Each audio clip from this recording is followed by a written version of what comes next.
more free-flowing conversation and time for questions and answers at the end.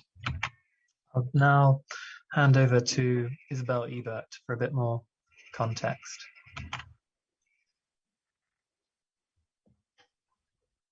Thank you very much, Henry, and welcome to this session. We're sorry that we started a bit late. We're still waiting for one panelist who has actually excellently followed the registering procedure, but you know, I think it's a sort of running gag to have these sort of tech issues these days. So yes, thanks also for the Business Human Rights Resource Center for co-organizing this session, and also our fellow panelists. We are a project that is called BTEC and hosted at the Office of the Human Rights Commissioner of the UN.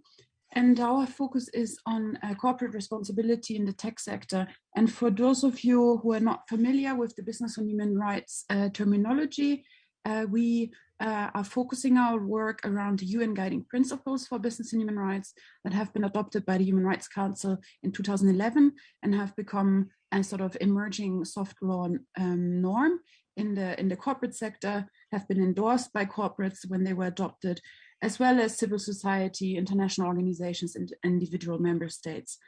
The guiding principles are consisting of 3 pillars. Today's session focuses in particular on pillar 1, which is the state duty to protect human rights, and also on pillar 2, which is the corporate responsibility to respect human rights. The 3rd pillar usually focuses on access to remedy and different mechanisms in which potential victims of corporate human rights abuses can seek a remedy for their harm. The guiding principles as such are not sector specific, and that is exactly why the BTEC project was launched, to break down the specific requirements of the guiding principles to the technology sector and articulate what are the specific obligations of states and what are the responsibilities of technology companies in that area. Today's focus is on this interlinkage when states and technology companies cooperate for various purposes that can be for, as we will hear later on, really public-private partnerships, but there are also other situations where, for example, governments procure technology from companies that requires additional checks and balances. So we will explore in today's session a spectrum of scenarios, how states and technology companies collaborate, and which respective obligations and responsibilities should derive from that sort of constellation. Just to close, you will also probably hear the term human rights due diligence quite frequently in this panel, that describes a process in which companies should identify, assess, and mitigate adverse human rights impacts that are stemming from or being linked to their business activities. It is also building on an assessment of human rights impacts. So just to sort of set the ground, I will put in the chat also the link to our homepage, where you can then find more information about the project as such, and I'm happy to answer additional questions. We will have to adapt, I think, the chronology of panelists, as the one panelist, sadly, Dennis Utlu, is still having troubles to connect. I would then pass on to Henry Peck again, for who's volunteering as our kind moderator today, to start the session. Thank you, Henry. Thanks, Isabel. So to begin with, we're going to hear from Privacy International about their recent work on the State Business Nexus, on one aspect in particular. And then we'll turn to our speakers from the NHRIs of Germany and Chile, and from Ericsson and Vodafone for their perspectives and experience. So one of the aspects of the State Business Nexus is, of course, public procurement, and within that, the dynamics of public-private partnerships. Privacy International has conducted investigations that have identified a number of issues common to public-private partnerships that involve surveillance technology and the mass processing of data. And they've developed and this week published a set of safeguards in response to these issues and trends, which they're now going to introduce to us. Here to do so is Ilia Siatista, who is Privacy International's Program Director and Acting Legal Director, and Lucy Audibert, who's a legal officer at Privacy International. So I'll pass over to you two now, and I'll share a copy of the safeguards in the chat as well. Thanks very much, Henry. It will be mostly me who will be introducing the safeguards. Ilya is here for support if needed. I'm going to share my screen. As always, these things can go wrong, so please let me know. Can you see my screen? Great, yes. Perfect. You can see just the slide, right? Not the rest. Yes. Perfect. All right, so good morning, everyone. Anyone who's in the room in Katowice, I don't know if anyone's there. I can't see any faces. And good morning to everyone online for attending. I'm a lawyer at Privacy International, or PI, as some of us call it. We're a London-based NGO that researches, litigates, and advocates globally against government and corporate abuses of data and technology. So I'll start with a quick introduction to our work on technology and surveillance partnerships and how we came to design our safeguards. And then I'll delve into the safeguards in some but limited detail with a few examples. So we at PI have been for some years investigating relationships between states and tech or surveillance companies around the world. In particular, where states contract with companies to develop their surveillance or their data processing infrastructure in order always to deliver their public functions or to monitor their populations. What we've observed and what our partners around the world have observed in their jurisdictions is that these partnerships don't always resemble a sort of traditional one-off commercial relationship that can result from a public tender, for example, but are taking on a new form where parties are much more codependent and where states build entire new systems and processes that can be completely reliant on the services of one company, while providing companies with access to a lot of very valuable data that they can then use in developing their own services. So we've analyzed a number of examples of such partnerships going wrong around the world. And from these, we've identified a number of common specific issues that stem from this codependence and from the ease with which the technologies involved can enable surveillance and sometimes lead to human rights abuses. And then for each issue, we've designed a corresponding safeguard. So the safeguards are classified between broader principles of transparency, adequate procurement, accountability, legality, necessity, and proportionality, oversight, and redress. These are, as many here will know, longstanding principles in international and human rights frameworks formulated in different ways. And the safeguards seek to put them into practice in the context of technology or surveillance partnerships. Many of our safeguards are actually framed around the UN Guiding Principles on Business and Human Rights, which Isabel has just introduced. And where appropriate, we explain how a particular safeguard furthers the application of a guiding principle. I should say the safeguards intend to be jurisdiction blind so that they can apply as widely as possible across the globe and can be used for advocacy in various jurisdictions.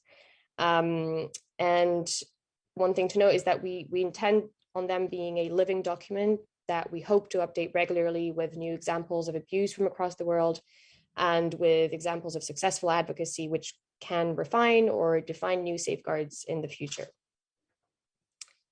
So I'll start with the first broad principle that our safeguards fall under, which is the transparency principle, which we see as a preliminary requirement to the challenge of state authority.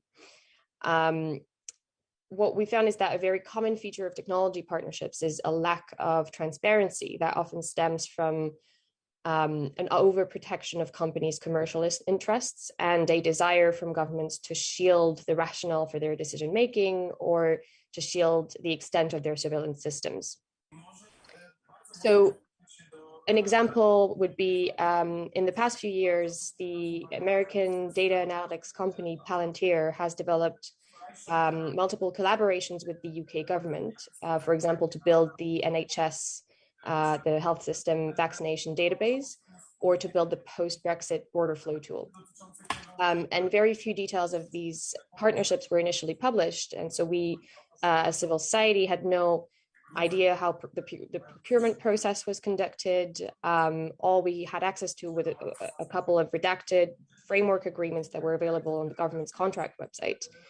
But these gave no details as to what kind of data would be processed, what Palantir's access to data would be, or what role their software and their algorithms would play in the government's decision making. So after months of pushing freedom of information requests around government departments and writing letters to Palantir and the government, we obtained a handful of disclosures of data protection impact assessments, or data sharing agreements, again, heavily redacted, often on grounds of Palantir's commercial interests and protection of intellectual property rights. So the 5 transparency safeguards seek to address some of these issues. The very first one is a straightforward one that requires that all documentation governing a partnership is made publicly available with legitimate redactions only.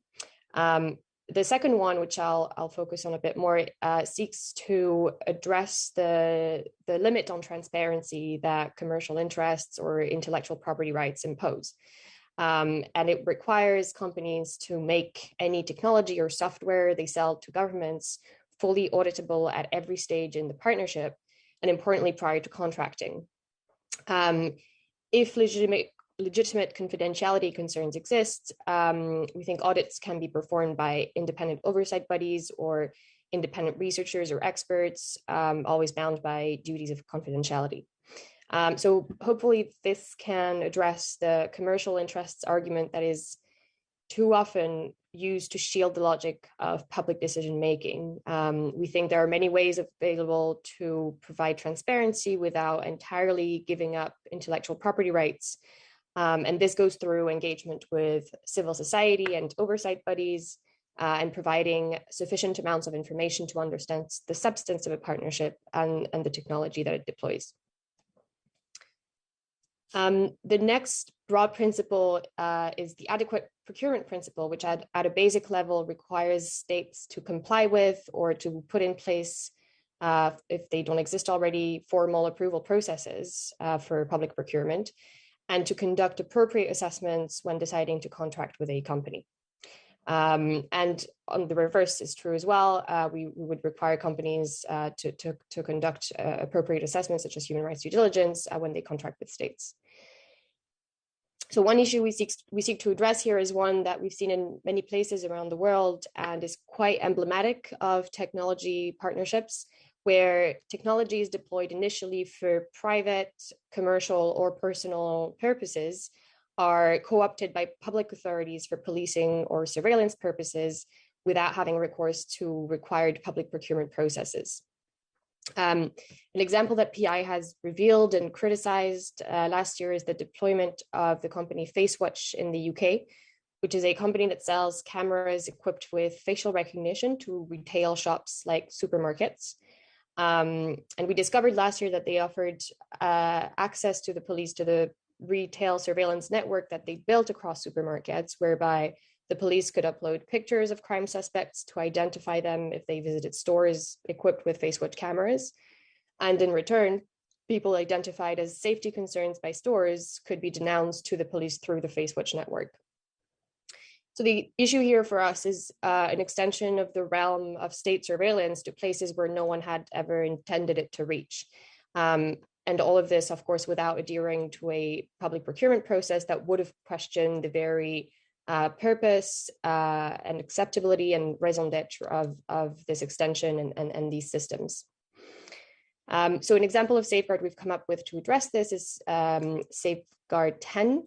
requiring that as a principle, public authorities should not have general access to surveillance and mass data processing systems deployed in private spaces, nor any data derived from these systems. So any use of such systems or any access to data should be on an ad hoc basis where the state can request specific information when strictly necessary, following the appropriate legal framework and a prescribed procedure for access to these systems or this data.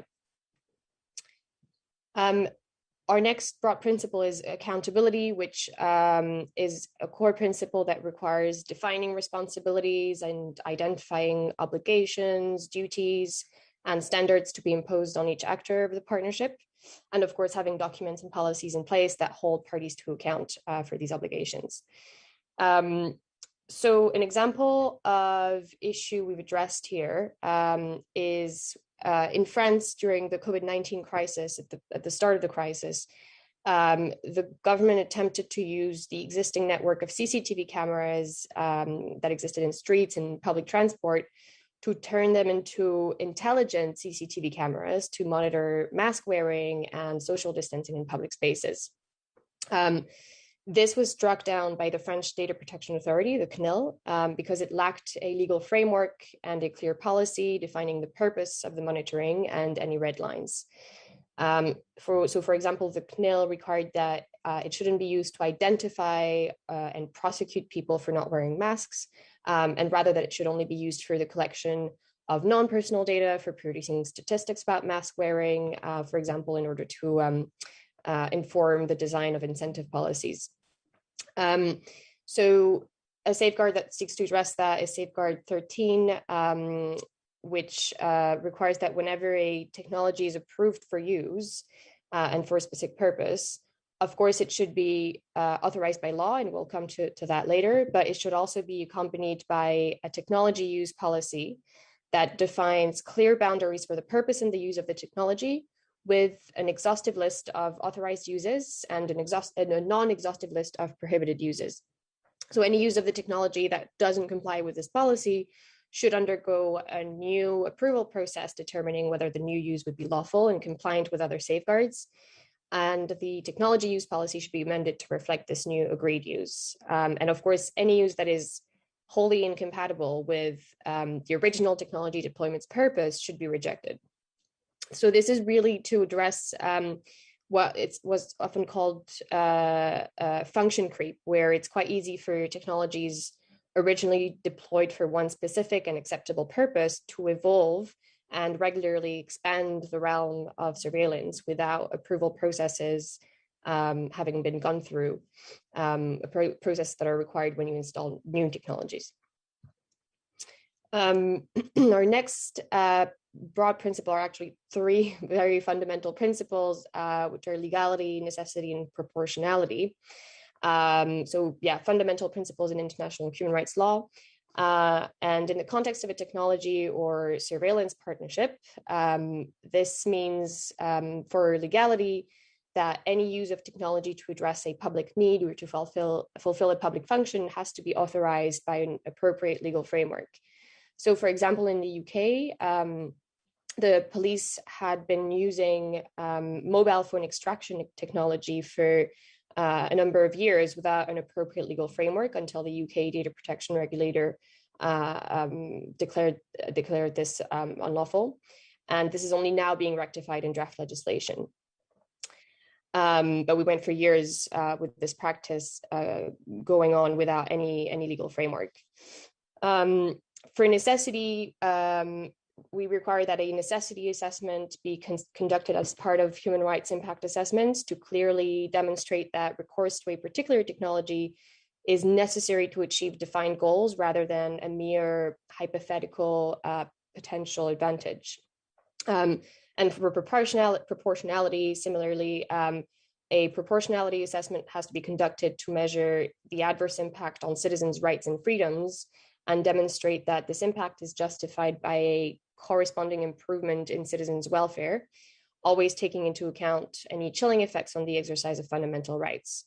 So an example of where these necessity and proportionality assessments would have been required is in I think it was 2 years ago, the municipality of Como in Italy had deployed a facial recognition system provided by the company Huawei. And when civil society obtained the data protection impact assessments that had been performed, the deployment of facial recognition had only been justified on an isolated incident that had occurred years ago, and where the municipality couldn't explain the need for facial recognition systems rather than more traditional, straightforward video surveillance. And the impact assessment didn't contain any recognition or assessment of the impact on citizens' rights and freedoms of being subjected to facial recognition in this way. So we think these assessments are really essential to demonstrate that states have applied proper thought to the real necessity of a particular technology and to its impacts. The next principle is the oversight principle. In the safeguards, we require continuing oversight rather than these one-off checkbox exercises to ensure that a technology is constrained to its stated purpose and to detect abuses all along the partnership. So we want independent oversight bodies to be given a clear mandate to monitor a partnership, to undertake regular audits and consultations, and importantly, we want civil society and affected communities fully involved in this oversight. So one of the safeguards we recommend is the institution of a civilian control board, that's Safeguard 20. This board would be tasked with monitoring the impact of surveillance technologies on populations, so it should be consulted prior to deployment of any technology. It should seek the opinion and consent of the affected population, and it should be tasked also with receiving and voicing grievances from any affected individuals. So an example of where this would have been necessary is when police forces in the US struck a deal with Amazon Ring to get general access to their doorbell camera security footage. This is something that had a profound impact on the lives of communities and neighborhoods, creating a sense of distrust and constant surveillance, especially on individuals who are at heightened risk of discrimination. So that's why consultation of affected communities is absolutely essential. And the final principle is redress, which is equivalent to the third pillar of the UNGP's access to remedy.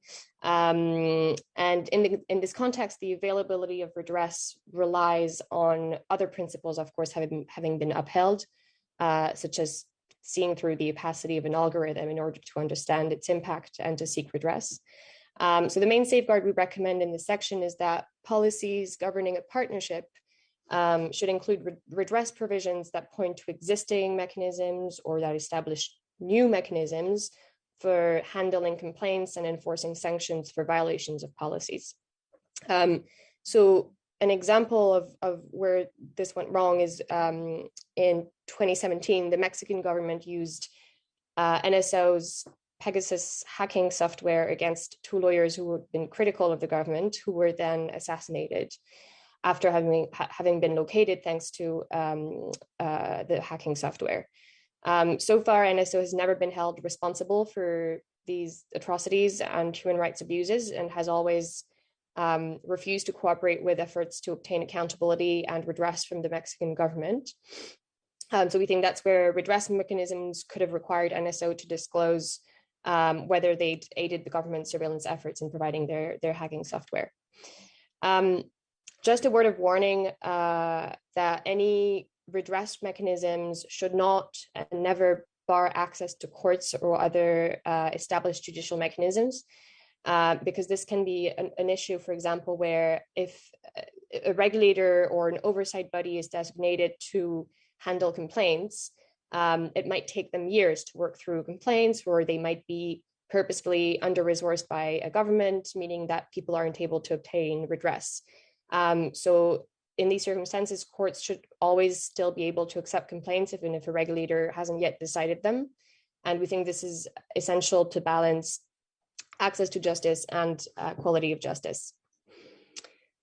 So that's it on the safeguards. I hope this has been a useful overview of what they are and what they seek to address. We're conscious that they're quite high-level principles that will need to be refined in practice and that they may not apply in all in all situations.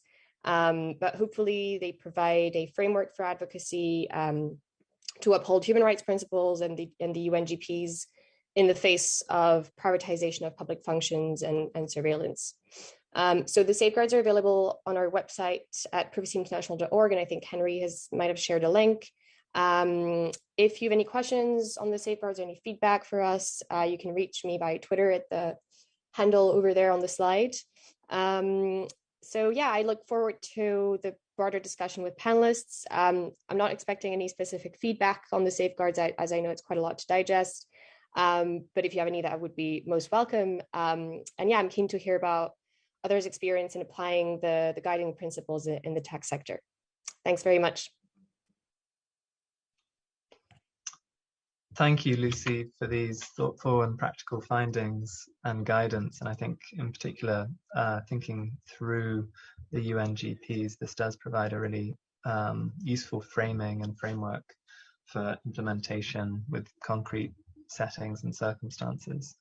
And it is particularly useful also in the trend that you're seeing towards more codependent relationships between companies and the state, and the need for due and equivalent protections when private actors are providing public services.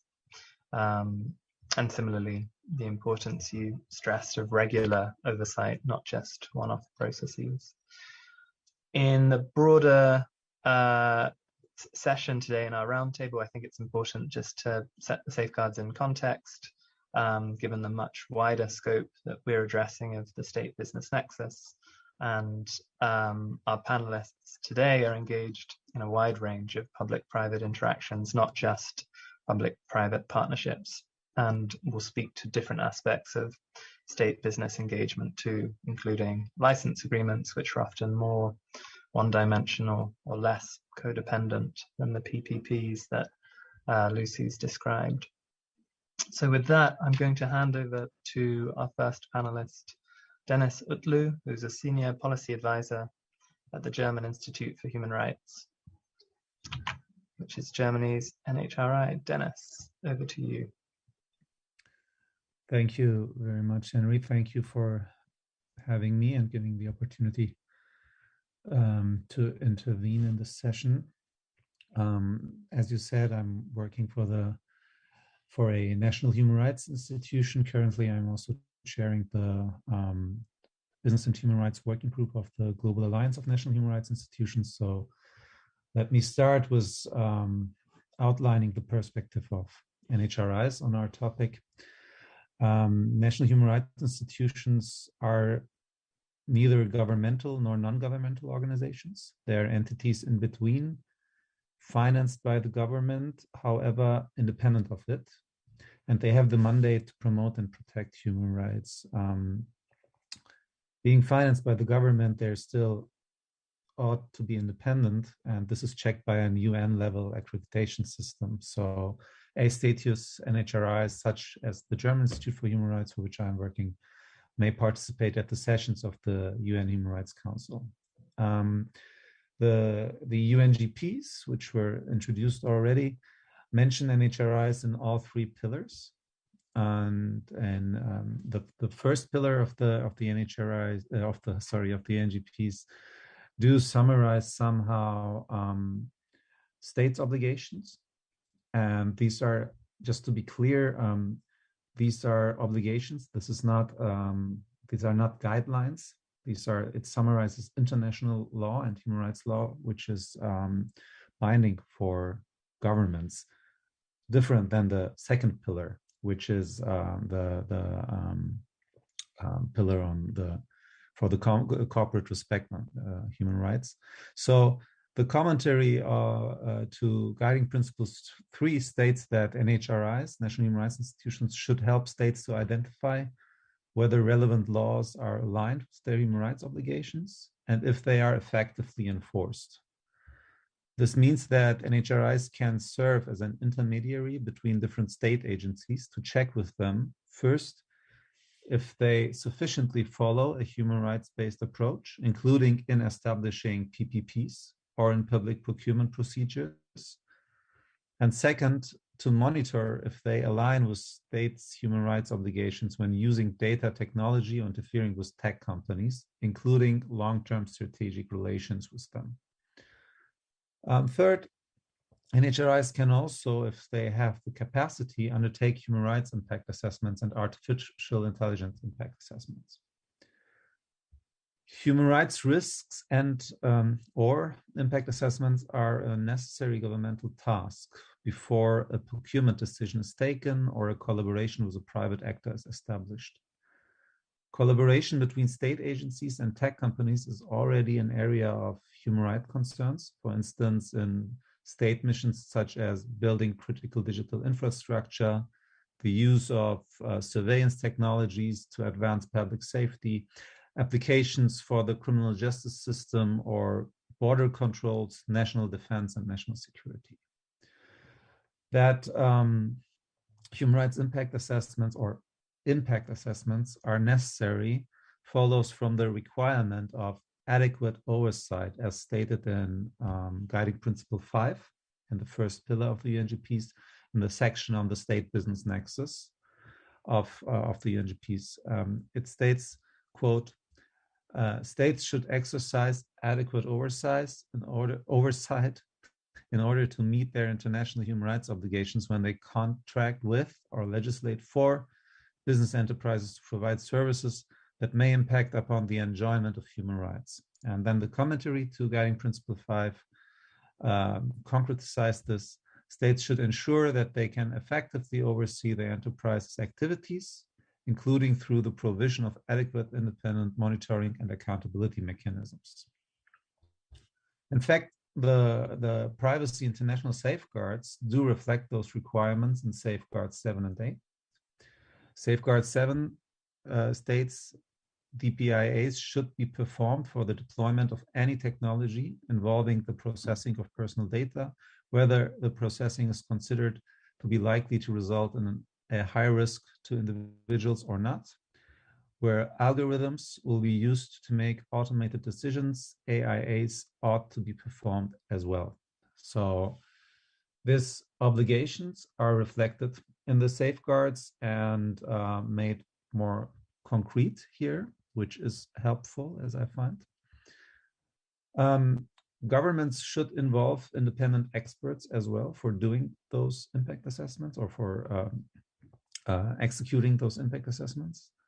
And NHRIs can clearly contribute here. For instance, to give you a good practice example, has the Australian Human Rights Commission been undertaking a human rights and technology project led by Human Rights Commissioner Ed Santow. They produced a discussion paper back in 2019, which recommended the establishment of an AI safety commissioner as an independent statutory officer within the NHRI. Independently, the Australian government already has an e-safety commissioner who can cooperate with the NHRI where necessary. And the e-safety commissioner is a cross-sectional governmental agency that monitors the human rights impacts of the government's use of artificial intelligence. Such a body within the government and in other entities, such as NHRIs, should systematically be involved in public procurement procedures and in the establishment of any strategic relationship with private actors.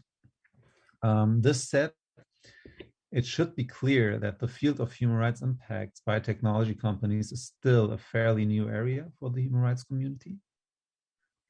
Therefore, governments should allocate resources for generating knowledge here and expertise, for instance, within NHRIs, but not only, and for other independent human rights expert groups, especially in the area of data economy and artificial intelligence, where the technical expertise usually lays outside of governmental and human rights bodies. Collective action can also be a way to safeguard human rights due diligence in some public procurement procedures. In general, meaningful involvement of civil society organizations and affected groups is needed to reinforce accountability for states to prioritize human rights protection in whatever action they undertake, including public-private partnerships and public procurement. UNGP 6 sets out that, again, the first pillar sets out that, quote, states should promote respect for human rights by business enterprises with which they conduct commercial transactions, quote, end of quote. So the UNGP's envision and implementation of the state's duty to protect here by using public procurement as a tool to move business enterprises towards a stronger application of human rights due diligence, as it is described in Pillar 2 of the UNGPs. So you know that there's the human rights due diligence cycle, having a risk assessment, taking measures to address them, and checking if the measures were effective, and then delivering remedy and reporting on that. So this is basically, in a nutshell, the human rights due diligence circle, which is described in detail in Pillar 2 of the UNGPs, and in Pillar 1, where the state obligations are described, it says actually public procurement should be used.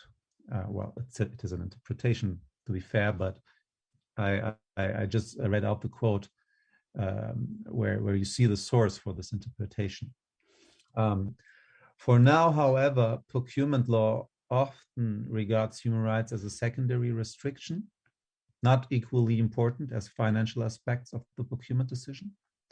The German procurement law, for instance, allows public officers to take aspects of sustainability and human rights into account, but neither is this obligatory, nor is there any mechanism that incentivizes public procurement towards a decision-making in favor of human rights.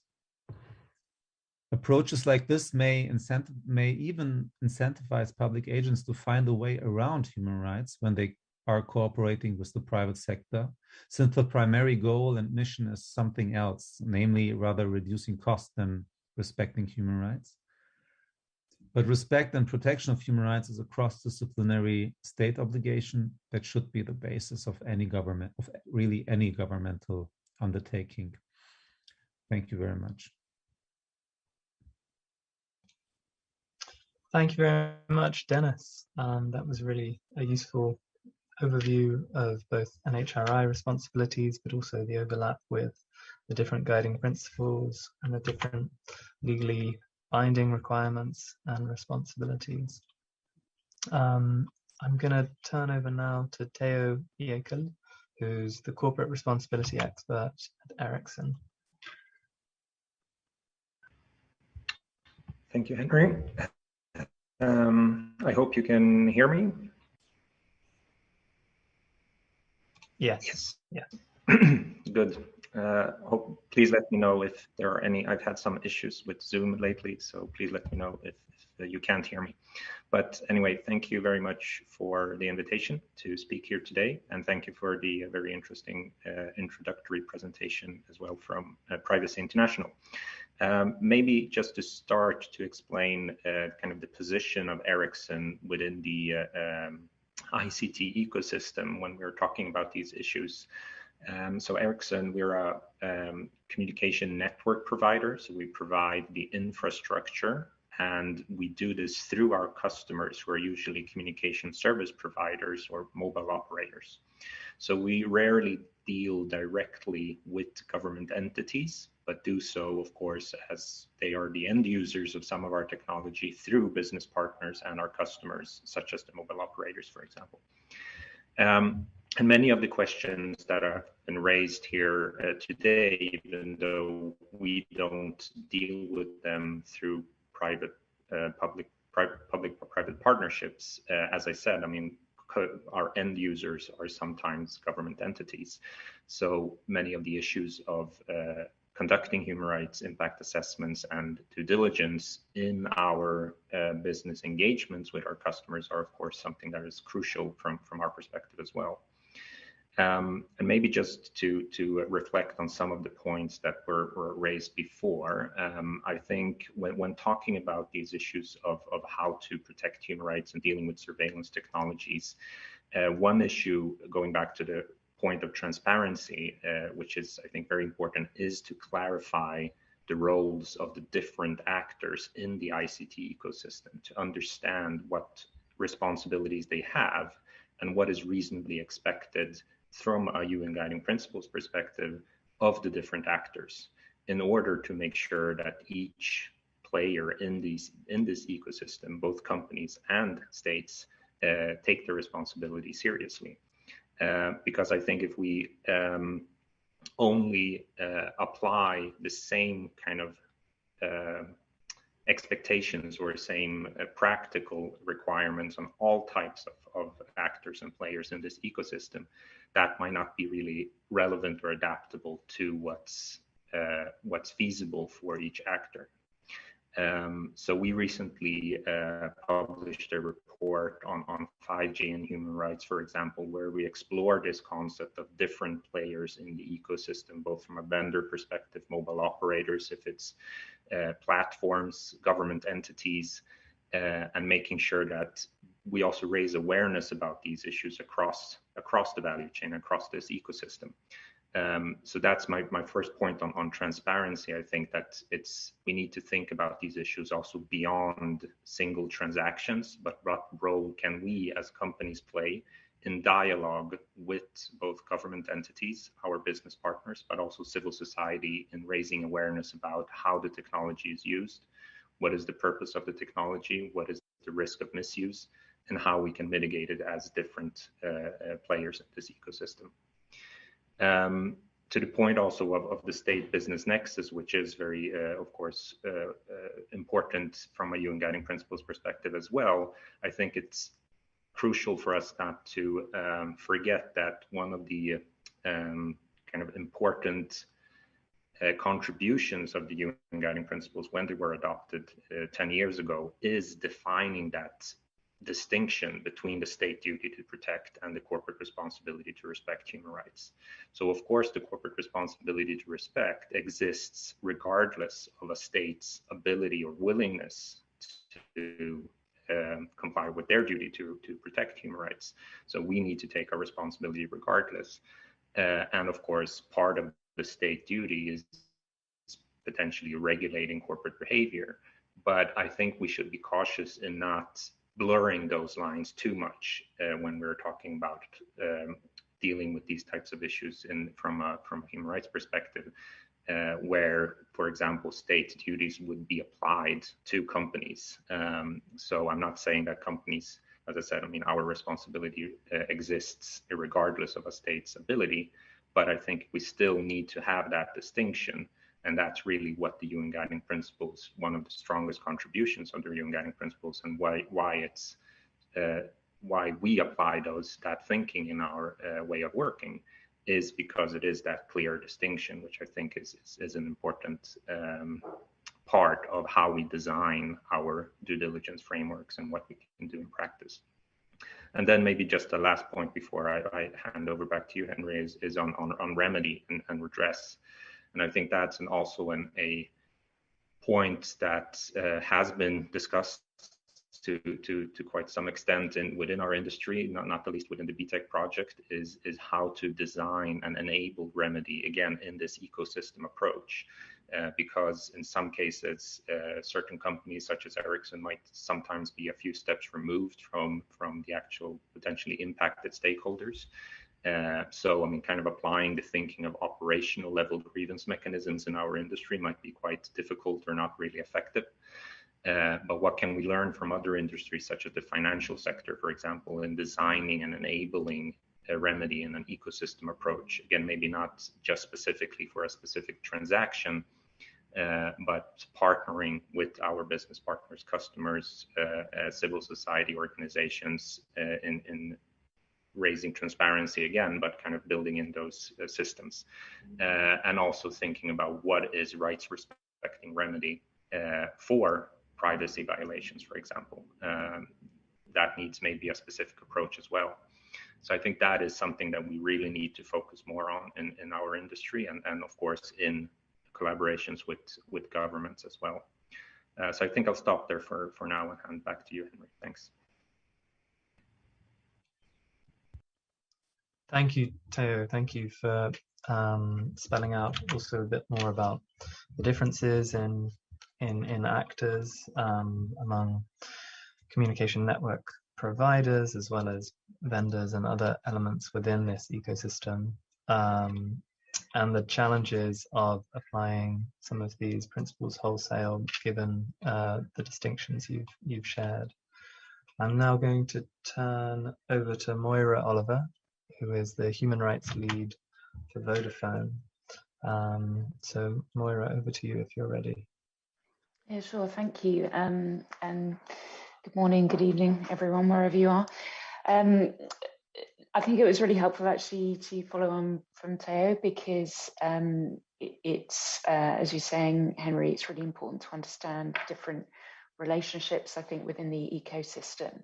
I'll explain a little bit about Vodafone and how we operate, and then come on to also talk about our interactions with government through the licensing arrangements, which you mentioned, Henry, at the top of the call. And again, just to make it clear that we don't, as Vodafone, operate public-private partnerships in the way that Lucy has described, although really excellent paper and great insights. And I think, you know, the theme of that about transparency is one that I'd also want to pick up in a moment. So Vodafone is the largest fixed and mobile operator in Europe, and we also operate in other countries. We have mobile and fixed networks in 21 countries, and then we partner with others commercially in about 49 more. And overall, just to give you a sense of the scale, we have 300 million mobile customers. So obviously we operate at scale, as you see, but what we do is basically give people connections. We don't operate platforms for people to provide, you know, online content, and we contract with individuals and businesses around the world to provide them with that connectivity. As part of that, so when we operate in different countries, when we have actual licenses to operate for our subsidiaries, then we are required to, as you said, to have a license from the government of that country. I think whilst it is a contractual arrangement, so there'll be contractual obligations as part of it, it's not a contract in the sense it's something that you can freely negotiate. So often it's very much standard terms. And as part of those licensing requirements, we have to comply with local laws. And I think this is, you know, where we see the sort of interesting nexus between state obligations under Pillar 1 and companies' obligation under Pillar 2. And I completely agree with Teo about the importance of understanding the separation of responsibilities. I think, you know, often the challenge can be if you are operating in a country, or indeed, you know, we haven't talked about suppliers, but sourcing from a country where the rule of law or respect for human rights or the state obligation that Dennis was talking about is not in place to the international standard. And I think that, you know, presents some real challenges, because as they were saying, you know, that as a company, you still have your obligation to respect human rights, but if you are operating in a framework where there isn't those sort of statutory safeguards, and that can be a real challenge. And I guess, you know, where this particularly comes into play is in the area of law enforcement demands. For example, if as an operator you may be required to comply with a local direction to either pass certain customer data to the local government, or to block the network in certain, you know, or throttle the network in some respect. And I think that, you know, that can be a real challenge. And you know, Vodafone joined the Global Network Initiative. There's also in the GNI and a number of other operators to really highlight, you know, the challenges that there can be in this area around the world. And I think, going back to this point about transparency that Lucy was saying, I think that is a key part of the UN guiding principles. I think this is a really critical and important way of shining light on some of those challenges. Vodafone has been issuing transparency reports since 2014, which talk about some of those challenges and give data where we can. I think going to Theo's point about remedy, and be very interested to hear others' thoughts on this. But when people's data is under is part of a law enforcement demand, for example, often people won't even know, because there is no obligation in some jurisdictions. In fact, in some jurisdictions, it's against the law to actually disclose this. Some countries allow for disclosure after the event, but it's very difficult, I think, to talk about remedy if you don't know that your rights have been impacted. So I think that's a particular conundrum. And yeah, I think I'll just pause there. I think in the chat, there's a link to our materials, and our law enforcement demand reporting is available from that link as well. Thank you.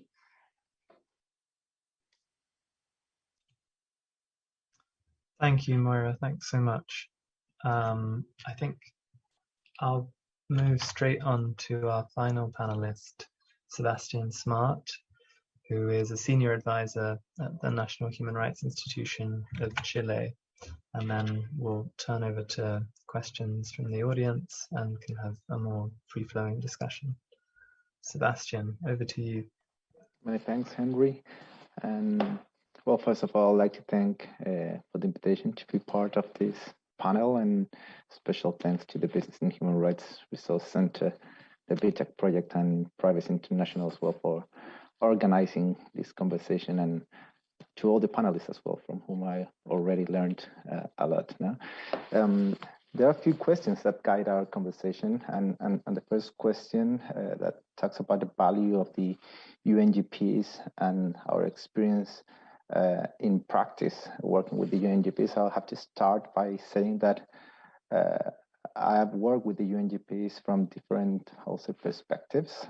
First, from an academic point of view, then applying it to extractive industries in Chile particularly, and then working with different companies and civil society organizations on issues related to technology and human rights, and currently working in the Chilean National Human Rights Institution. And I think that such personal progression has to do also with the progressive interest of different sectors, I will say, in the UNGPs as well.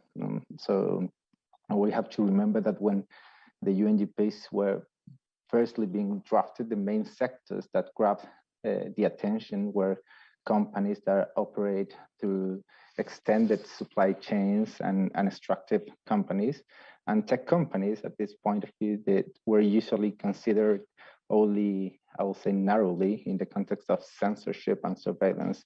And in fact, if you remember that period, and due especially to the Occupy movement and the Arab Spring, tech companies and platforms that they provided, of course, were seen as enablers of democratic activism.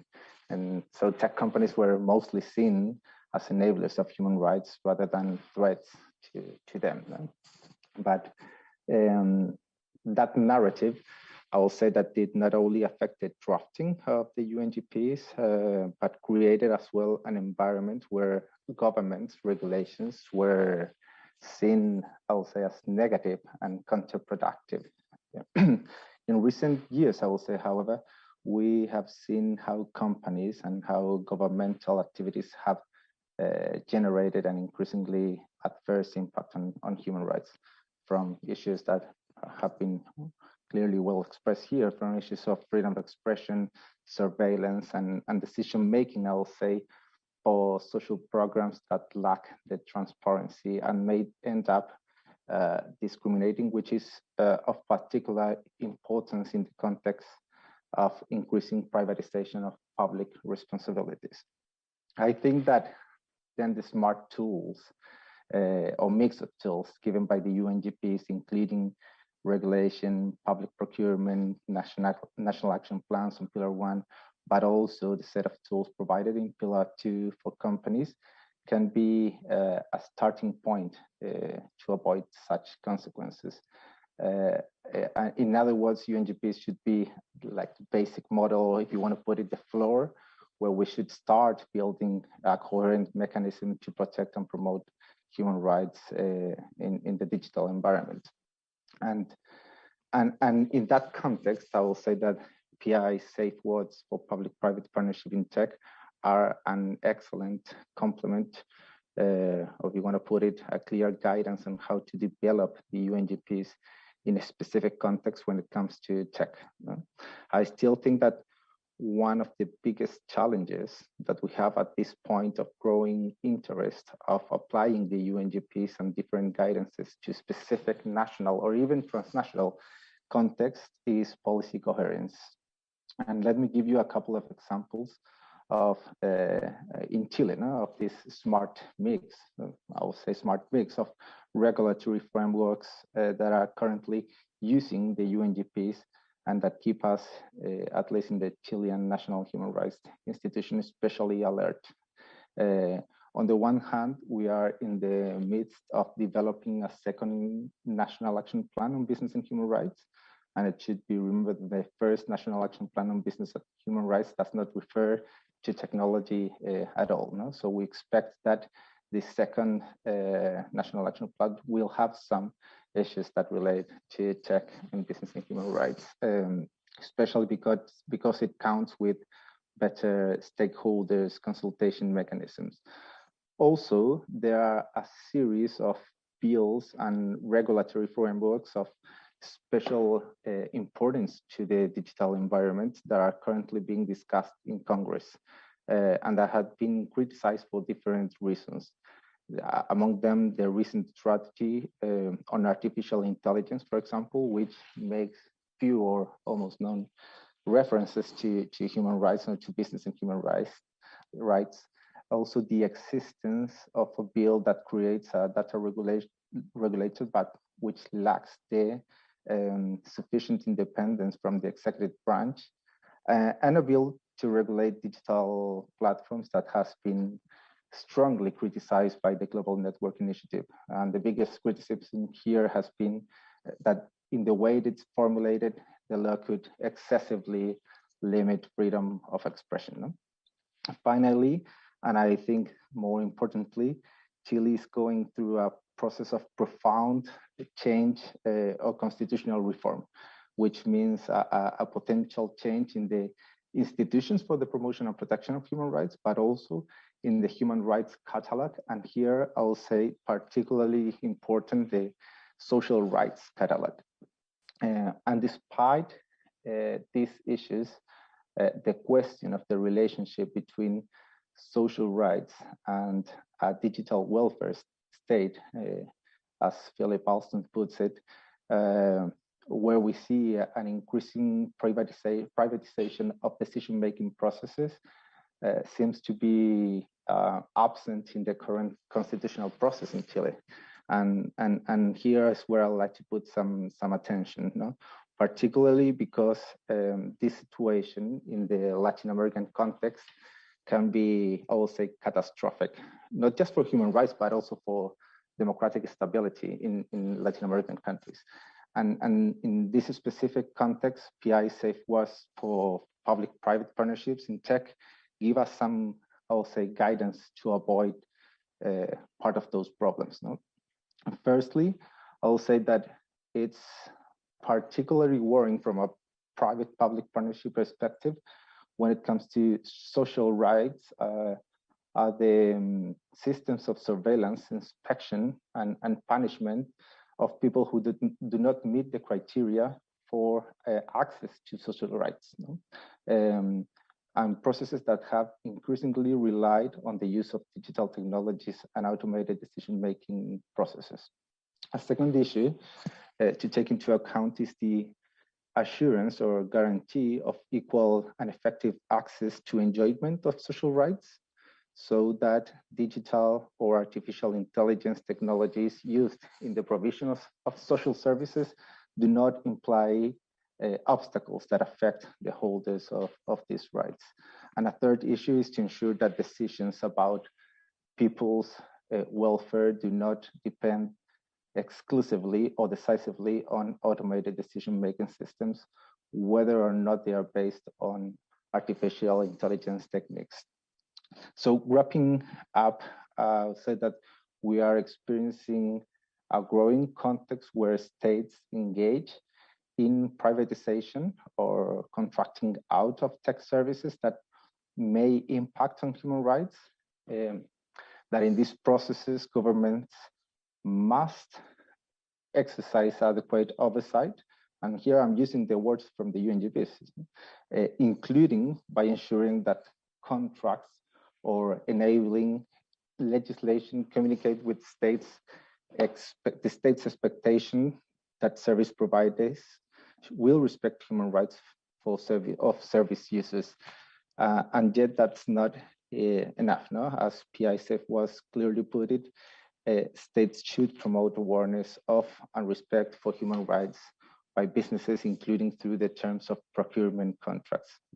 In such a complex scenario, my biggest worry, I will say, is how to ensure policy coherence, including when the state acts as an economic actor. How do we ensure that government expectations, for example, towards technology companies may not cause confusion among companies and stakeholders as well? For example, how do we give tools to governments through, for example, through public procurement to distinguish between companies that have or do not have robust human rights policies and due diligence processes?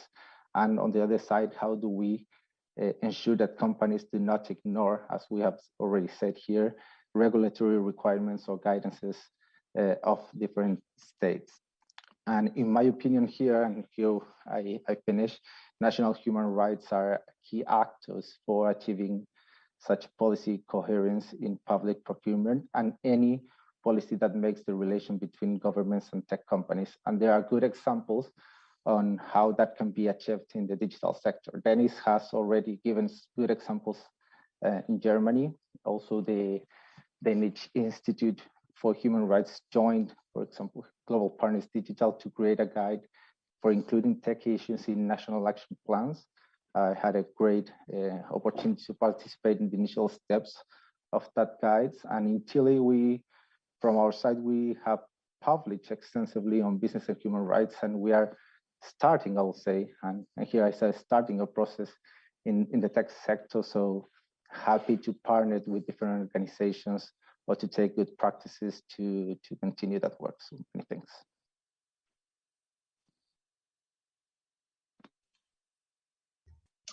Thank you, Sebastian. Thank you for that very useful intervention and introduction to some of the work you're encountering in Chile and the circumstances you're encountering and broader developments among NHRIs. That is the end of our set presentation and panelist intervention stage. And so we're going to turn over to question and answers. And while we're collecting these, I might kick off just by returning to Lucy and Ilya and ask a little bit about what are your next steps for the safeguards, and perhaps if you could also speak about ideas for engaging actors with them, and also how to deal with a sort of pandemic climate in which PPPs are increasingly, maybe rushed through under the guise of emergency, and how to effectively navigate such circumstances or emergency needs with the safeguards that you've proposed. Yes, for sure. Thanks, Henry, and thanks everyone for the really interesting sharing of experiences. and the positive comments on the safeguards as well. So in terms of next steps for the safeguards, so we've just published them today for the first time, but we've started using them in various aspects of our work, and because our work often revolves around understanding the role of companies and states often at the same time in enabling surveillance, we have found them already quite useful in advocating for stronger protection. So for example, in the context of platform workers' rights, we found some of them quite useful to recommend protections against sharing of data between sharing of employees' data from platforms to governments and things like that. Otherwise, we have partner CSOs around the world who have started to use them in their own advocacy. And this advocacy can be within specific partnerships. So when partners investigate a partnership and advocate for protections, they can be useful there, but they can also be useful, and that's where we're hoping to do a bit more next year, when doing legislative advocacy. So in the context of the European Union AI Act, for example, we're hoping that some of the protections that we recommend can make their way in there, because we find that there's a lack of consideration in the AI Act to these relationships between states and companies that can enable abuses of AI. And so if we want to have protections that work, then we think this relationship should be tackled head on. So I think, yeah, that's what our aim is to really encourage a civil society to use them when denouncing specific partnerships, but also in legal advocacy. And then your other question was about the pandemic and how to face partnerships when they're rushed through. Well, we think actually that's really where the safeguards can be most useful, because if you have a set of established protections, may it be in legislation or in policies, in companies' policies or in governments' policies that have been agreed upon and passed through in advance, when you're faced with these rushed circumstances, that's when they become really useful, because you don't have to scramble to think about what kind of process you need to go through, about what kinds of assessments you need to make. You've got this checklist that you can go through and ensure that you're not, pouring in massive amounts of money, as we've seen in the pandemic, into solutions that will end up being counterproductive, or that will end up harming individuals and communities. So yes, that's really when we would love for them to be used as a checklist for these kind of rush situations. And we've actually seen the most problematic partnerships in the past couple of years have often arisen from the pandemic and from these rush situations. So yeah, I hope that answers the question. Great, thank you. No, that's definitely more food for thought. I'm going to pass to Isabel, who may say a few words about how BTEC has approached these different challenges within the state business nexus umbrella. Yeah, thanks, Henry. And I think also we had really fantastic interventions from our panelists that describe the challenges on the ground. Obviously, so 3 points on and reflections on discussions. So you will see that we put out one foundational paper as part of the BTEC project, which has a focus on Pillar 1, and in particular, and I just put the link in the chat, in particular, headline 4 articulates some of the actions that the state can take to uphold their state duty to protect. And some of the examples we are mentioning is really that when states, for example, work with export credit agencies, support export credit agencies, finance them. They have a really strong leverage to incentivize companies to demonstrate that they're carrying out proper human rights due diligence, that they're reviewing relationships with state agencies properly. And we've included a few of those examples. Another area is obviously also development finance. For example, the European Investment Bank is going to publish a report probably this week on the responsibilities of telecommunication companies towards human rights, but obviously also that entails the responsibility of development finance institutions to also review in which type of companies they're investing, and to differentiate between those companies that are really leaders in the human rights space and are becoming more accountable and transparent, are putting a lot of effort into their processes, and on the other hand, the ones that are really the laggards and are failing to demonstrate these crucial activities on respecting human rights. The second point I wanted to make is that obviously, that's why we're also here today. We're happy to, as BTEC, to act as a platform for exchange, to also convene stakeholders if they want to work together on sort of operationalizing what good practices could look like for state-business nexus relationships. That also entails that we're currently in parallel convening conversations about how a rights-respecting approach to technology regulation should look like. So what you can sort of where sort of the cutoff points where a regulation might get too broad and over regulatory, and what would be elements of a regulation that is really focusing on impact rather than compliance. And the third point I wanted to make is obviously we are not operating in a vacuum. BTEC is convening a company community of practice where we work with the respective representatives in the technology companies to talk through some of these challenging situations, which also sometimes include challenging situations when states are the business counterpart. I will also, after I spoke, put some links in the chat regarding that, where you can see some reflections coming out of these conversations.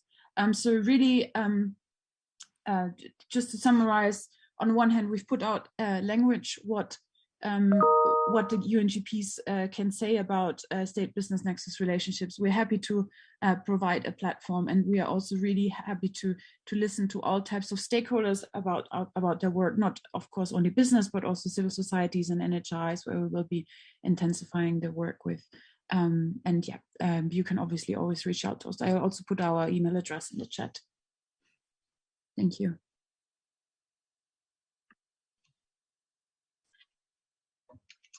Thank you very much, Isabel. I want to open it up for anyone to respond if they'd like, and please just raise your hand on the platform. I think we've lost Theo, unfortunately, due to a connection issue, but we'll try to get him back in. But yeah, please feel free to flag if you'd like to add to anything that's been said. And in the meantime, Moira, if you're willing to talk a little bit about something you mentioned in terms of Vodafone joining the GNI and maybe the effect that's had on your practices, but also perhaps talking about operating in a playing field that's not entirely level, where some companies are giving more attention to these issues than others, and how that may be a challenge that you encounter in dealing with different contexts. Yeah, sure. I mean, maybe Isabel could put a link in the chat to the GNI's website for people who aren't familiar with it. GNI is a multi-stakeholder organization with investors, large platform companies and telcos as well, academics, NGOs and others. And I think it was very much, set up to address the issue of advocating for privacy and free expression globally, particularly in the context of that sort of state business nexus that we've been talking about in terms of law enforcement demands. I think, how does it help? Well, I think GNI is a great organization. It has a set of GNI principles that all company members must adhere to. It has an assessment framework that goes with that. And so I think where it particularly has helped bridge the gap, maybe the gap that I think the BTEC project has also been addressing, which it's been great working in the BTEC over the past year. But this, I think, we have had this challenge of, the UNGP is a great foundational document, but what does it mean in practice? What does it mean to implement the UNGPs throughout an organization?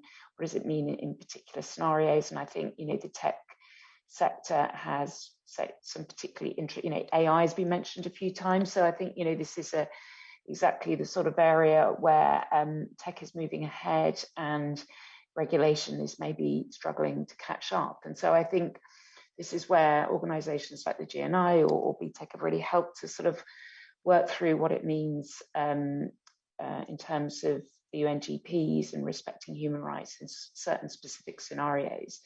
So I think that has been really helpful for Vodafone and a number of other companies, just to really understand, the policies and processes that you need to have in place, as well as the shared learning and, of course, the outreach. And on GNI's website, there's, for example, the country legal frameworks resource, which gives a summary of the laws that relate to the issues that GNI deals with around the world. So that sort of transparency is also part of its advocacy.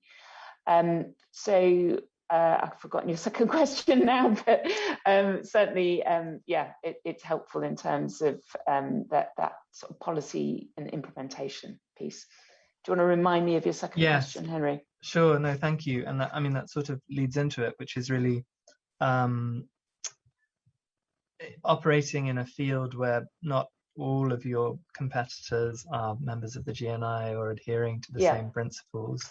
Got it, how do you anticipate throttling situations, for example, and how does that affect the corporate behavior? I think, when it comes to those specific demands, there, we have to be honest, there's very little that you can do because you have to comply with the law. It's around how do you evaluate the laws. So I guess, when it comes to the UNGPs and GNI principles, it's around the policies and processes that you have in place to evaluate whether, the legal position, whether the legal position applies, is the demand in writing, etc. Whereas maybe some other companies that operate without such adherence might interpret a demand differently. I mean, at the end of the day, if you're a licensed operator, then the obligations apply to everyone. I think, as I said, it's about how you go about implementing it or making a decision about implementation. I think I think this point around level playing field is a really important one, Henry, because I think a number of companies have been very advanced in implementing the UNGPs throughout their business operations for a number of years and making good progress and good efforts. And other companies haven't seen the need to do that. And I think, with the proposed EU mandatory human rights due diligence legislation, obviously we have yet to see the exact detail, but I think, it's exactly that kind of framework which is needed to sort of create a level playing field and also, to make sure that all companies live up to their responsibilities in this respect.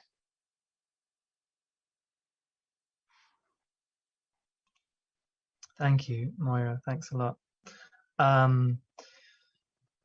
might call on Sebastian, if I may, if you're up for it, in terms of, well, you spoke a little bit about your initial responses to the safeguards, and perhaps you could also talk about if there are any challenges or gaps you foresee, or in terms of maybe more locally to Chile, whether you think the developments in mandatory human rights due diligence in the EU will help or affect or have any impact within Chile. Yeah, thank you, Henry. Well, I think that in terms of, I will say, more challenges of the safeguards in Chile, as I was saying before, I think that one of the and it's not about the safeguards. It's about Chile itself. No? It's how to start thinking about a digital welfare state that we may have. We are starting having it now, but we may have clearly in the future, and how social rights specifically in Latin American contexts are key issues, and are key issues that may end up breaking democracies. I mean, fragile democracies as we have in some countries in Latin America, and that we have just seen that by the end of 2019 with massive mobilizations in Chile.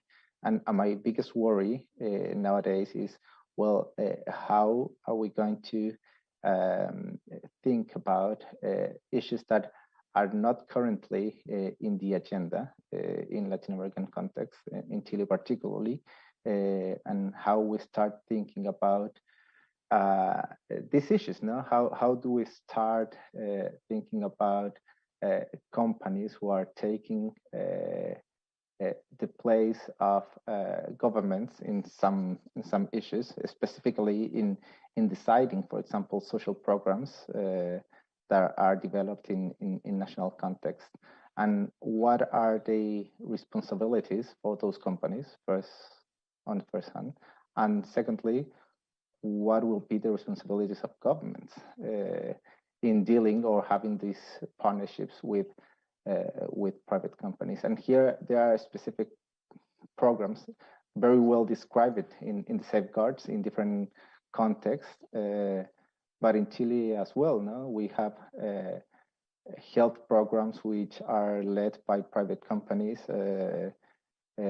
decisions on, for example, children social programs that are decided through algorithm that we really don't know what is happening there. No, we cannot open that black box. So issues of transparency when we have automated decision making are specifically difficult. And my biggest worry is that it's not part of the agenda, and I'm sure that that will be a problem in the near future, especially when massive mobilizations in the Latin American context come from the inequalities made by social programs in our country. So how these issues are going to leverage the importance of social policies, and how it's not yet, not just in the Latin American agenda, but mostly in the digital environment. When we talk, we mostly talk about privacy and freedom of expression, but we don't talk much about, for example, social issues or social rights. And I think that that's an issue. And I think that that's a huge gap in the digital environment itself. And from the UNGPs, I think that we have to start thinking about those issues. Thanks. And just to hold you for a second, there's a question from the audience which links well to that, which is the underlying issue in the problematic areas, AI, privacy, freedom of expression, and to continue your chain, the more social rights, is the use and abuse of personal data. Do we have, or do we need principles and action to clarify and take action on matters of personal and impersonal data? And we've just got a couple of minutes left, so just to let you know. Well, definitely. I mean, it's an issue. It's an issue also. We are a couple of we still have to do some progress in order to have good regulation in terms of the usage of personal data. For example, in Chile and in different Latin American countries as well, we don't have data protection authorities yet, and that's how we have to start thinking or looking at good experiences, but also at looking at what has gone wrong in other countries in order to not just to replicate it in the national context, but to adapt it to the national context, and how that usage of personal data, of course, may end up generating human rights abuses. And when we talk about human rights abuses in the Latin American context, we talk about gross human rights abuses. I mean, when you use personal data, you end up as the Mexican example given by Lucy before. I mean, you may end up making extrajudicial executions in the Latin American country. So that's the issue that we are dealing with here. Thank you. Thanks very much. We've just got a minute or two left, so if there are any final responses or interventions, otherwise I don't think we really have time for a new question thread, but yeah, so speak now or forever hold your peace. Okay, I'm being told we need to close.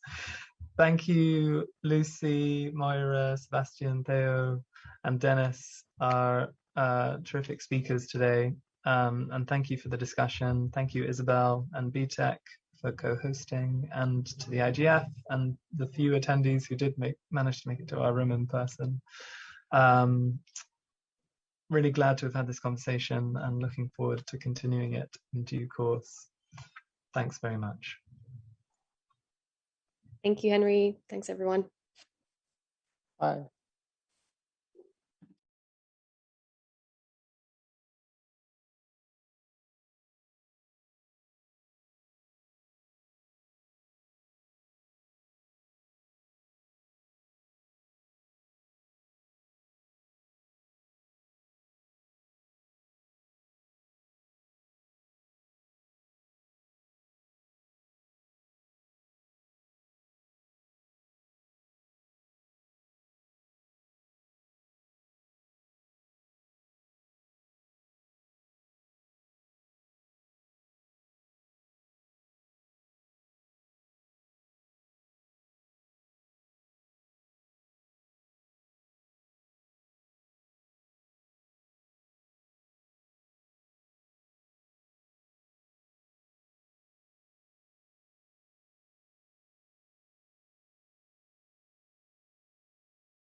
Hello, Courtney. Can you hear us? Can you see us? Oh, I can see me, so I see what we can see in the room. Good morning, good afternoon, good evening, everybody. My name is Jim Prendergast with Galway Strategy Group, coming to you from a very dark and cold Washington, D.C. this morning. I'd like to welcome you to IGF Workshop number 17, Content Moderation Beyond Social Media. Now, if you were looking at the website, if you're able to look at the session description on the website, I'll let you know that some things have changed. As they say, life gets in the way. We've had a little bit of a change in our panelists. So what I'll do is quickly introduce our team that'll be with you today. But one thing that we all agree on when we started working through how we wanted this session to go is that we want this to be a very interactive discussion. We want this to be highly participatory. We only have 2 panelists, so to speak, and they're going to keep their remarks short. We want this to be a free-flowing discussion. Very much interested in what both our in-person audience and our online audience has to say on this topic. I know there's no shortage of thoughts and opinions, and we hope to have a very thorough and vibrant discussion. So joining us today in person, I see Courtney Retch, who's our moderator in person. She'll be trying to manage things there in the room. As I mentioned, I'm Jim Prendergast. I'm the remote moderator for today's session. We also have Sam Dickinson, who's our rapporteur, who you'll actually hear from towards the end as we do our wrap-up. And then our 2 conversants / discussants / panelists. We have Liz Thomas, who is the Director of Public Safety, Public Policy at Microsoft. I'm sure I just slaughtered that. I apologize. Liz is coming to us from New Zealand. And Jordan Carter, who is the CEO of the CCTLV in New Zealand.nz, joining us from New Zealand. So we've got we're spanning the globe, so to speak, with everybody on this session, but we're skewing heavily towards Oceania, which is unusual, to say the least. So, Courtney, with that, I'll throw it over to you, and you can get us going on this adventure. Great. Well, thank you so much, Jim. And thank you to everyone who's in the room. We actually have a packed room. We're in a small one, but it's really great to see so many people in person, as well as everyone who's joining us online on Zoom. So welcome to Hybridity. Today, we are discussing one of the most important topics, I think, which is content moderation beyond social media. We have heard, please join us if you want to come in. You can grab a chair from up here, take it into the audience. Like I said, we have a full room, which is great, but we have a lot of seats up here for speakers that are not filled. So you're welcome to grab a seat and join me up here or pull it out to the audience. So as I was saying, content moderation beyond social media. So much of what we discussed today is about Facebook, Google, Twitter, some of the big social media platforms that do indeed govern so much of our public sphere, what we say, how we say it, who gets to see what we say. But many of the debates, many of the issues that are truly at the core of what we should be discussing, especially as we get into conversations about regulation, co-regulation, self-regulation, and all of those good things, have to do with other types of services, smaller platforms, competitors to social media, shopping services, recommendation services, other layers of the so-called internet stack. What role should content moderation play in the DNS, in the IP services, in cloud service providers, data centers? We are going to delve into these issues of content moderation beyond social media. We want to talk about, and especially hear from you about whether we need to take more nuanced approaches to content moderation, or should we be looking for a one-size-fits-all policy?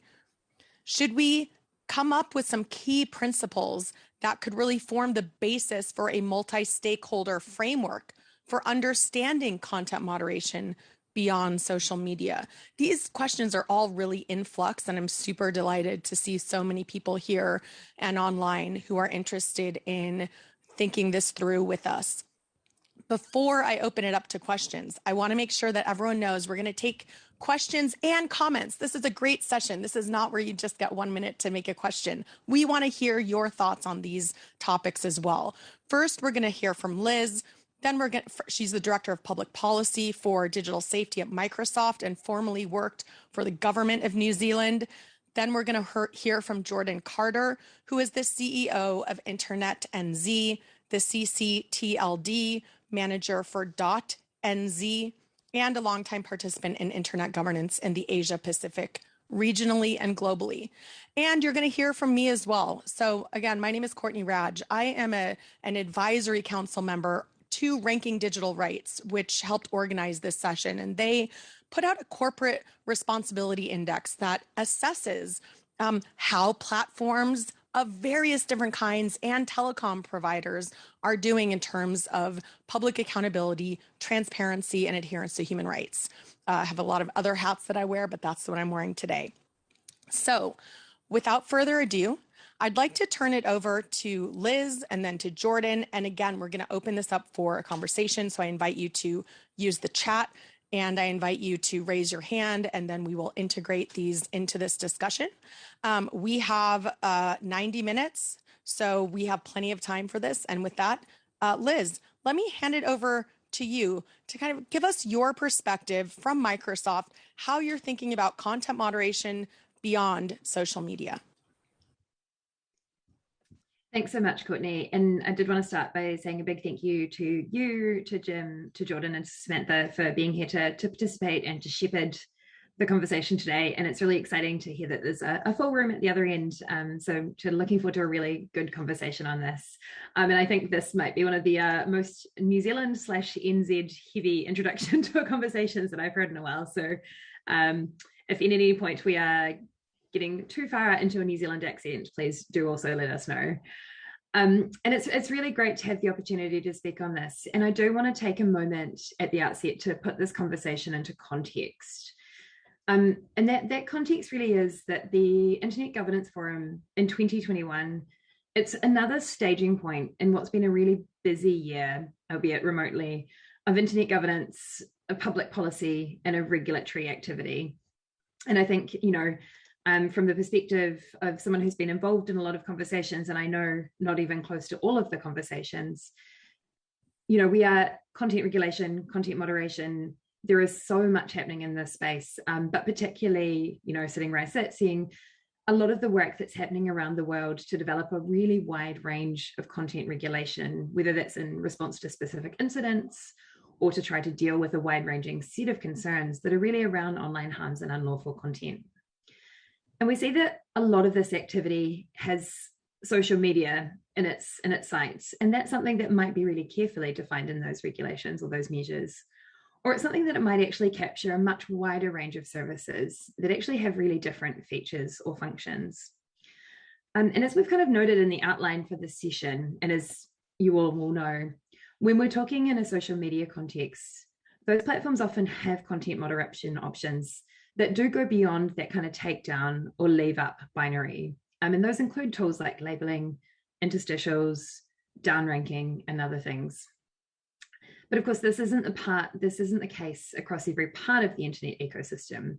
And that's let alone when you start to move down the technology stack. And so from where I sit at Microsoft and looking at a particular set of public policy issues, in a company that has a really wide range of products and services, including enterprise and cloud services, we do see a need to avoid taking a one-size-fits-all approach to content moderation issues, and especially to any digital safety regulation. And that includes both self-regulatory measures alongside sort of strict legislative measures. And that really means avoiding those one-size-fits-all solutions, both within layers of the stack, up and down the stack, and between enterprise and consumer products. So for us, you know, looking at only a single layer, or indeed a subset of applications on a single layer, it really ends up obscuring some of the complexity in this space. And, you know, unfortunately, there's no getting around that fact. We all know that content moderation is complex, and we can't get to effective, targeted approaches to dealing with these challenges and issues without really understanding and embracing that complexity. So without thinking about the layers of the stack, for instance, we miss we risk missing some important nuance about the relationship between a provider and the ultimate end user, or the extent to which that provider actually has options to deal with specific content moderation challenges. And of course, the further down the stack you go, and I suspect Jordan may touch on this from a domain perspective, the more restrictive those options become. And that means in some instances, the only option may actually be deplatforming. And this is also the case when we consider enterprise as opposed to consumer services. So for us as Microsoft, where we are providing enterprise services, we do not have a direct relationship with the ultimate end user. We hold that relationship with our enterprise customer. And for a combination of legal and privacy and technical reasons, we're generally unable to moderate individual specific pieces of content. And so the degree of control that we exercise in that scenario is fundamentally different to that on our hosted consumer services. And so part of what we want to do is really to help regulators and others understand that these services do have different risk profiles, different expectations of privacy, and different contractual obligations in play. And where these differences are lost or conflated, whether in regulatory or other measures, it can result in unintended consequences. And that's both for the users that regulation is intended to protect, but also for the wider digital economy. And this is, of course, without going into some of the significant differences in risk profile and user expectations and functionality, even among different consumer hosted services. And I know it's trite to say that the digital economy is the economy, but in an average day for a normal person, their day might include using email, a general purpose social media platform, search services, a dating app, checking the news, accessing on-demand video. And all of those things come with a different set of expectations around what users can expect from that, around the kind of information they expect to access, their privacy expectations, and everything else. And so that means when we're thinking about content moderation and technology, it's really important to remember the size of the ecosystem as a whole and the hugely diverse range of services that could actually be implicated in any initiative, and some of the size, maturity, and other differences between those providers. So as Courtney's kind of flagged, we do want to keep our remarks brief today, because what we want to talk with you all about is how we effectively flag some of those important differences, and equally why it's so important to make these kind of distinctions. And actually for a provider like us, what we can learn from these kind of conversations about moderation across these different kinds of platforms. This is a conversation that's rapidly developing, and it's in a changing ecosystem. So how can we help put forward and think through a principles-based approach to these issues? And so I'll leave it there. I look forward to hearing from you all in the course of the discussion. And I see, as I've been talking, that Courtney's been beckoning other people into the room, which I feel like is a great start. So I look forward to hearing from Jordan and the conversation as it flows. Great. Thank you so much. We have a full house. And although we have only one speaker here, the speaker deck is full of audience members, because this is such a critical topic. I think that so many people are interested in. So thanks, Liz. So definitely hearing from you, avoid a one size fits all. Not only do we need to think about different layers of this stack, different types of services, but one of these considerations is enterprise versus consumer-facing services, and the degree of control, as you mentioned. What type of staffing? How do we also think about an approach that doesn't require having massive amounts of resources in order to moderate content? What could that do to the digital economy, to competition, et cetera? Jordan, I'd like to hear from you. Do you agree with Liz? And what's your perspective on content moderation beyond social media? Well, thank you, Courtney, and kia ora, everyone. Hello from the bottom of the world. Very sad not to be joining you in Katowice in Poland. Hoping that normal service and being able to attend and see people at IGFs will resume in 2022. Fingers crossed. It's been a long time since Berlin. Look, I just want to start with some broad opening comments that content moderation as a problem will keep coming up, because we are mediating and moderating more and more of our lives through online forums. And while we are wonderful creatures, human beings, we are also ones that occasionally do things that cause harm to other people. And the moderation challenge is most challenging, I think, in those enormous scale social networks that we all know. because of the breadth of impact that they can have on things. And you only need to think about the impact of the pandemic and associated misinformation there to see exactly what that means. But it's just one example among many that you will be able to think of. And because of the vast diversity of the types of services that we use, one size fits all isn't even the beginning of a starter. How do you say that a framework that might be appropriate to give regulatory encouragement to a platform like Facebook is going to work for a platform like Telegram, is going to work for a platform like Tinder, is going to work for a platform like eBay? You know, and that's just some very obvious big examples. That's the first thing. This problem isn't going to go away, and it isn't clean cut because it isn't just content that's obviously harmful that becomes the target of regulation. It's the precursor content that can drive harm or mobilize people to doing things. And so it's not just stuff that's immediately bad, but it's stuff that can encourage people in that direction. And it's stuff that has online impacts, and it's stuff that has offline impacts. And in dealing with these are hard problems to grapple with. And the technology sector, I don't think, has the social license or mandate to answer all of the questions about how to handle it, precisely because of the breadth and depth of the challenges that this is giving rise to. A point about infrastructure providers, you know, I work at a domain name registry. We don't have the option of taking down a post or sending a message to a user on a service. There is no granularity to what we can do. We can take a domain name out of the DNS, and then no service attached to that name will work. It's a bit like an on and off switch. It isn't moderation, it's cancellation, if you like. And so that's something that we should all keep in mind.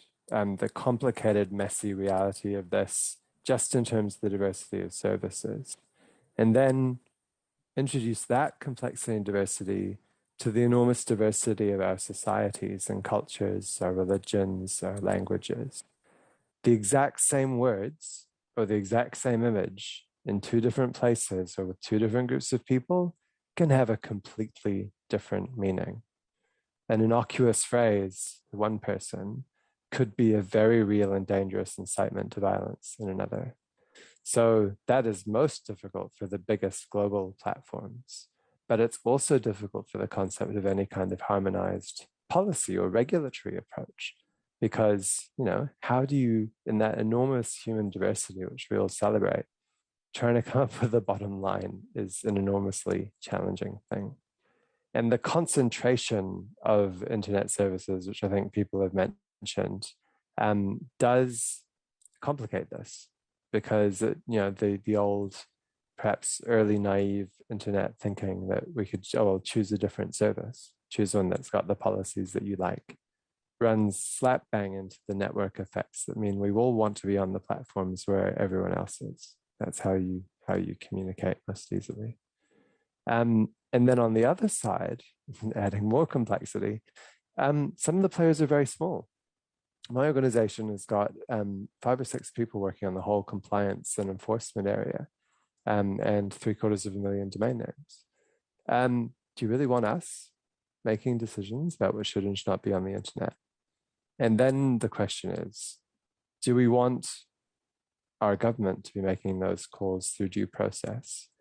And if our government starts doing it, will it start doing what jurisdictions like the European Union has been doing, and saying, we're not just going to have our laws affect our services or our industries, we're going to give them a global application. So if you think about the GDPR or possibly even the Digital Services Act that's under negotiation in the EU now,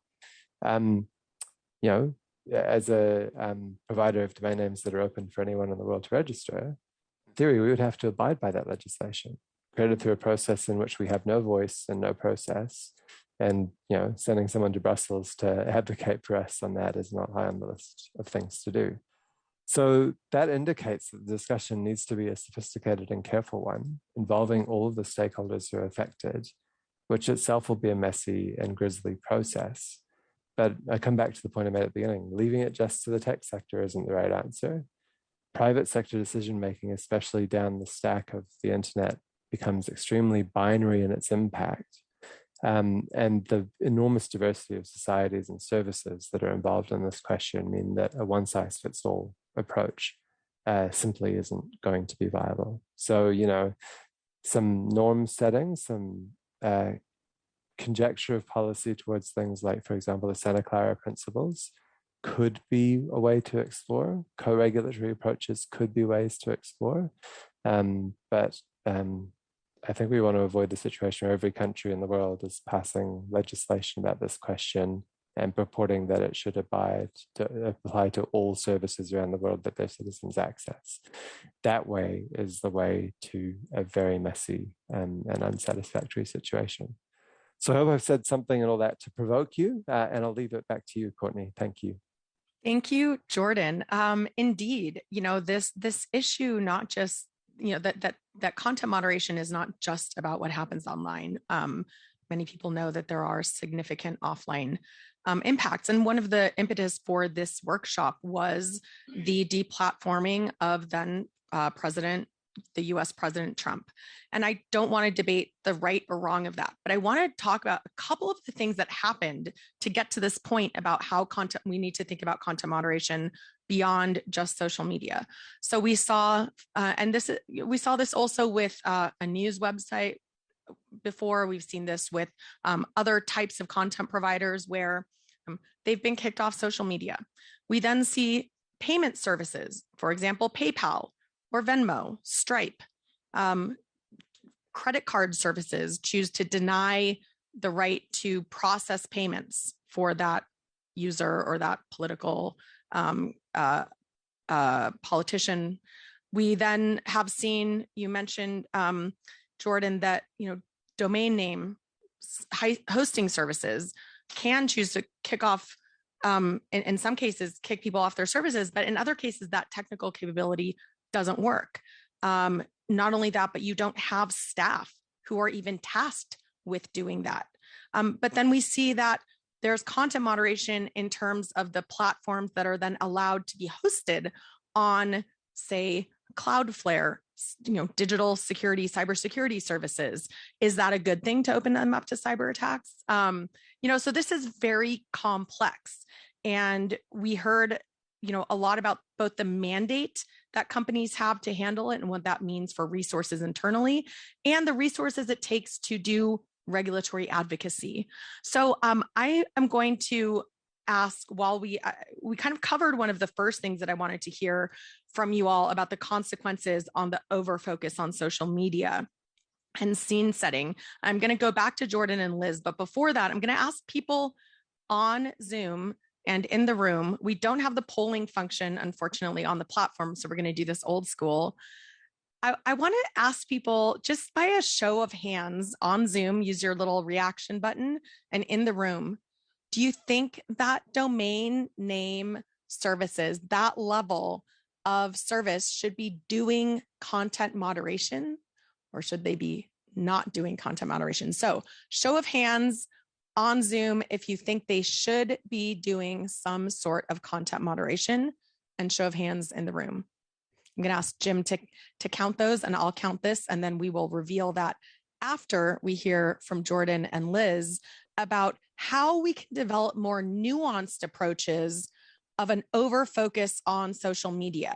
So how do we actually get to that, especially as we're talking about some of the regulatory initiatives? You know, you mentioned, Jordan, the fact that, you know, the EU is adopting these approaches that have impacts and influence far beyond their borders. So Jordan, I'm going to go to you first for a couple of minutes to talk about more nuanced approaches, and then go to Liz for the same. And again, a reminder to put your hands up in the room right now if you think we should be doing DNS level content moderation, and again on Zoom. All right, Jordan. Jordan, before you go, can I just, for folks who are in the Zoom room, in order to indicate yes or no, you have to actually go to the reactions button, which has that little smiley face with the plus on it. click on that, you'll see a green check for yes or a red X for no. And if you do that, it'll show up in the participants list. Thanks. Great. Thank you. All right, Jordan.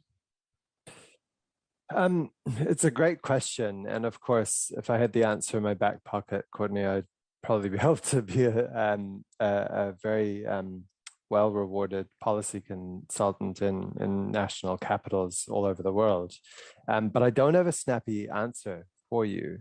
And I don't want to sound like a stick in the mud, but one of the first principles, I think, is around transparency. And this is one aspect of the EU Digital Services Act that I think does help, because in a lot of these areas, one of the key things that's lacking for scrutiny by other players, by content regulators that already exist in jurisdictions, NGOs, oversight bodies, researchers, and so on, there's very limited understanding of what happens in any of these services. So a transparency mandate can help broadly to understand what is going on in various service providers. And to give reporting also can provide some light on the requests and powers that governments are already using with respect to them. That can help, and I think I don't know that it's quite on point here, but the topic. Sorry, but yeah. Just I want to. What do you mean by transparency mandate? What do you mean by service providers and transparency? Can you like get a little bit more specific on that point? What would they need to be reporting on? So in terms of reporting, there's often a basic question of, have you been asked to take content down by people with regulatory authority? So that's the kind of basic transparency that I'm talking about in this context. And then, you can go beyond that to ask them to report on decisions that they have taken on their own recognizance that relate maybe to terms of service, maybe to public complaints, maybe to other policy frameworks that they abide by. So that's the kind of thing that I'm talking about. And there are sort of other questions around the much bigger question of algorithmic transparency that I don't really want to go into because it links more to the social media side of things, I think, for a lot of us. For another session. And that's, this is beyond that, not on it. So in the lack of a very specific, snappy answer, I might hand it back to you at that point. Okay, thank you. Liz, a couple of your thoughts about more nuanced approaches. Thanks, Courtney. And I agree with Jordan. I think, that transparency piece is important. And I think, but even in transparency reporting and thinking about what's required there is also that kind of differentiation between the data that's useful from different services and in different contexts as well. And I know, we've had really great conversations about, in some of the other forums in which we engage about, the audiences for transparency and the purpose as well. So I think it's a great starting point, but there's even a lot of nuance in the approaches there. Coming to the sort of the question here is, I think, and again, I know this is gonna sound trite and and unhelpful in some ways, but part of it is really highlighting some of the complexity, because I think there can sometimes be an ease of sort of assuming the internet is a certain subset of platforms, and part of it is an educational piece, really helping highlight some of the differences between those services, between some of the trade-offs that might be involved. But also helping to bring together experts that can have bridging conversations. And I think part of that is part of that's the educational piece, but it's also bringing together sort of thoughts around privacy and safety. And to some of Jordan's earlier comments as well, bringing in those kind of diverse voices to really help understand how some of these complexities and these trade-offs really play out for users in a wide range of geographies, and to understand where tools or restrictions or legislative measures might be abused, or where blunt tools may have a disproportionate impact. So I think part of it is the kind of conversation we're having here today, which is, and I know we often sort of talk about not admiring the problem, but this is part of it is about by saying, we know this is complex. Are there ways for us to break down that complexity and help make it manageable? All right, thank you for that. So we had 0 hands being raised in the audience here, and I think very little responsiveness on Zoom. So it looks like that attempt to kind of get feedback was a flop, or else everyone agrees like that's not where we should be doing content moderation. But I want to, since people in the room can't see the chat, just mention that Rowena Shu pointed out in agreement with somebody named Susan Payne that, this idea about DNS service providers is too broad for nuance, and that, as Jordan mentioned, it's not really content moderation, it's disruption of DNS resolution, which may be appropriate in some circumstances depending on context. So again, getting into nuance here. We have a question from Jose Micas on Zoom, and I'd like to invite anyone in the room who has a question or a comment at this point to stand up to the mic or raise your hand. But we have a question here for both speakers that says he agrees that Jose agrees that one size fits all is probably not a good idea. At the same time, do you see a problem in enacting more and more regulation that might be fragmented or contradictory? So Liz and Jordan, thoughts on that? I think to some extent you've kind of already said that, but if you can get into a little bit more detail, and I think especially maybe if you have any examples, that would be really helpful. Yeah, I mean, I'm happy to jump in with the short answer, which is yes.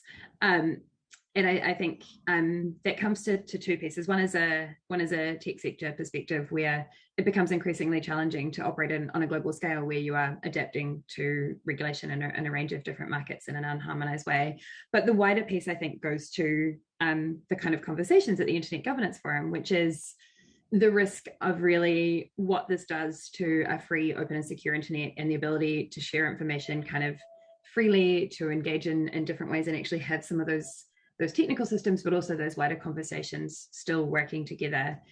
And I think one of the opportunities and challenges for us all is that we're at this point where a range of regulatory measures are being enacted in different jurisdictions. Some of them are contradictory or taking different approaches, but we are at a point of opportunity where having a conversation around some of these principled approaches and ideas that can feed into that is an opportunity to help shape that conversation. Whenever, realistically, we may not ever achieve perfect harmonization, but I think there is still an opportunity to help take that conversation forward in a way that really highlights some of those unintended consequences. Jordan? Yeah, I mean, again, the short answer is yes, but the problem here is that the organic internet approach to solving problems related to internet and technology policy is decidedly not solving this, right? So that is what is driving the rising government attention. And, that we're speaking here in an internet governance forum that by design cannot create harmonized policy outcomes of any sort. And that's why there's an evolution push right on for the IGF, right? Because, if the internet governance environment is unable to solve the problems that the internet is giving rise to, states are not going to not step in. So I think that's one of the kind of things for us to keep in mind. So there is a problem with it. And I think one of the ways that we can help is by encouraging regulatory authorities to be part of discussions like this, and to understand that as they go through processes of considering these problems within their jurisdictions, they are engaging with this broader debate. Because I know this is not a useful example in a substantive way, but just a process thing. In New Zealand, we have separate legislation dating from the 1980s that governs content regulation by media. So there's a Broadcasting Act, and there's a Film Videos Publications Classification Act, and there's another piece of legislation. And the government is taking years to do a review of those on a media basis to try and have a harmonized law framework. Now, I might be wrong, but the New Zealand government probably doesn't have officials in this session. And turning to the IGF as a source of experience there is not something that there would be the depth of experience necessary in the government machine to do. So an organization like us can bring some of that there. But I think that's just another point that there's a mismatch here between government's need to protect citizens and the way that internet norm setting happens. They're not closing the loop. So I think that teasing that out is probably something that we all need to be doing a lot of as a community. That's a fascinating observation, and I guess I would ask any New Zealand government representatives in the audience here in person. No. And any government representatives? No. So this is a missed opportunity. Maybe they'll watch the live stream later. You mentioned something though about media and the efforts that are being done around media regulation and content. And that's another aspect of thinking beyond social media. So I come from the journalism community. I also co-chair the Dynamic Coalition on Sustainability of Journalism and the News Media, which is profoundly interlinked with internet governance and specifically with content moderation, both in terms of media outlets have content all the time that is going out there, and that they offer opportunities for engagement with their audience, and they of course have different liability responsibilities than social media platforms have. Similarly, news media are at the mercy of recommendation platforms at visibility algorithms in order to have that information seen, which becomes profoundly impactful during public health emergencies, protests, uprisings, any number of things, not to mention, non-contentious elections, et cetera. So, just to emphasize the point that I agree, we need nuanced, multifaceted approaches to content moderation, because what works for a non-editorial intermediary is going to be different than an editorial intermediary. It's going to be very different from another type of service provider. As we think about, and again, I want to invite anyone in the room or on Zoom to join the conversation, step up to the mic. Please go up to this mic here. And as you're going up there, I'll just note that Jose, who had asked the earlier question, wanted to note that the IGF Youth Ambassadors are holding a virtual booth and will be discussing their initiative and introductory guidelines on regulating intermediaries' liability, an outlook from Latin America. And so you can find that on the IGF website, how to participate in that. But again, I think this is an example of how many different types of groups are thinking about this. And of course, there's the Dynamic Coalition on Platform Responsibility. Thank you. Please introduce yourself. Yeah, so my name is Xavier Brandao. So I'm from the civil society. So I'm part of a network of groups of collectives of citizens fighting hate speech and misinformation online. So we see a lot of content every day. We are mostly on social media, actually. So maybe a bit out of the scope of this conversation, but just our take on content is that there's a lot of content because there's a lot of people online in digital spaces, and there's a lot of life. And here, for example, in Katowice, there's a lot of staff here at this international Congress Center, because there's a lot of people coming. So shouldn't we assume that by definition, content moderation is a huge task, a complex task, and a human resource intensive task, So doesn't it boil down to putting the right resources, financial, human resources, whatever the level is, whatever the actor is, and what we see, we're on Facebook, we see that it's very simple. The resources are not there. It's as simple as that, So yeah, just this question: could it be a take, on solving the next challenges? So before you leave, what country or region do you primarily work in? So we are mostly in Europe. So we have tons of problems in Europe with content moderation. We are not even, in countries where there's a civil war or where there's, So let me ask you a question about that, because I think this goes to a point that also Jordan raised earlier, which is about the resources needed. You're saying content moderation is challenging and you need to devote resources to it. We know, for example, gaming, which Microsoft is involved in, has a huge issue with content moderation and chatting, et cetera. So getting beyond, let's not talk about Facebook, let's talk beyond social media. So in Europe, you have this interest in combating the monopolization of the sphere by a few powerful actors, especially those based out of the US and Silicon Valley.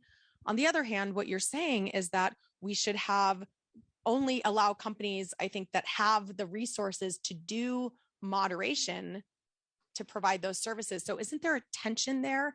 And wouldn't that lead to fewer outlets of expression because you would have to have resources? And I want to hear from you and then go to Jordan to get his reaction. Or perhaps so there was it's interesting because there was this discussion yesterday about having more democracy on online spaces and digital spaces. So what we do, we're called I Am Here, and what we want is really to promote civil courage and citizen participation to online spaces and civic discourse, And so maybe it's part of this discussion about democracy online. It's like maybe companies should delegate more power to the communities. So for example, we would have possibly moderators that are users. So what we see on certain social media, for example, or what we see on Wikipedia, which works great.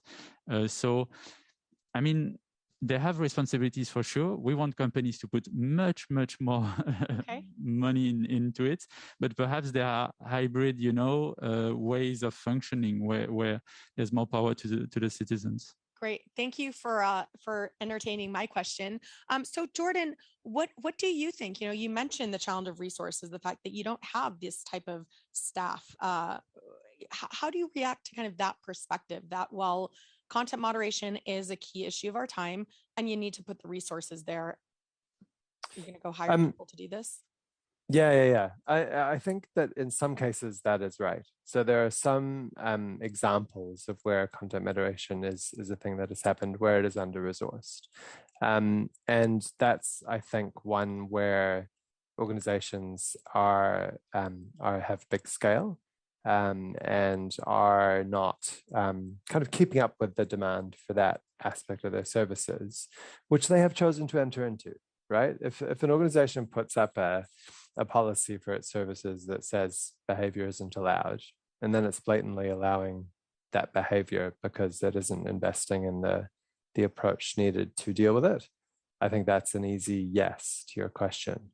But it isn't always resources. So if you take the case of a country code domain registry, the content, the domain name points to some content on the internet.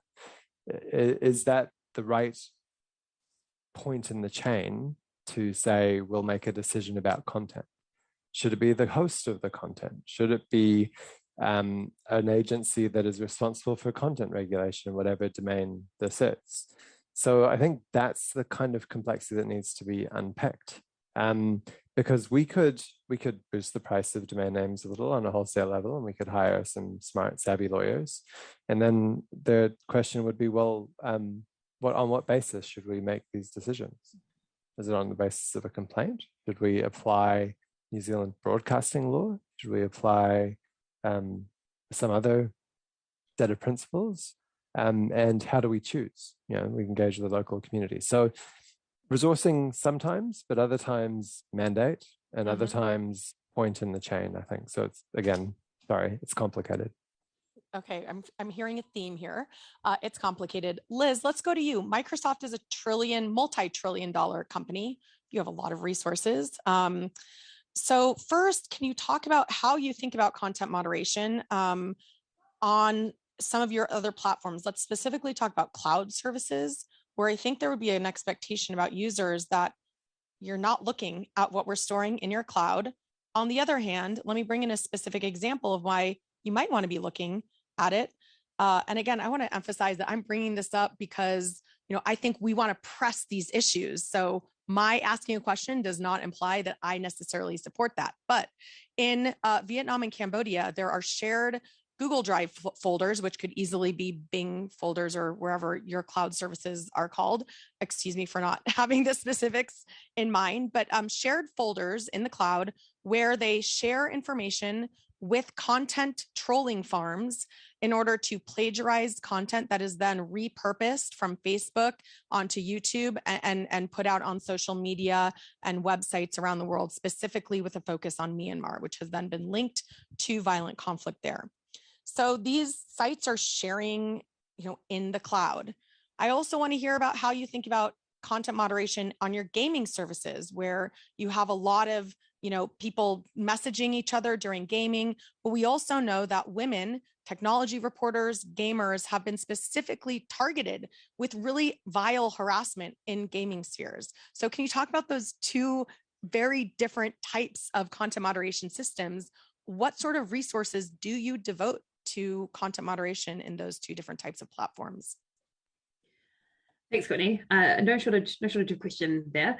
I mean, I think the first point I'd make would actually go back to the question that was asked around resources and human resources in particular. And I think to go to Jordan's point, yes, and I think it's a yes, and because of the scale at which information flows on the internet, at the scale at which people are communicating and the speed, you know, we do also need to use technical tools to help us in those situations and to do some of that detection legwork for us. And in some instances, you know, really get that reporting down. The other point I'd make is just on that one too, is even with all the human moderators in the world, content moderation is still really hard. These are complex speech judgments, which are, you know, involve a weighing of rights and involve a whole range of considerations and contexts. And so to the extent that you can, you know, hire an army, it's still not always going to mean that any platform has the right answer on this, because these are not easy decisions. And I don't want to come back to, you know, unnecessarily come back to complexity, but it is complex. To the points around cloud storage, so for us it's OneDrive, which is our consumer hosted cloud storage services, and so we do undertake moderation on those. You know, we do deploy automated tooling that then goes through a process by which is, you know, in certain circumstances will be reviewed by humans. We have those processes in place. I think the scenario you've raised in particular on that one, Courtney, is a really interesting and challenging one, right? Because it goes to a really complicated question, which is conduct and content, which is not necessarily an issue on one platform in the individual, but goes to a wider pattern of behavior or cross-platform conduct, and actually intersections with the real world. And that's again, and you know, I'm saying the word repeatedly, but this is again where it becomes really complex. We don't necessarily have the insights as a single company into that, or how that manifests on other platforms.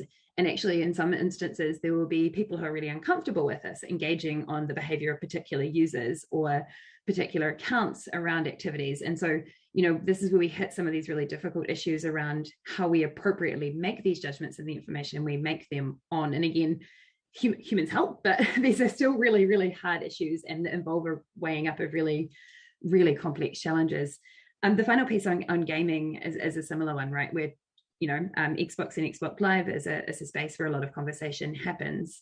And there are a range of moderation tools and practices we have there. And actually the point I wrote down the phrase because I really liked it, which was civil courage and citizen participation, really aligns to some of the way we think about the concepts of digital civility, but also the kinds of programs we have in place through the Xbox Ambassadors program, which is a kind of a holistic approach to some of these issues, which is we want to help create healthy atmospheres and conversations in the first place before we get to the point where we need to take moderation action. We want to have the policies in place to act as a deterrent, to warn people about the consequences.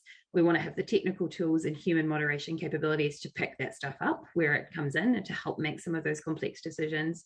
And then to take enforcement or moderation action as necessary. So, you know, these are things we have in place. And to your point on some of the, you know, particularly around women's experiences on gaming platforms and online, we aren't always going to get everything, but we'll continue to strive to improve and to hear the lessons learned on that. So I hope that's kind of touched on a range of the issues that you've raised. Thank you. I also want to follow up with you, Liz, on kind of the implication that I hear here. You know, this idea of like kind of co-regulation of, you know, content on these platforms. You raised, Xavier, the example of Wikipedia.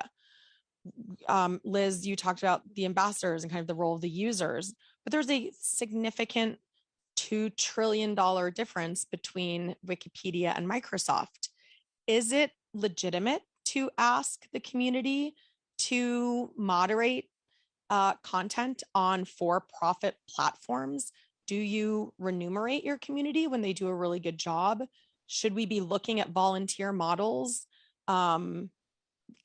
again, like in for-profit platforms. And Liz, I'd just love to get your reaction to that. And then we're going to go to a question in the chat. It's a really interesting question, Courtney, and it's one I don't necessarily have an answer to. And I think what I would say is I think it goes a little bit to the kind of business model that you have. And part of it is we are a for-profit platform. We accept that we have a responsibility to our users as a result of that, and we try to create safe communities. But part of that is that word communities and the kind of spaces that we want to create and help users feel like they're a part of. And it's not necessarily going so far as moderating themselves, but saying, in engaging in this platform, we want you to feel like you can do that in ways which are respectful and healthy and part of a conversation and set the tone for a community. And that's not the same, I think, as perhaps the kind of the weight or the responsibility that might come with a moderation that exists in some other forums. But it's a really interesting question and something I'll go away and think on. Great. All right. We have a question from Luisa Malhero, and I'd invite you to unmute and ask your question on Zoom. Oh, hey, thanks for the opportunity. I'm Luisa, I'm from Brazil, and I'm also an Internet Society Youth Ambassador. And we were talking about the complexity of the internet service providers, of the content moderation beyond social media. And I ask you about if you think we should cooperate on a universal taxonomy or a classification across jurisdictions concerning this diversity of all those intermediaries, because we are talking like about principles and some consensus somehow on the importance of this differentiation. So I also ask if you think that this initiative would improve more accurate regional intermediary responsibility regulations like across the world, for example. Thanks. Thank you so much, Lisa, for that interesting question. Jordan, what do you think? Would that be helpful? I think it would help, just in this sense, if you were trying to structure a discussion around, the ways that various problems can be dealt with at various, we used to use the word layers, right? But the world is quite complicated now compared to that. Having a sense that, maybe starting closest to the publication act of the speech that's involved, and sort of giving some examples of the kinds of organizations that are in these various categories. So I'm always a fan of taxonomies. So my short answer is going to be yes. And, should payment providers be done? Should cybersecurity infrastructure providers be involved? Should domain registrars be involved? It couldn't hurt for people to find an authoritative and well-worked through list of these, just to inform their perspectives. I'm not cynical enough to think that would be a bad thing to do just because it would encourage people to try and regulate all of them. I do know some people in the deeper, darker parts of the technology community who would have that black hat approach. So I think it would be helpful. Some exercises like this happen on narrow slices, like in the Internet and Jurisdiction Policy Network's work on domains. There's been a discussion around trusted notifiers, for example, as one example. And I tried to do a taxonomy of the various things that domain providers can do in dealing with these things. So there are micro examples of it. I don't know anyone who's tried it at that biggest realm. Great. Thank you, Jordan. I will point out the platform responsibility Dynamic Coalition did a glossary around some of these content moderation issues, and I think it came out to almost 300 pages. So it could be very long. Liz, wow. What do you think? Global taxonomy, would that be a helpful starting point for us? I mean, yeah, as with Jordan, I think where we can find ways to, I always like to try order information when we can find ways to order information and to make it digestible, because part of the challenge we have here is that these are conversations that are happening with people with a wide range of different understandings and experience. And if we can find ways to help tell that story effectively, and a taxonomy, to my mind, is often a really helpful way of doing that. Sometimes a little tricky in 300 pages, but if there are ways to help order this information and make it digestible, then I think that sounds great to me. But really keen to hear what others in the room and online think as well. Yeah, I'd love to hear that too. What do people in the room think? Would this be a helpful kind of next step? Because I think we've had these conversations. We're having them more and more. There's greater realization about the fact that content moderation does occur beyond social media and at all of these different types of services and stacks. What do people in the room think? And Jim, let me hand it to you. Are you seeing any comments in the chat? Any thoughts from our audience? Love to get your insights. Not at the moment. I'm trying to encourage participation from the Zoom room participants, but we may have to start calling on people individually to make that happen. All right. Well, I don't see anyone here. Anyone want to jump in with thoughts about that? Great. Please come up to the mic and introduce yourself. Really excited to get your input. And if you'd like to, raise another topic, feel free. Yes, so I'm Ewelina Kasprzyk. I'm the researcher at the Kościuszko Institute. We are an NGO working basically on cybersecurity and new digital technologies. So this is pretty much our area of work. I would definitely be I would definitely be really into the taxonomy, because I think those, like, having very clear rules on how to do this content moderation, because I think that, the full stack of the internet is really complex, and there's a bunch of layers like users don't really see on a daily basis. We are not in direct day-to-day contact with many of those entities, with many of those layers. So I would say there will definitely be a bunch of issues we would have to solve, and a taxonomy would be definitely helpful in that. And issues, for example, with transparency, as it was already mentioned a few minutes ago.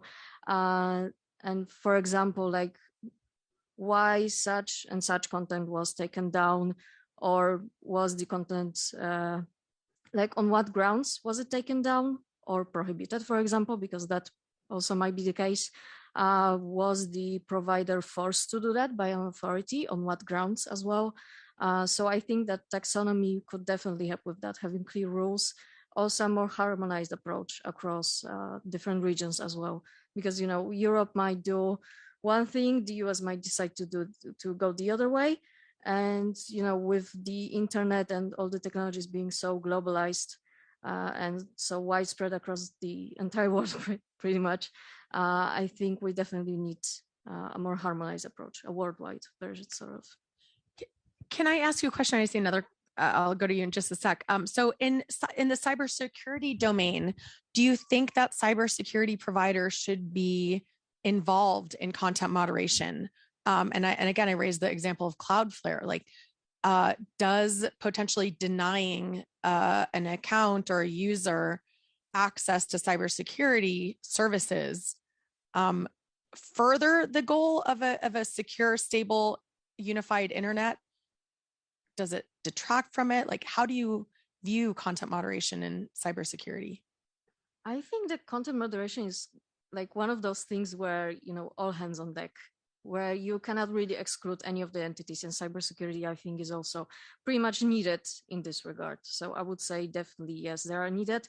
But as with many of those projects where a truly multi-stakeholder approach is necessary, I think you need to have clear rules, and, so that every entity, every layer of this full stack of the internet or other technologies knows what they're doing, what they're supposed to do, and what is not some of their, responsibilities or tasks to do.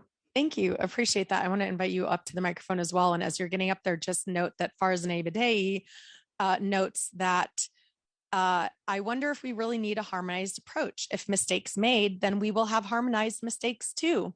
So I suppose that's one approach as well.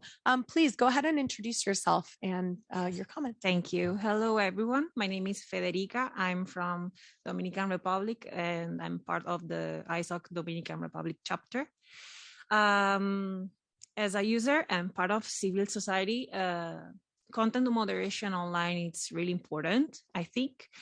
And in my case, for example, you were talking about this taxonomy that would be great in order to have like some standards around the world. But I think we all we cannot forget something, which is like the diversity of cultures. For example, I live in the Caribbean.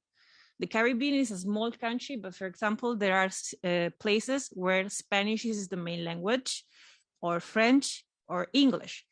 And the Spanish itself, for example, spoken in Dominican Republic, maybe it's not the same or doesn't use the same slangs in Chile or other parts of Latin America. So what I mean is content moderation online should also consider this diversity when we talk, when we speak.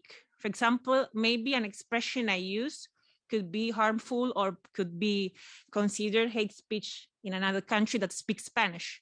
So this taxonomy maybe will feel this lack of principles that could be used from anyone, but we should maybe always update it, considering this cultural stuff, cultural differences, and also contexts. Mm-hmm. Great. Well, thank you so much for raising that point. I think that's really key. And I want to zoom in on this issue of multilingualism, which is a huge thing in internet governance. And the fact is that content moderation at scale depends on algorithms, right? You can only have good algorithms if you have good data. You only have good data if you're looking for it and collecting it and doing it in languages. And then, as you're saying, cross-referencing that with the cultural context, the meaning, and all of that. And, something I was speaking at an OSCE session yesterday on AI and disinformation. And, one of the things, for example, in Ethiopia right now, where there is a violent conflict happening, apparently in a country of 100 million people with 6 major languages, Facebook, for example, only has two of those languages in its integrity systems. I would say probably most platforms, I imagine Jordan and New Zealand, you probably don't have any of the 6 languages of Ethiopian on your stack or in your algorithms. Liz, I don't know how Microsoft has that. I've worked a lot in the Middle East, and I know it's a huge challenge with Arabic. Content moderation in Arabic is terrible. But because, again, most of the companies I think that we look at that have power of the public sphere are US or European language based. So this issue gets even more complex when we introduce other languages. So thank you for raising that. But you also mentioned this issue of principles, and I want to turn to our 2 speakers on principles. Actually, before I go to our speakers on principle, sorry, I just noticed that there is a hand raised in Zoom from Shalongo Christofina, and would like to invite them to unmute and ask your question or make your comment, and then we'll be going on to the issue of principles. Please go ahead, Shalongo. Hi, good afternoon, everyone. It's Christofina. I don't know why my name is like the other way around. Sorry about that. No problem. So I work for a think tank in Southern Africa, in Cape Town, and we actually just completed a study on misinformation in the Global South. So with other partner organizations in different regions in the Global South. And that's one of the things that came up, that the challenges that these actors who are countering the infodemic is that Africa, the sub-Saharan region, for instance, has diverse languages. And so, who looks at what? And, they don't have enough or, sufficient algorithms to look through the different languages. But also, a few months ago, the Facebook's oversight board had a case, its first case of content moderation in South Africa, actually. And it was a post that was racially charged. And I think from the perspective of, the States and from Europe, it was very, biased. It was, it's different. But given South Africa's history of apartheid and racial injustice, if one looks at it from that context, it's not really, it's not attacking anyone. It's not, the board had their own sense, but it's a very different context. And I wanted to speak to that, the point that was raised about a harmonized approach the contexts are different. Africa, for instance, has a history of states that are repressing freedom of speech. But given the different contexts, I don't think we can have a globalized approach to content moderation. And also, we also have different challenges. Internet connectivity I'm speaking to where I am in Africa is very, very low. And we've actually found out that the majority of content that circulates is on radio, for instance. Radio is a tool that is used widely on the African continent. Everyone is focusing on, digital platforms. But then there's radio that, is where the information is traveling, it's very viral and offline. And so, we have come across actors who are looking at ways to moderate content offline by speaking to communities, listening and on radio, cutting out clips from local newspapers and going on radio, talking to communities. And have you heard this? Have you had that? Protecting human rights also, looking at vulnerable groups and talking to people about people living with albinism, people who are part of the LGBTQ community, women, for instance, speaking to those communities and speaking to the kind of biases and the kind of myths, so to say, that circulate in those communities about these people. So that's all I just wanted to say. Well, thank you so much for sharing that perspective. I also want to acknowledge where we are. We are in Poland, about half an hour from Auschwitz. So we do have to remember that these are not, just hypothetical issues. We have to understand this is very real. There is no separation between what we're talking about happening online and what can happen in reality. One of the reasons this is such an interesting session for me, I think just reading recently about how Amazon's, there was a study done about Amazon's book recommendation system. They cleared their cookies. They went in with no user profile. And upon just searching for a couple of key terms, were very quickly linked to far-right extremist groups, publications about anti-vaccination, and a lot, there's these algorithms that end up connecting all of these different extremist groups and conspiracy theorists. So I think that's something else we need to think about, again, that this happens across different types of platforms, radio, media, et cetera. I do want to note this comment from Jacqueline Rowe in the chat, which is talking about a taxonomy of all possible types of content online, or content hosters is like trying to create a taxonomy of all human behavior. And that she feels that, Jacqueline feels it is unrealistic given some of the cross-cultural, cross-linguistic differences. And she notes that a principles-based approach might be more realistic. So I want to turn now to that idea of principles, just noting, however, that I think what I'm hearing coming out of this session is a taxonomy of different types of service providers might be helpful, not necessarily types of content, though maybe I've misunderstood.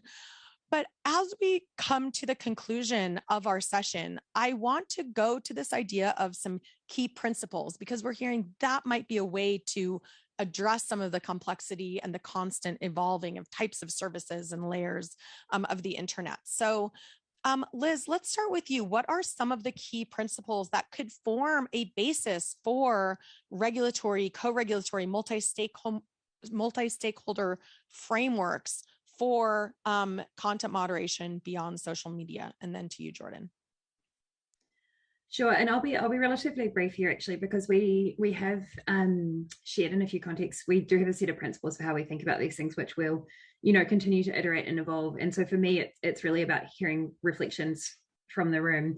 But the things that we kind of think about on a principled level are around developing rights, developing measures, that respect fundamental rights, that do recognize that there's no silver bullet for any of these problems, and nor is there any one-size-fits-all solution. Really thinking about that diversity across services, around maintaining a free and open internet. So a range of the kind of principles that I've sort of touched on talking earlier today, and I think that we've canvassed a little bit in the conversation. So, but again, I do recognize too that these are at a higher level that don't necessarily grapple with some of the complexity that we've raised. And I think that's part of what I think, I'd love to hear how we can take some of this to the next level to help us navigate from that principled level, using a principled approach, I guess, but to sort of think about how we say recognize complexity. One size won't fit all, but what is the principled level that sits beneath us that helps us take that conversation forward? I want to press you a little bit to do a little bit of that thinking right now. So you talk about the importance of, human rights principles. Okay, which ones? Because some of those are in conflict with each other when we talk about content moderation. The right to privacy, the right to freedom of expression, the right to life, protection of children, right? So, I mean, let's just take CSAM, the child sexual abuse material, as an example where that is inherently a violation of child's rights. Yes. But the measures taken to find that and moderate that type of content across services would potentially be a violation of privacy. So when you're thinking about this idea of human rights, how do you operationalize that? Which ones are you going to focus on over others? I think I'd say two things in response to that. One is that has to be a dialogue, and I think that has to be a dialogue between the sort of between different parties and different perspectives, but also a dialogue in a sense between those rights and the way that you balance those in any particular situation and make those judgment calls and be willing to adapt and to change that over time in response to learnings, to norm shifts and other things. The second piece is coming back to those fundamental principles around necessity, proportionality, and legality. So really understanding where possible with clarity. And that's one of the things that we ask for from governments is that clarity, that principle of legality, to help us understand how we navigate and where they're setting restrictions or lines on this stuff to help us understand that. And then in the way that we shape up our internal thinking, but also encourage others to do it is, and again, human rights is, none of these are easy, right? So when you're thinking about necessity and proportionality, it is a dialogue between these as well. Thanks, Liz. Jordan, over to you. Same question. What are some of the key principles that could form a basis for this approach? I think one of them is that human rights and rights that apply offline apply online. And that immediately gives rise to one of the biggest challenges about these principles or that framework, which is that these online environments, whether they're social media or payment providers or messaging services, are almost like a new space, right? And we have public institutions that are dedicated to doing exactly the balancing of rights that you just mentioned, Courtney. And now we sometimes expect these big private companies whose one of their abiding purposes is to make money for their shareholders to suddenly engage in a process that in all other areas of life is done by the state. So I think that's just an interesting meta comment on the challenge there. In terms of some principles that sort of seem to provide some guidance in my research for prepping this, I did come across this thing called the Santa Clara principles. And I thought they were quite interesting because they were, there's stuff about human rights and due process, about making sure that the rules and policies that platforms apply are understandable, so, and visible, that cultural competence, language, context is absolutely essential to this problem, that integrity and explainability of these processes is very important. And those feel to me like some high-level principles that do begin to speak to this challenge. But that said, these principles are about transparency and accountability in content moderation. So I think there's a deeper level of principle that we need to sort of tackle, which is, we talk glibly about this with an assumed commonality sometimes, I think, of what is the problem that we're trying to solve here.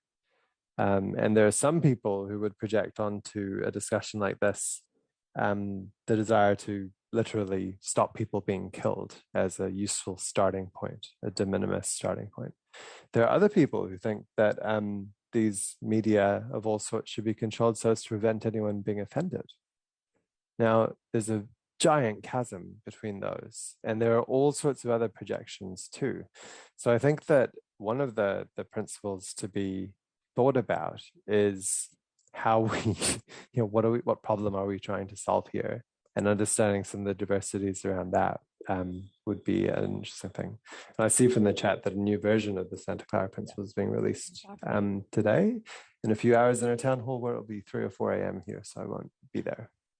Well, luckily they will be online. It has been a big effort by a group of civil society, but part of the reason for doing this town hall today is to get wider input. And it's great to hear that you see those types of principles as holding some promise for the way forward. So I would definitely invite everyone here in the room and on Zoom to join that discussion.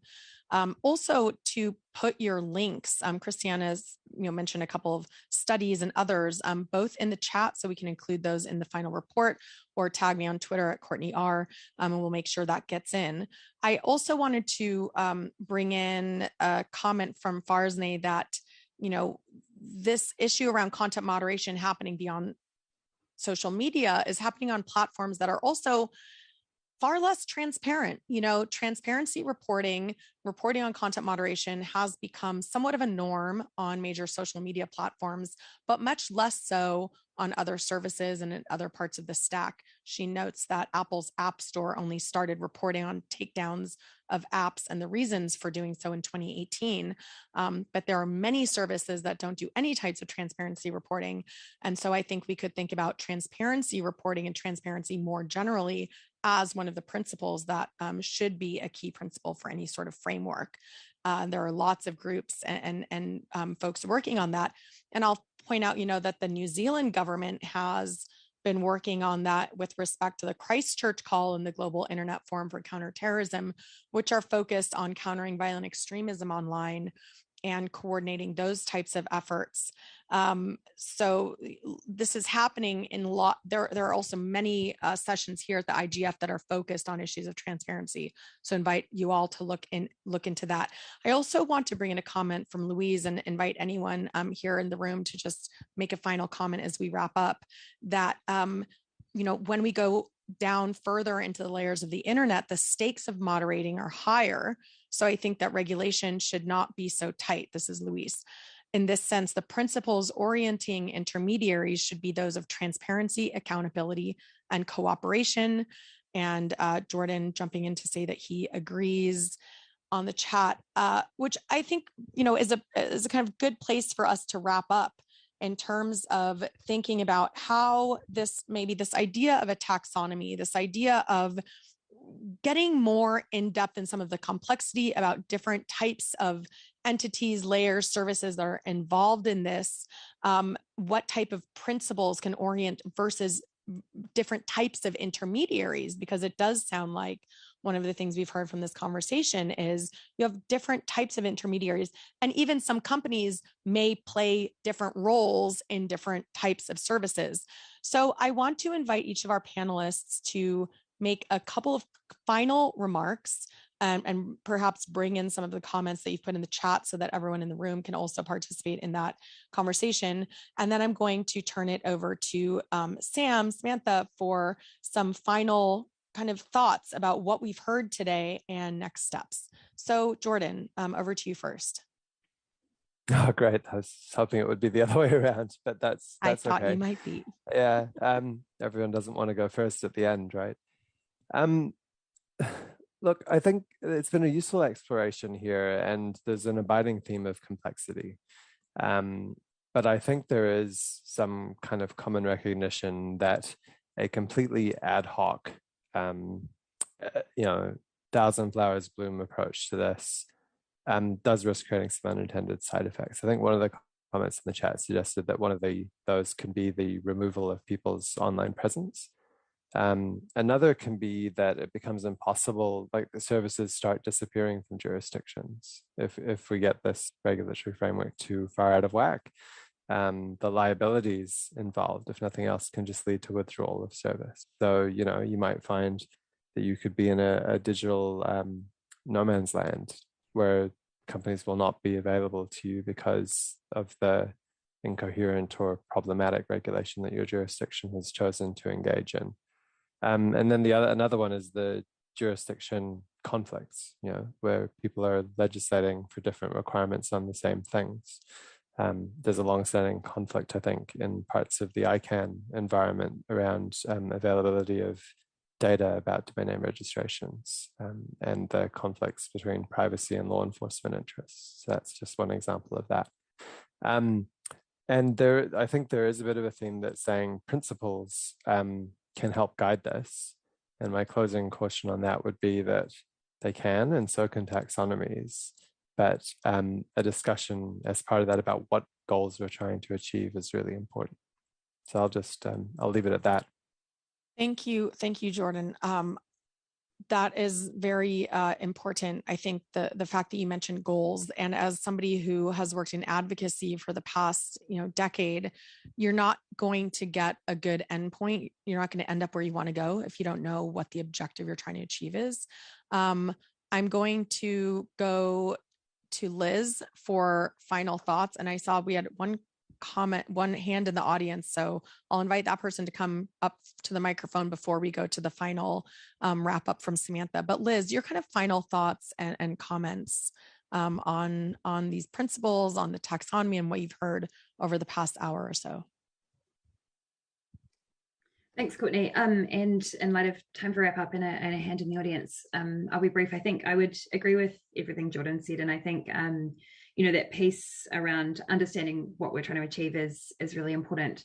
I do think to the point we've kind of made at the start around sort of 2 points. One is the bringing regulators into the room, because this is where they are acting and having these conversations. So part of it is informing these, and part of these is, as a tech company representative, recognizing the extent to which this can't and shouldn't be all us. These are conversations that go beyond us.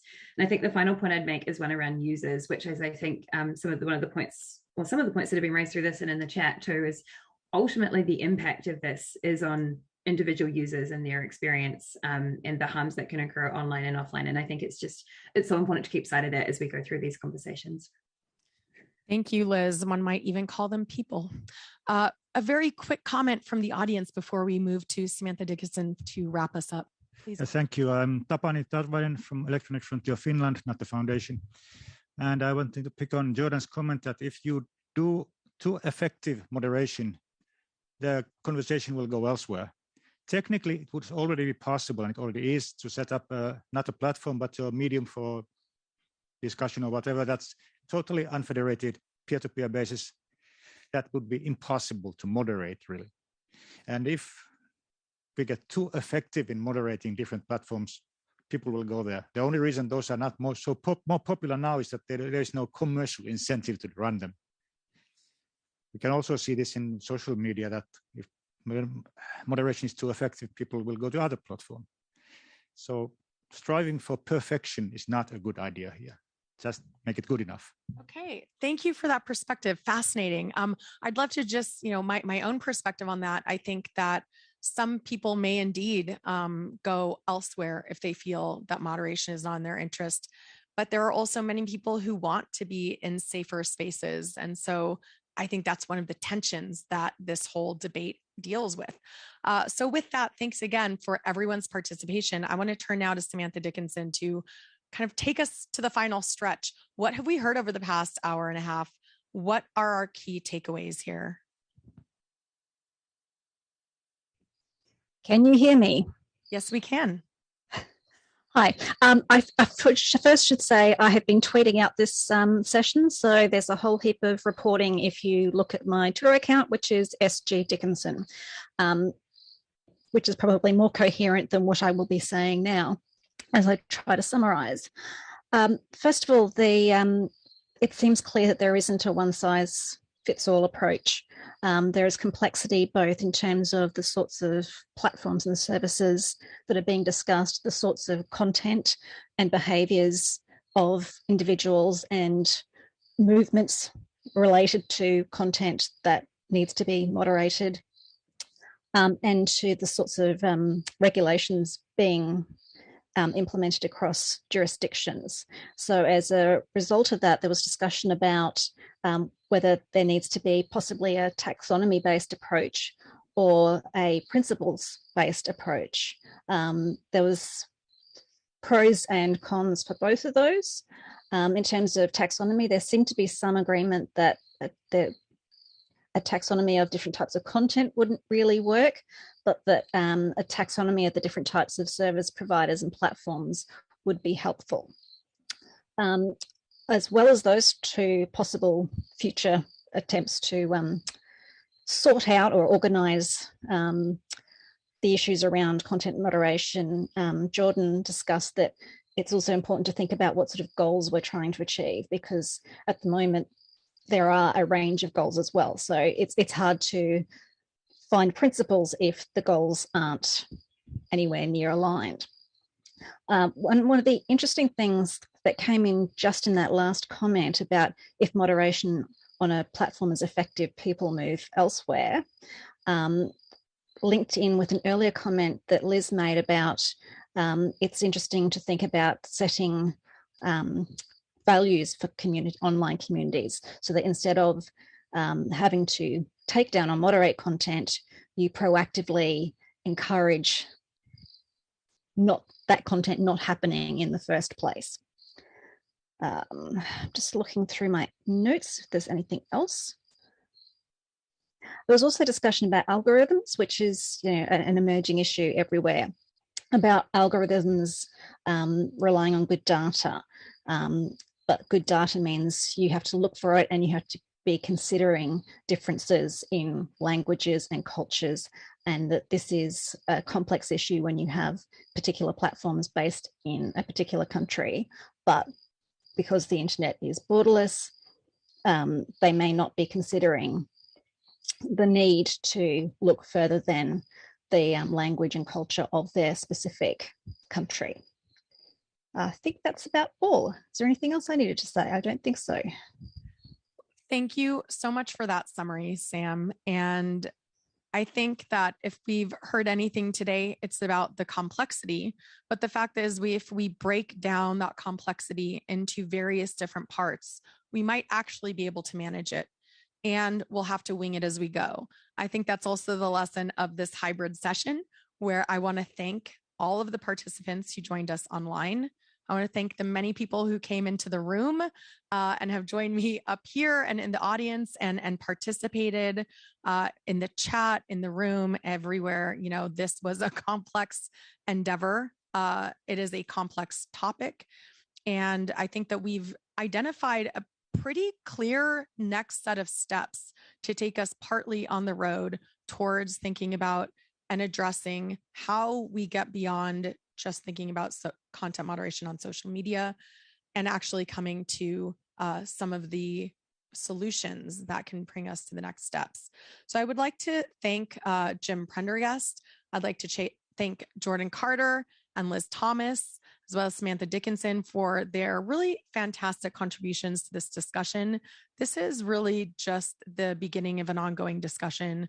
Join us as we continue to address this topic in the various institutions that were involved in planning this IGF, in many of the other sessions that will take place during this Internet Governance Forum, and in the intervening time on the various dynamic coalitions and best practices forums, because I think there are many opportunities to really get down to business. So with that, thank you so much, and we'll see you at the next IGF.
Hello, everyone. Are we on?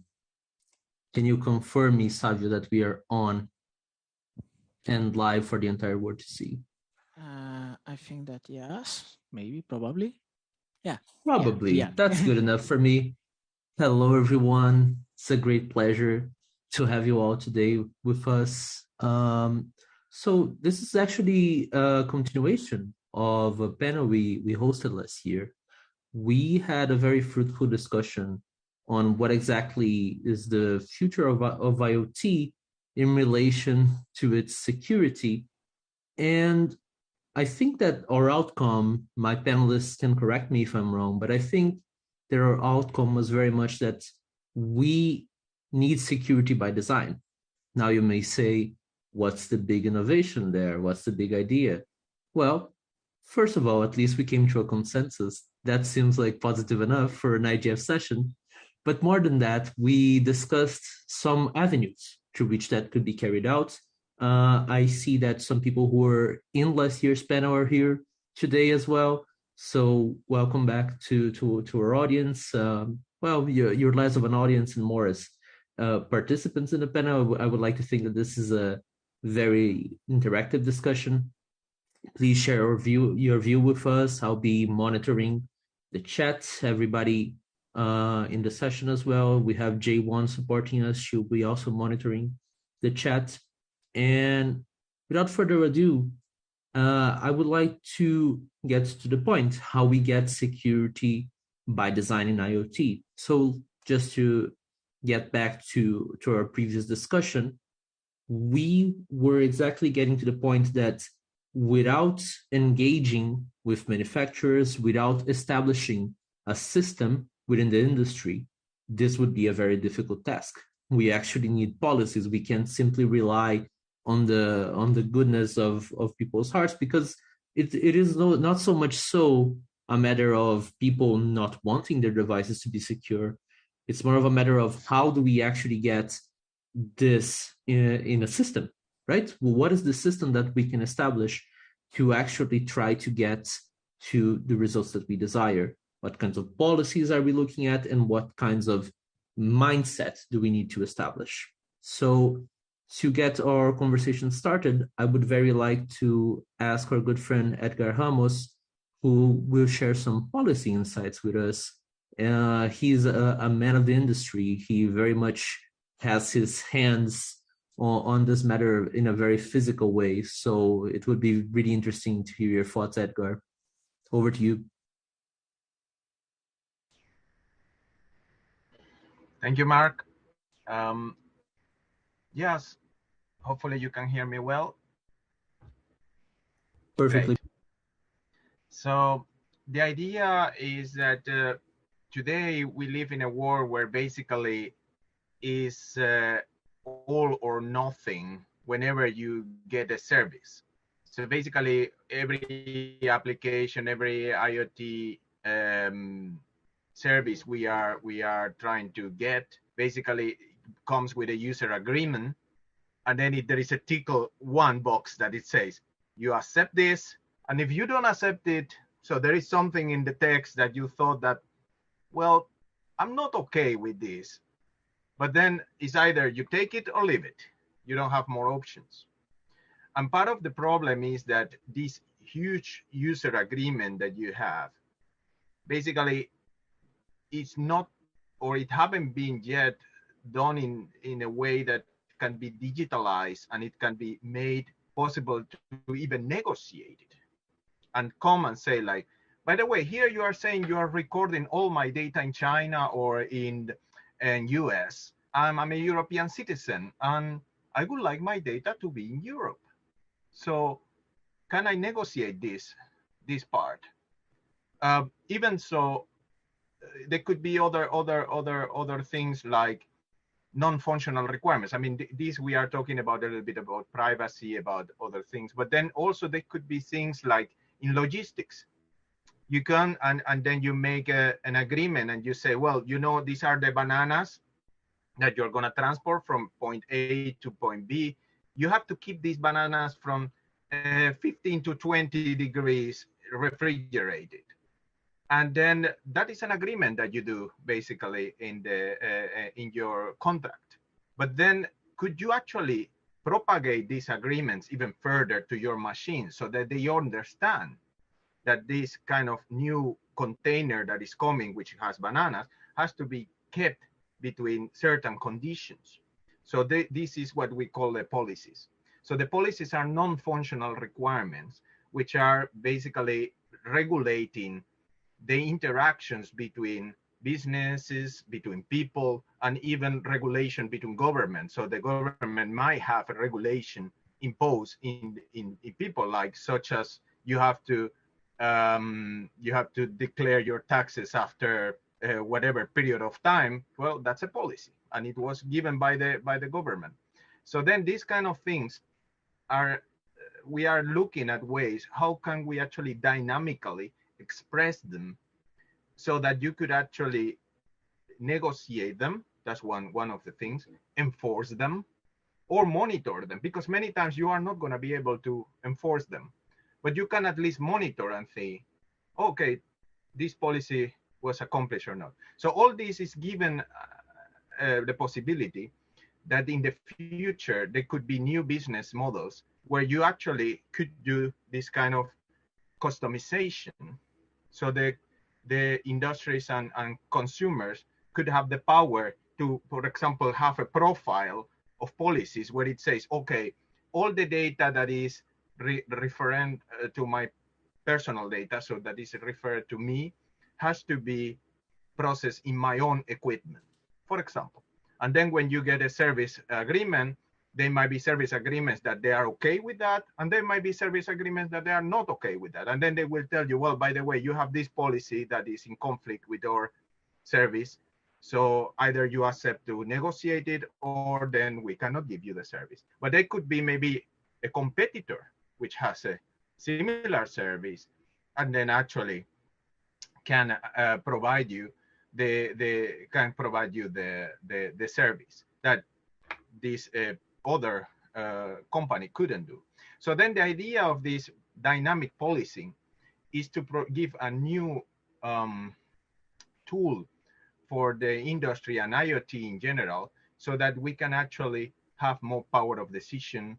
We can also can have more control of how the things are going to be done, and then also model these non-functional requirements, which are very important in use cases, and somehow it has been overlooked because everything is, you know, normally done legally with legal agreements or these user agreements. But then you could have these digital contracts today that can be helping to develop these kind of policies in that sense.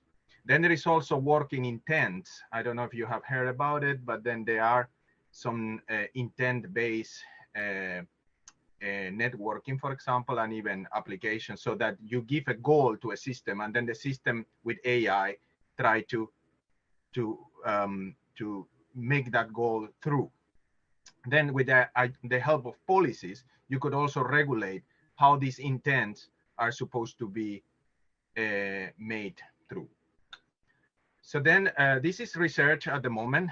The only thing that is close to something like this policy description is one language called Tosca. But then we have been looking at, is it really possible to be used for IoT applications and so on. But there are other type of options that have to be explored. And then also we had to look at these negotiation options, and then how finally this comes everything together and put in a framework that can be interoperable and working everywhere. So that's the idea of the policies. Thank you very much, Edgar. Apart from bananas, which was my main takeaway, I do think that you bring a very interesting point forward. When we talk about policies, we usually discuss this within a very specific context of what a policy is, and you certainly bring a very, I think, specific angle to this, which helps corner a discussion very well, and I think kind of leads very well into Marta's discussion. I think that what Marta, at least conceptually, what she wants to bring today very much ties into that, which is what has been the practical implications of the different policy approaches that have been going on. What are we looking at right now? What are we looking for in the near future? So it's a pleasure to have you today, Marta. And if you could enlighten us, it would be great. Thank you very much. Sure. Thank you, Mark. Thank you for this opportunity, and thanks, Ega, for your remarks and your presentation. I mean, yeah, it totally made sense, and I'd want to even build up upon that. I would first even start by looking at what COVID-19 brought as far as IoT was concerned. We all would have thought that probably there would have been like a big shift or transition into IoT once COVID came. But unlike, let's say, just the internet that had more traction, more traffic, and stuff like that, IoT seemed rather on the low side, but gradually it is actually improving. And now we see that IoT devices are more used and are running and sending like data almost all the time. But then we realize that these tend to affect the actual networks that run them. So we are looking at once IoTs are fueling in, let's say, healthcare, smart cities, what stress is it bringing? We can see some sort of financial stress, and then it brings us back to the question, even when we talk about policy in terms of like your data security and all that, what are some of the economic policies that can also be like addressed to help for like with this health crisis, the financial crisis that this might bring, because we see that now these IoT devices do not come cheap, and as people use it or as problems come, for instance, one typical example I'd like to use is the release 16, that's the 5G release 16, 3GPP, which was delayed by 3 months due to COVID. That alone is like a setback. I mean, that came in the area of IoT, and then we realized that even after that setback, other releases which are going to come after that are also going to like be affected with some sort of delay. So it's very important that the industrial IoT enhances their network capacity. So those of us like that work with IoT, like manufacturing devices, it's a very crucial point to look at in that regard. Now, we see that like we talk about data management, AI and computing, which are some of the trends that we should expect in IoT as time comes on. A typical example is the smart cities. Now, going forward, we should expect that isn't just like the customers or the consumers that would be using the IoT devices. No. So it means that like these smart cities would also be able to automate and collect data like on their own, like through like video surveillance and other things. So then that comes into play when Edgar mentioned about you consent to some data agreements, but you're not comfortable with all of these. Now, here is the case where the smart devices would be collecting this data and be managing it. How secured are we then looking at providing just our data, like private and personal information? And now IoT has evolved such that now it intrudes like personal privacy almost every time. So how then do we see to drive this in such a way that we as the consumers are not affected? We see 5G, which is like now connecting people faster, and now China even is actually like one of the top nations that are actually leading in these IoT innovations because of 5G. So I believe that the EU and other continents, other nations also need to double up like such measures to compete with the like growing influence over, let's say, China, so that it doesn't look like most of these innovations are just being owned by just a single source, so that there is more, should I say, cooperation and collaboration to protect like people's data, to protect people's information, and also to facilitate like international data transfers and all of that. That said, I think IoT really has this, should I say, connection with edge computing, and that is one of the key things that right now is dear to me. And I think some organizations have started working towards like looking at a bridge between IoT and edge computing. So to say that, for instance, if we have like an autonomous vehicle, which we see coming up as something that is rising, and now we are able to see that the vehicle drives on the like on the road. I mean, it's been automated.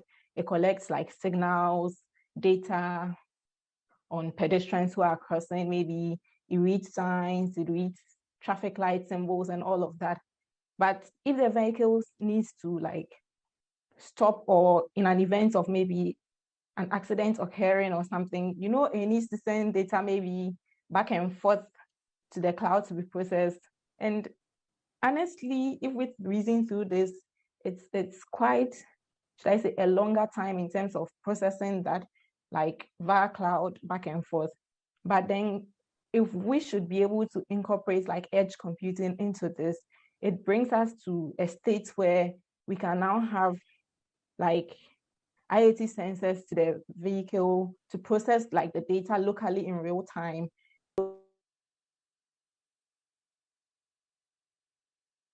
Microseconds, latencies that may occur, and then that makes it like even a better option for us, and even a better. So it all boils down to, I mean, trying to get these systems intertwined to reduce our overtime, to reduce the downtimes, and to improve like the predictions that are made by these AI systems that drives these IoT applications. So that being said, I think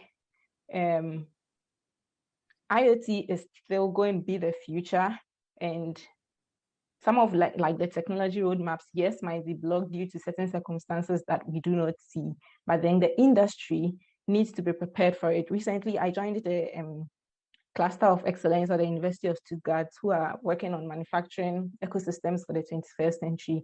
And this time around, we're trying to research into how to make your own DIY recipes that would enable like smarter industries, smarter cities, to be able to collaborate. I mean, in terms of collaboration, looking at living and non-living things. And if I say non-living things, looking at robots and the likes. So it means these are going to drive, and then we need them to be more sustainable. So driving them to enable us work well, yet trying to reduce the implications that we might have. And this all deals with like getting right policies in place, getting right people who think like collectively, and then do not think like just within one sector. That is why collaboration is so necessary and needed when that comes into play. And I believe that going forward, our discussions would not have to be probably on looking at the threats that IoT poses to us, but rather looking at how we can make this like the new normal, the new thing to embrace. And then just as we breathe air without like being bothered, we are able to live in that, and then we are all good to go. So basically, yeah, I think that would be my submission to add to what Edgar said. And yeah, we could contact me to talk more about this, because I'm really interested in stuff like that. Thank you very much, Marta. So what I get from your intervention is basically that somebody has a positive outlook on IoT. That's actually great.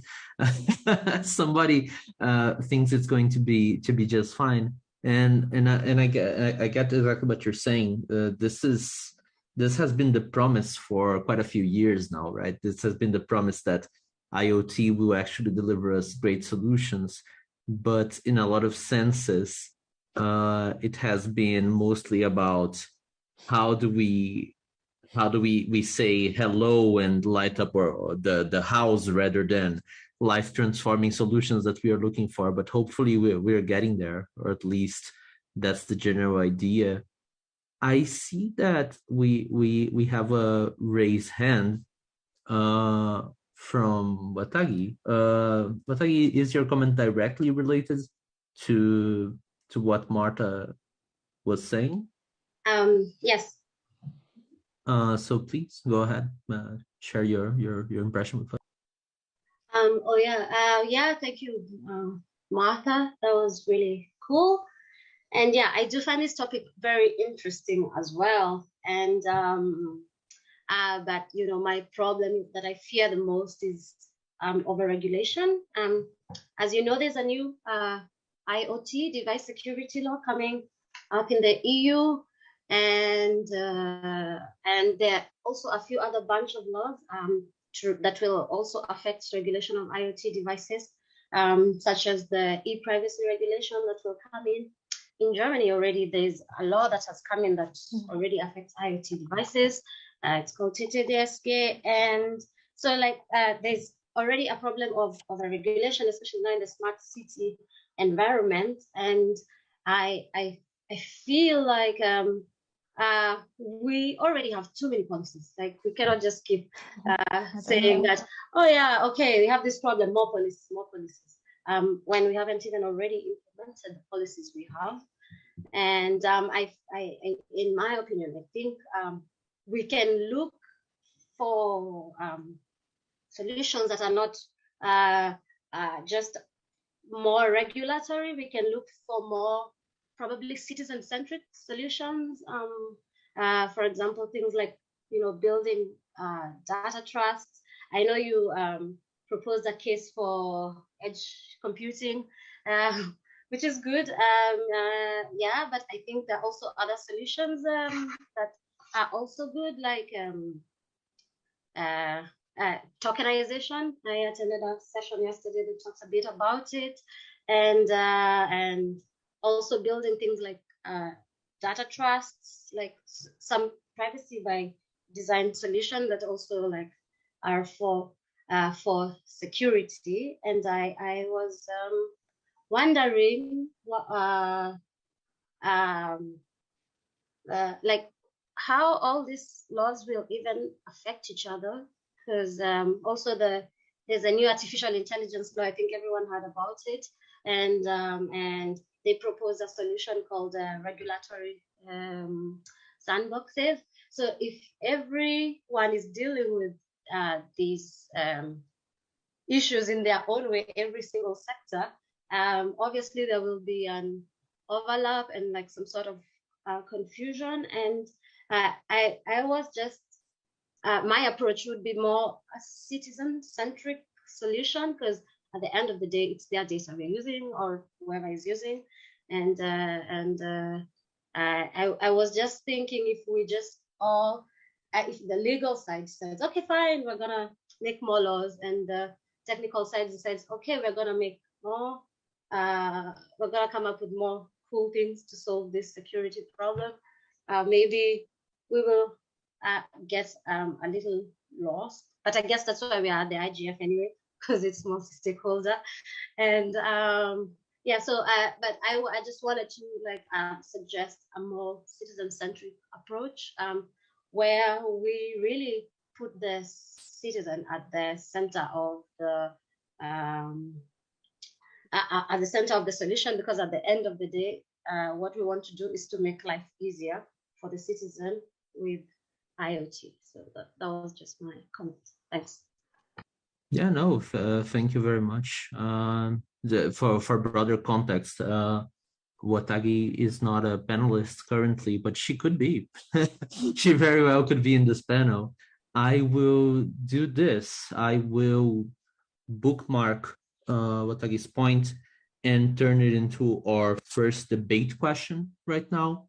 I will hand over to our final panelist, and we'll get right to that question when he wraps up. So panelists, please start thinking about your impressions on what has been said, And on the meantime, I will give word to our in-person panelist, the one who's holding together the entire venue on his shoulders, my good friend and IoT specialist Savio will discuss the implementation side of a standard for IoT. What does it actually look like? What does it actually feel like? He's going through this right now as a matter of going through his post degree. So, Savio, it would be great to hear your impressions of what this actually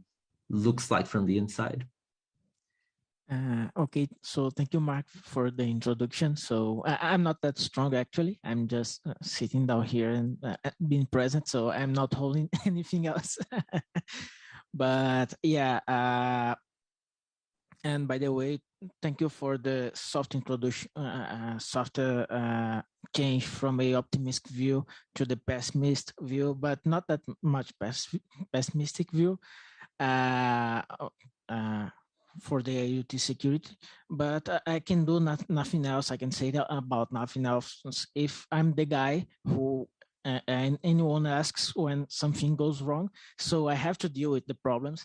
And okay, just recapping some things from our last session, and now getting back to our session now. Last session we debated more about like static things on configuring stuff, on the design of the stuff, still in the manufacturer's house, and how should we deal better with the communication with IoT and the edge computing or something like that.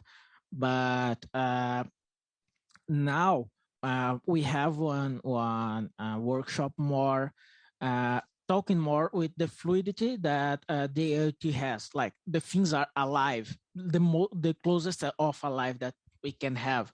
So every time something changes and new vulnerabilities happen and so on.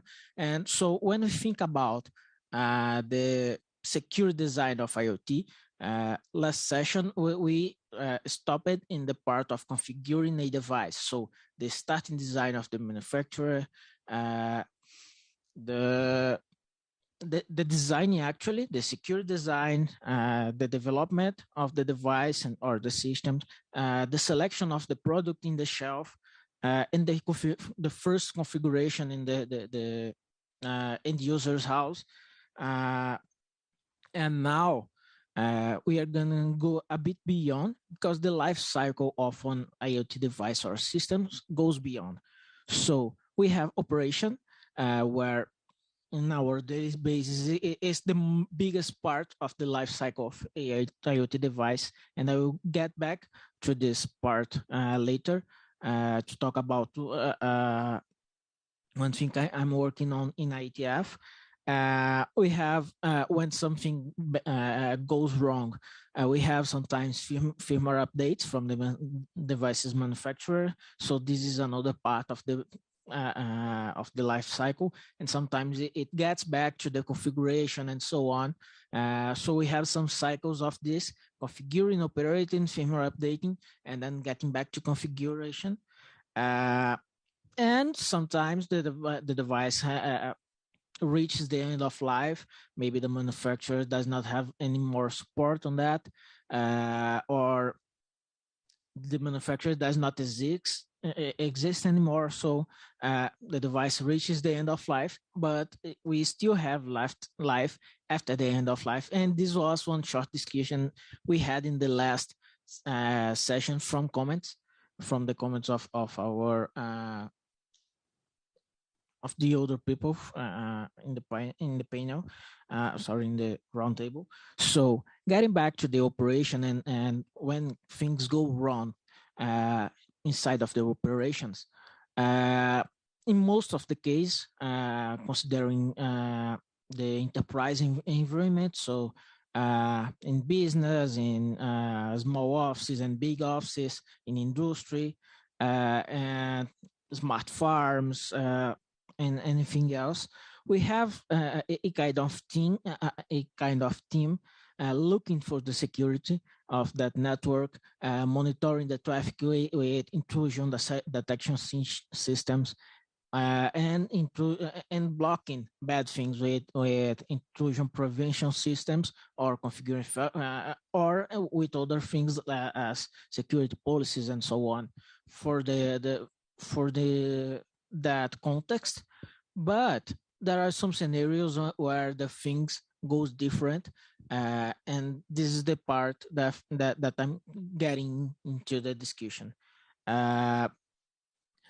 Scenarios as home IoT, we have known taking care of the security of that home network. So we have like a long unauthorized access to devices and so on. And sometimes we discover when vulnerability and the end user does not update the software and the firmware of the IoT device and so on. In those scenarios, we also have like one small team taking care of security of a big city, for example, in smart cities, and lots of different and heterogeneous network with different devices, and they just can't follow the process and like see anomalous behavior in the network, and then detect attacks, or keeping the updates like in every day. So this is where I go with my proposal. I have currently one active draft in the IETF where I try to deal with this thing using well-known knowledge about vulnerabilities or malwares, well-known malwares, variants, botnets, and so on. So the point is sharing knowledge. So in the name of the proposal, the name of the draft, you can find it with INXU. I call it actually INXU, but it's INXU, Inter-Network Exposure Analyzer Utility. And its function is on taking care of finding threats in the network based in well-known attacks or exploits and malwares in a way that someone can describe how an attack can be done, like exploiting multiple vulnerabilities, and in the network, in the final network, that will be one process verifying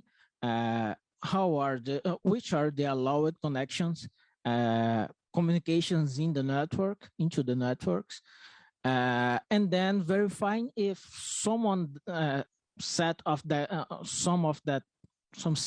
connections can expose a DN network to a threat.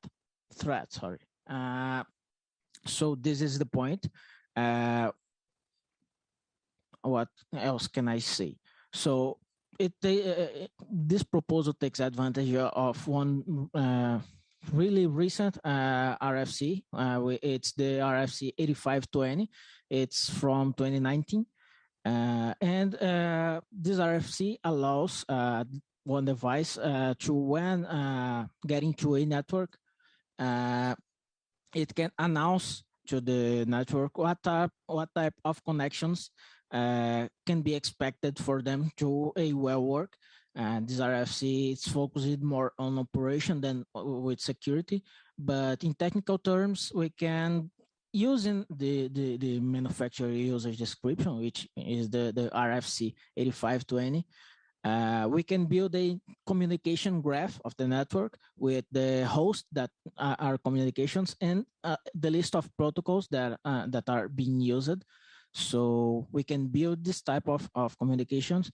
And we have, in this proposal, developed the malicious traffic description data model, where we can describe these well-known attacks and malwares, and sharing with the end users networks, or in the context, for example, of smart cities, we can set this data to send this data to the end network, like a small network in the smart city or the clients of a ISP, for example. This information will be processed. This malicious traffic description will be processed among the MUD files that are released, like the network communication graph. And then we can find and probably block the exposure of threats. So yeah, this is basically this. This is in the context of dealing with the end of life of a device. For example, if we have a well-known attack to a device that has no more support from the manufacturer or any other community, or even during the process while this device is being supported before a firmware update or something like that. So it's like to deal with the fluid thing in the life of a IoT device. So that's it for now. Get back, Mark. Thank you. What I gather from your explanation is that you are surviving the IETF, which so some of my colleagues from the industry would say is a difficult task in itself. A salute to all of our friends from the IETF in the audience. Great stuff to see, this kind of engagement within the IETF environment, because it shows that our internet governance community is concerned about these matters at a deeper level than just making the technology available. This is something that I think is a plus for us. This shows the kind of resilience that our community has of being able to intervene even when the industry doesn't, right? This should have been an industry first initiative, but in the absence of that kind of standard, we are seeing a few standards emerge. Just recently, we did see initiatives by companies to try to standardize some of their protocols, coming particularly in the form, at least the one that I saw the most is called Matter, as in things that matter, I guess, or like the actual materials that compose the word. I think Apple is there, Google is there, but this draft keeps being postponed. I think it has been postponed to late 2022 now. And yeah, it falls very much to the community to actually act. And with that, I would like to get back to the intervention that Kotagi made about citizen-centric questions. And for that, I will turn to our environment, sustainability, civil society, and all other related matters. J1, please, J1, you can kick off this second discussion. Thank you for giving me the floor. I was really happy that Wataki talk about this citizens matter, because I personally believe that everyone is a citizen before their profession as a like tech person or government and everything. So without having this citizens or consumer in the discussion, we wouldn't be able to have everyone's point for the regulation. So rather than thinking of like which stakeholder should be in charge of protecting against the cyber attacks, I think we should like coordinate efforts between stakeholders to have a better standard. And but in the same time, I think like civil society's input is possible only when they have better idea about it and why is it important for them. Because let's say if there's a consumer buying a simple toaster, they wouldn't sit down and read the whole section about like if it is been secured enough, unless they find it really important. So to enhance the cooperation within the stakeholders to advance the security, I think we need to first foster a market that offers devices with the security upgrade by increasing the consumer awareness and also try to improve the transparency for the consumer by coming up with like a strategy to communicate like security features of IoT devices to consumers. So in addition, I think while initiating this dialogue within the stakeholders, I think we should try our best to not give a specific recommendation or best practice guidance to the people when they do not have a good idea about like why this IoT security is about and why is it important. So yeah, of course we should try to increase the knowledge of them as much as possible, and then we can come up with the discussion to share and discuss the solutions. Yeah, I hope our session today will be also contributing to this. That's all for me. Thank you. Thank you, J1. And with that, I open to our other panelists. What are your thoughts on the citizen-centric approach? Anybody who wants to intervene first? Edgar, Marta? Anybody has their finger right there? I think Marta, please go ahead. Okay. Yeah, sure. Thinking about that, I think one of the approaches we can use is probably to first have this DIY approach, do-it-yourself approach, where people would now be able to like interact directly with these devices, set it up on their own, and that would even influence the manufacturer's user guide. I mean, because this time it is more personal to people trying to more of be their own, should I say, not entirely manufacturers, but now assembling the entire stuff. So you are able to now relate better, and then we are able to now get individual like reasoning towards it, because yes, we agree that there are some policies in place, but how well are we even making use of these policies in manufacturing IoT devices?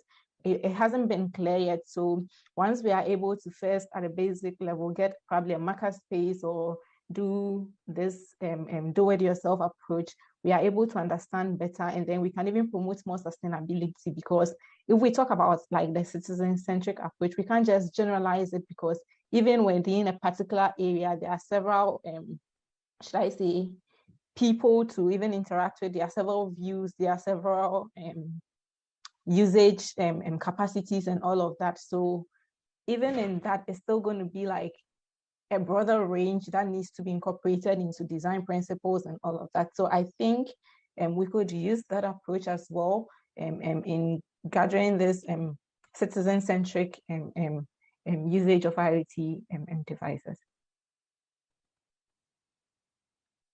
Sounds about right. Savio and Edgar, do you have any particular reactions, or should we move to the next question? I have only some comments. Maybe this kind of work, when we talking about again the how the things change, maybe there is one great a great response for this kind of claim. It's the project that Edgar is working on. Like the things are fluid. There are like some non-functional requirements. So this is just one point, just to point it out. So you've been called out specifically, Edgar, so go for it. Yeah, I think when mentioning this kind of citizen-centric, I feel that it is been looking at too much from a regulatory perspective. I think the best tools are those where people can take their own decisions, and they can actually can by themselves make their own policies, if you want to call them like that. So you don't need a government to come and intervene, although of course many times this is done for the protection of consumers and the protection of people, and of course there need to be a legal framework for it. But also I think the more use cases we deal with, we realize that you cannot cut everything with the same scissors. What it means is that there will be very much sensitive things that are requiring much more protection, and it requires maybe a more defined formal legal framework. And then there are other things like our box of bananas, which doesn't require such a thing. So then the idea here, I think, when we talk about this citizen-centric, is more about, make it more free and I would say like extendable, so that you could actually customize and dynamically decide what is the best thing according to your use case. And then this is not only about citizens anymore, so it's also equally applicable to any industry. So as I say, if you have a business relationship, one company with another, and then they decide to establish a policy or a contract between them, so that, well, I want your deliveries to be done in this time frame with these specific constraints, and then you can share this data with these specific partners. So those are policies. And then that means that you don't need a regulatory framework for that. Of course, you could include, and that is something that it will come, I think, at some point, you could include provisions to make digital contract enforceable legally, which means that when you come to make a legal contract, which is basically something that you do by writing, you could also do them digitally, which today exists certain type of similar things that are valid as legal contract.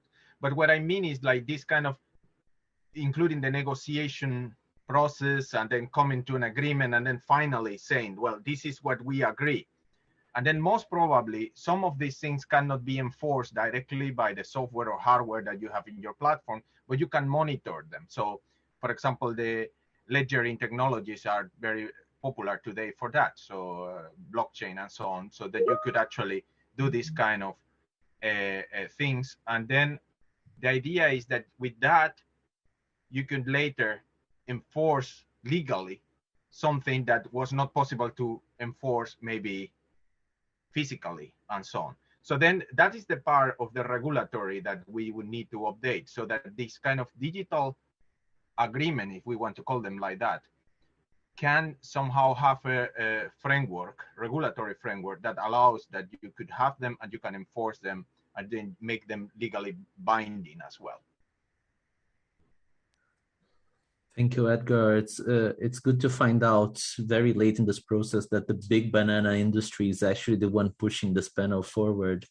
You should have disclosed your corporate interests first, but I'll still, accept your intervention as valid. And yeah, I think that this is actually very good. We got a whole spectrum of opinions on this, so great discussion on this matter.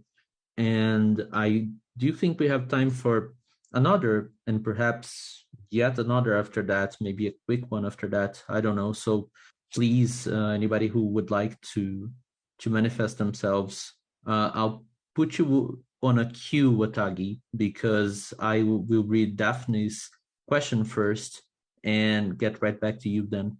So Daphne posed a question that I think we touched upon last year, and I think we have some thoughts on that for sure, which is how do we actually make people care, right? How do we actually get to them and say, you need to have a look at this device every once in a while. You need to perhaps not imagine that it's taking care of itself, not imagine that it's going to solve its own problems.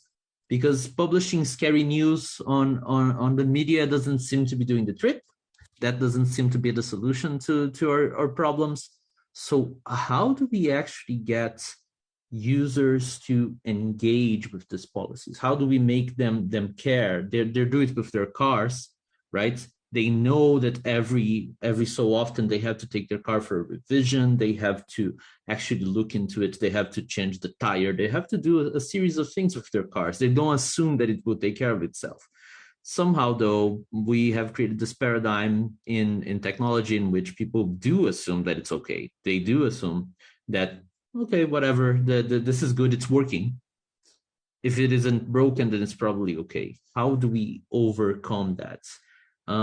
Do any of our panelists wants to give a first stab at that? Marta looks like she might. Do I have a yes from you, Marta? Yeah, sure.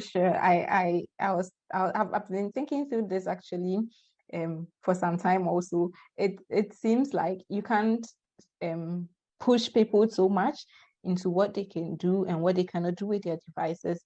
But just as you gave your example with the cars, people always have the need to like service their cars and make sure things are working all right, but they don't have the same need for these IoT devices. Why? I think manufacturers can also, in a way, put certain restrictions in place in such devices.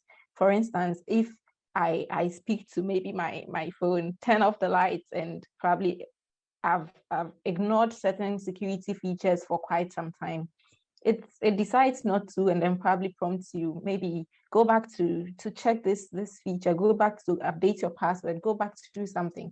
I think yeah, indeed, scaring people off the news isn't working, and trying to sensitize people also isn't sort of like sinking in. So if you go the soft way a bit, you then tend to go the hard way. Yes, people would contemplate and would argue with the fact that it is their property, probably they've purchased it and they have rights to it. But then it should come also with a guide. You have rights to it. Yes, no one is saying don't use your device, but then your privacy is of utmost importance. Your security is important. So in order to safeguard your privacy and security, we also need to put certain things in place. And I think that would somewhat meet people halfway, because nonetheless, no one can stop saying they would use IoT devices, probably because they have to update once it becomes a need and a necessity, they will definitely make sure their security is protected, and then we are all good to go. Savio and Edgar, any thoughts? Savio is turning on his microphone, is that it?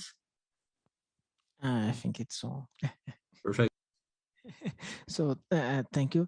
And this actually, this comment, this talks actually gave me a kind of existential crisis because I was considering different scenarios. So, for example, this is not quite simple depending on the context. We are talking about like keeping things safe in IoT. So I was thinking about, for example, the scenarios of autonomous vehicles, where, for example, we have a kind of open API that everyone agreed to use, the same open API, and for communicating between the cars. And people rely on it to go to work, to go visit family, and so on, to have fun. So I have one car, and there is one firmware update for my car, to fix one bug that the bug make the car cause some accidents, and then it relies on the API, but some regulations, some legislation from the city, like now you only can use your car if you have this firmware update starting from this version, and you have 2 days to do it. Or what happens if the car reach the end of life of this? So this is basically going to change by scenarios, like for smart cities, including autonomous vehicles. This might have a kind of regulation on top of that. But for home, in industrial IoT, people care about that at any time. But for end users, we have different scenarios.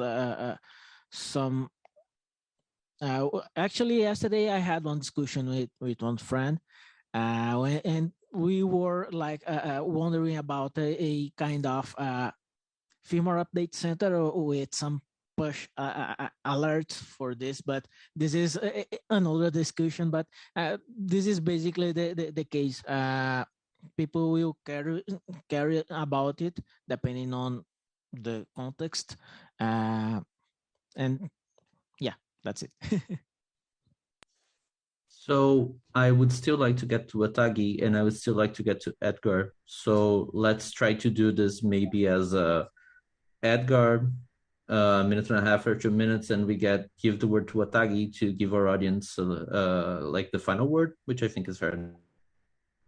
Yeah, I just wanted to reinforce pretty much the same point that Xavier was saying. Like, making an update is not always desirable.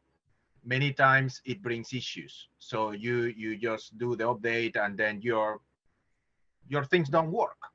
So then what happened with the users? They don't want to do updates. They think everything is fine. Why do I need to touch it? So then there is this mentality about like, if it's not broken, don't touch it. So then changing this mentality, it requires that you should at least be able to do some sort of simulation and see, like, does my system works? Can I actually, somehow do some kind of preemptive check that is it everything gonna be fine? Part of that is being addressing today by the industry using digital twins. So the idea of digital twin is that you have a digital copy of the device or whatever thing you are utilizing, and then you could actually simulate how this digital copy of the, let's say, the physical thing would interact with your other systems before you actually get it to work. So one possibility is that all this kind of management and so on goes in that direction, where you actually handle everything to digital twins. And then in that way, you could actually think about it like, okay, I did this update in the digital twin, nothing happens, things were working fine. So now I do it in physical. So that is one possible solution. That is in the solution space. Now, in the how we get the people mentality to think about this, let's do updates, let's keep our software and so on. I think it will come naturally the more, let's say, the more these kind of things are propagating in our lives. So, today, whenever I get an update for an app, you think about it like, do I do the update or not in our phones? Then you think like, oh, but then I'm losing this or that new functionality if I don't do it. And then I think the same will happen with devices and so on. So you will get additional value, not only fixes for security or fixes for this kind of other issues. So I think also there could be additional value that will start to come in the mind of the people, that if I add this and I do this kind of update, then I will get additional things. And maybe the digital twin is one good way also to show up that in advance. So that was about Perfect. I don't want to go over too much. Maybe I'll go over 5 minutes if the organization doesn't mind. So Watagi, I give you 30 seconds. We got one panelist to answer a burning question, and I'll move to wrapping up the session. Go. Oh, thank you so much. I just had one question. I just wanted to ask what an IoT, probably like utopia, the closest we can get to perfect, because I'm sure perfection cannot be achieved, like what it would look like. I still don't believe we can get it without citizens at the center, because it's for the citizens. But I was wondering, like, what are like the things that need to be at the center of it? Obviously, this discussion is like about security, so it has to be secure. But what would be the like the best possible thing that would happen in this field to make everyone like engaged and stuff like that. And I saw Hang talks about incentives, which is a good kind of answer. Yeah, I like. But yeah, that's was my question. Panelists, here's my idea. We'll each give a phrase about this, or like a small set of phrases. To me, what I think we need is to actually be able to get more informed opinion in the mainstream media. We need people who want to communicate things in a simpler manner. That's not just, hey, this is scary, this is gonna hurt you, but people who actually manage to translate the information that we discuss on this fora and actually get it to the media in a way that's still comprehensible, it still makes sense, it's still true and accurate, but at the same time helps people understand what we're discussing and why. Savio. I have actually not nothing to add about this, but last comments in the overall session.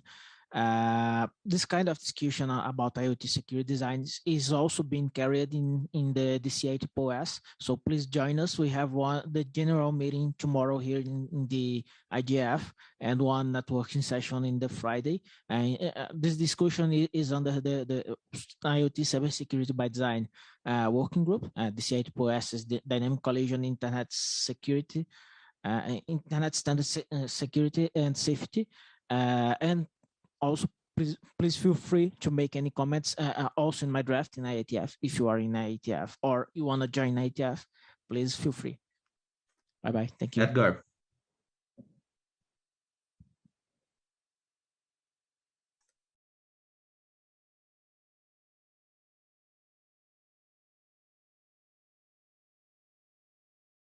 Everything is interoperability.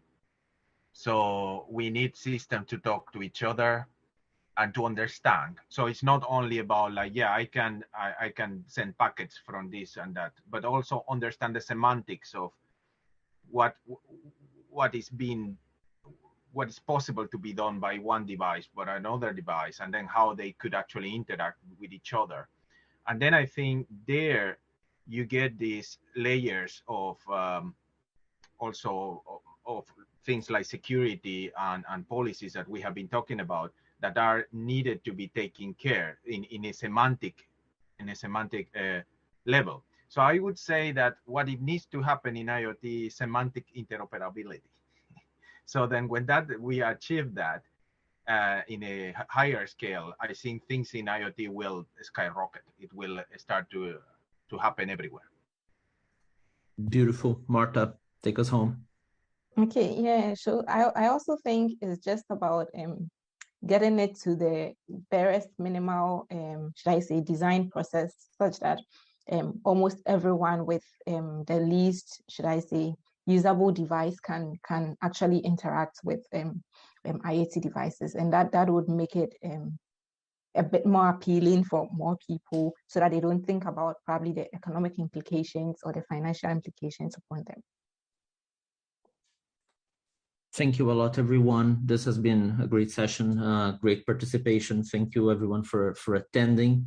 We had a lot of interesting diversity here. We had people from every continent discussing something that I think all of us really care about. So it's always great when we see an IGF session going, in the way that we wish it would. So thank you first and foremost to our audience for being here, and thank you for the panelists as well. It's been a pleasure to be able to continue this discussion, bringing all of our different, perspectives and continents together. Latin American representation, African, Europe, Asia. We have all of our experts in the audience, so it's always great to be able to do this. Thank you, everyone. And if you want to add any of these young luminaries here, find them over at LinkedIn and find their projects. They're really great people. With that, I would like to bring the session to a close and wish you all a good morning, a good afternoon, or a good evening. And yeah, feel free to catch up with us. Thank you very much. Thank you. Bye. And UN claps for you all. There you go. Thank you. Bye. Thank you.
Great. Well, thank you. Yik Chan, would you like to kick us off as the remote moderator, and then I'll jump in?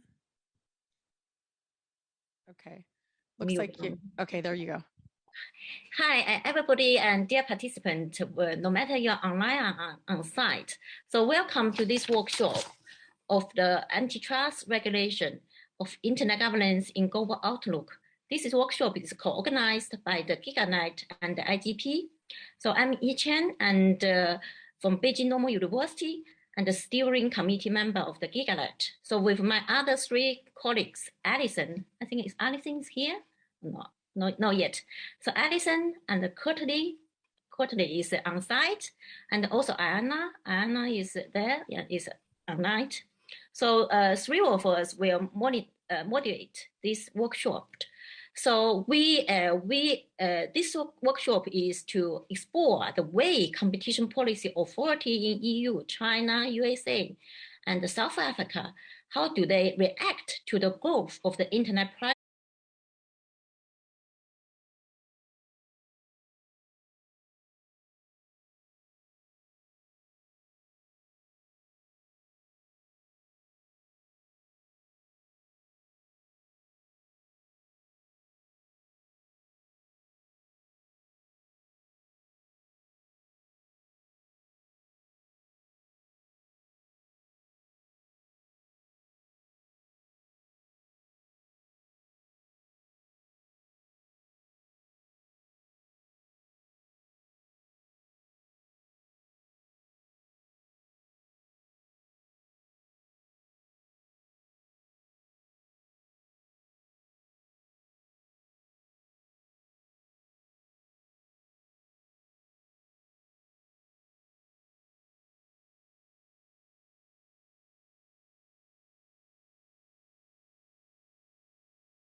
Marco's sharing with the insight of the EU latest EU legal framework. So last but not least, we will have a Professor Milton Muller, and we all know him very well. So Mr. Muller is a professor at the Georgia Institute of Technology, School of Public Policy. And he is a specialist in the political economy of information and communication. He's also the co-founder and director of the Internet Governance Project, and also the founding member of the GigaNet. So because the antitrust of digital platform in the US is also a highly debated issue at the moment. So it hosts the world's largest internet platforms such as Facebook and Twitter. So therefore, Professor Muna's input is also very significant. So without any delay, I pass the floor to our first speaker, Dr. Deng Zhishong. Thank you, Dr. Deng. So you have 4 minutes. Thank you. Thank you, Dr. Tim. So good morning, good afternoon, good evening, everybody. I'm Jie Deng, speaking from Beijing, China. We ask you to please use headphones or move your mic closer so that we can hear you better, please. Thank you. Okay, is this better? Yes, thank you. Okay, so I will give you a picture of the antitrust regulation of the platforms in China. And so actually, this is now a quite hot topic here in Chinese community. But the story was quite different even 40 months ago. And China, we introduced the anti-monopoly rule in 2008. That was 30 years ago. From 2008 until 2020. I'm so sorry to interrupt, but we cannot hear you well, which means that the captioner is also unable to correctly caption the speaker. So we're going to ask you to, Yik Chan, I would suggest we move to the other speaker and we allow the professor to get a better audio situation, maybe use headphones so that we can make sure we are capturing this for the IGF. Thank you. Just Dr. Deng, can you use the headphone? Then we will invite the second speaker, Dr. He, to speak first. So you can get some time to arrange yourself. Yeah, please, Dr. He.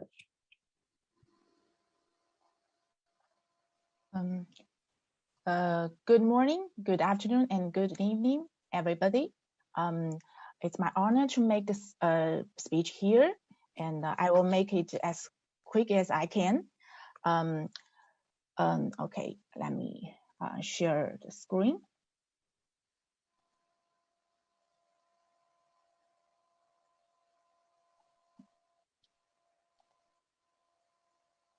Okay, there will be couples of keywords during the speech, like the platform monopoly, true choice 1, means 二选一 in Chinese, and the leverage theory, essential facilities. And the main issues will be included in this page. Please look at the left side. The first issue we have to talk about is about the framework to analysis. For analysis, when we have to decide whether the platform is illegal or not. The first issue is to define the relevant market, and the second issue is to determine the market power. And for the first two issues, actually, we have detailed regulation in China. For example, we issued guidelines on relevant market definition and entering rules on the prohibition about abuse of dominance, and antitrust guidelines on platform economy. And for the last one, we have to decide whether the platform monopoly has the competitive effect on the digital markets. It means that we have to compare the advantages in providing efficiencies with the disadvantages in restricting competition. During this process, we have to decide whether there is objective justifications when the platform conduct abuse, and it is the most important issue.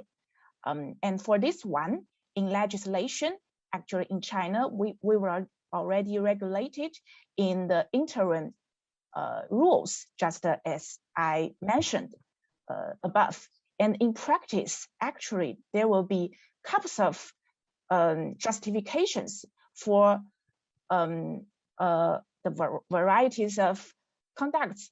For example, for the exclusive dealing, the incentives for manufacturer training and the promotion will be considered. And for tie-ins, the product design improvements will be considered, and the refusals to deal to prevent theft of intellectual property will be considered as well.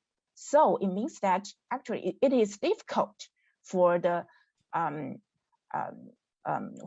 people to file the complaints about the platform monopoly. And look at this page, we can see in the decision, the fine decision on Alibaba, actually there is dilemma in justification. For example, the Alibaba coerced the operators within the platform to comply with the two choice one policy, choose one from two, I mean. But whether it is the same as the illegality of the platform monopoly, we should talk about it further, and why there are a number of compliant operators who actually do it as the Alibaba required. So we can see actually there is leverage power behind it. And the leverage power, it is also regulated in the interim rules and the guidelines in China. It is the market power of the operator in the associated market. And about another issue, it is the essential facility. It is the essential facility doctrine, whether it can be used to decide whether it is illegal or not. And actually, in practice, in the Alibaba decision, it is also used, although it is not so specific that the platform can constitute the essential facility or not. But actually, it has been mentioned. And also in guidelines, it's also mentioned that on what kind of factors we should be considered and to decide whether the platform can be considered to be illegal. I think that's all about my speech. Thank you very much. Okay, thank you very much. So then can you stop the sharing, please? Oh, sure. Okay, thank you. So next speaker, we want to invite Milton, Professor Milton Muller. Hello, Professor? Hello, can you hear me? Yeah, we can hear you. Okay, good. So I think what I can bring to this discussion is a relevance to the US situation. Sorry, just before you go on, could we please stop sharing the screen of the slideshow from the previous presenter? Thank you so much. Oh, sure. You please go ahead, Milton. Yes. Okay. Okay, great. So the United States has over 100 years of experience with antitrust, and in particular, we have experience with the problem of network externalities, which is some of you may heard of as network effects, or the idea that if your network has more people on it, it's more valuable, and that creates a feedback loop, which means that you end up with self-reinforcing of dominance. And so I think one thing we need to understand about platforms and about antitrust in communication and information industries generally is that compatibility relationships and network effects are extremely important and powerful, and society has a very unstable view of this. So let's talk about AT&T and the AT&T monopoly. So we had incredibly robust competition in the telephone market for 25 years, from 1895 to 1920. And there was a robust definition about, oh my gosh, AT&T is taking over. We need to stop the monopoly. The antitrust authorities intervened. But at the same time, there were people saying, no, we're tired of this fragmented telephone universe because we have these competing systems that don't interconnect with each other. And so we actually want there to be a monopoly, and we want to have a regulated monopoly. And ultimately that model won. So in 1920, we passed a law that said the telephone system shall be a monopoly. And then 50 years later, we accused the telephone system of being a monopoly under the antitrust laws, and we eventually broke up AT&T. However, we did create an interconnection regime that allowed the competing companies to interconnect. Go forward quite a few years and talk about the Microsoft case. We had a very critical antitrust case against Microsoft between 1995 and 2005. It really took 15 years to play itself out, but most of it happened between 96 and 2000. And again, the issue was compatibility relationships and the network externality. So Microsoft was winning and taking over the market, not so much because of its aggressive tactics, although that did play a role, but fundamentally, it was compatibility. People wanted their operating system to be compatible with other people using personal computers. And so they became more and more, everybody came more and more sucked into the Microsoft operating system and applications environment. And what ultimately broke that monopoly was not so much antitrust activity, but the rise of middleware in the form of Java that made browsers possible, and you could run applications with independently of the Microsoft operating system. So I think we have the same issue with today. We have these gigantic platforms, and there are major economies of scale, and there are major network and externalities that have made them so big. But we have to decide whether we want to sacrifice compatibility and integration across these platforms for the sake of competition, or whether people really actually want this kind of compatibility. So I'll leave it there. Thank you, Milton. Yes, thank you very much, Milton. And I think James probably can come back to your question, because in South Africa, they're proposing, this inquiry right now. But before that, let's go back to Dr. Deng. Hi, Dr. Deng, can you speak now? Yes, sorry for the bad audio just now. I hope this one is clear. Yeah, much better. Yeah. Very well. Please go ahead. Okay, right now, the antitrust regulation of the platforms actually in China is a quite hot topic. But the story was quite different, actually, if we go back to 14 months ago. In China, we introduced the anti-monopoly law in the year of 2008. That was 13 years ago. But for the first, I would say for the first 12 years, there was no one single case in terms of any antitrust enforcement in the internet industry. Then all of us were very surprised to see that in the past 1 year there was actually quite a significant enforcement, like the Alibaba case, in which the Chinese antitrust authority imposed $3 billion fine, and also regarding the Meituan case, the food delivery in the platform Giant, in which the authority imposed 0.5 billion fine. So that is obviously something we will see quite different for the past between the last 1 year and the preceding the 12 years.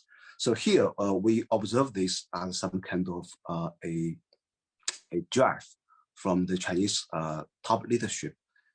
And so as a local practitioner here in the in Chinese antitrust community, so I will say obviously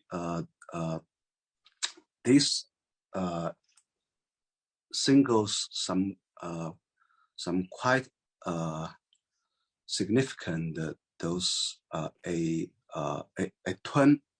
turnaround of the Chinese competition policy regarding the antitrust regulation of the platforms, and also from the technical side, we will see that actually there's no big difference if we compare those panel decisions of the Chinese cases and those decisions made by the foreign counterparts.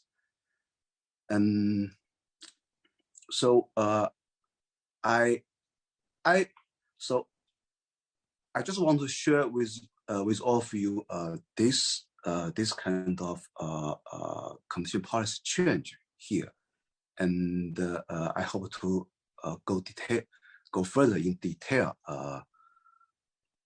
in terms of the antitrust regulation of the platforms maybe later for those cases. Thanks. Okay, thank you, Dr. Chen. Then we will have a second part for discussion, so we can ask you further there. The next to Mr. James Hodge. He is the Deputy Commissioner at the Competition Authority in South Africa, and also the chair of the inquiry, the online platform inquiry. So, yeah, James, can you respond here? Can you hear me? Yes, I can. Yes, very happy to just give a brief introduction, and then we can come to specific questions later. Yeah. I think, like was outlined by Mr. Deng, it's a journey for many of the competition authorities, the online markets.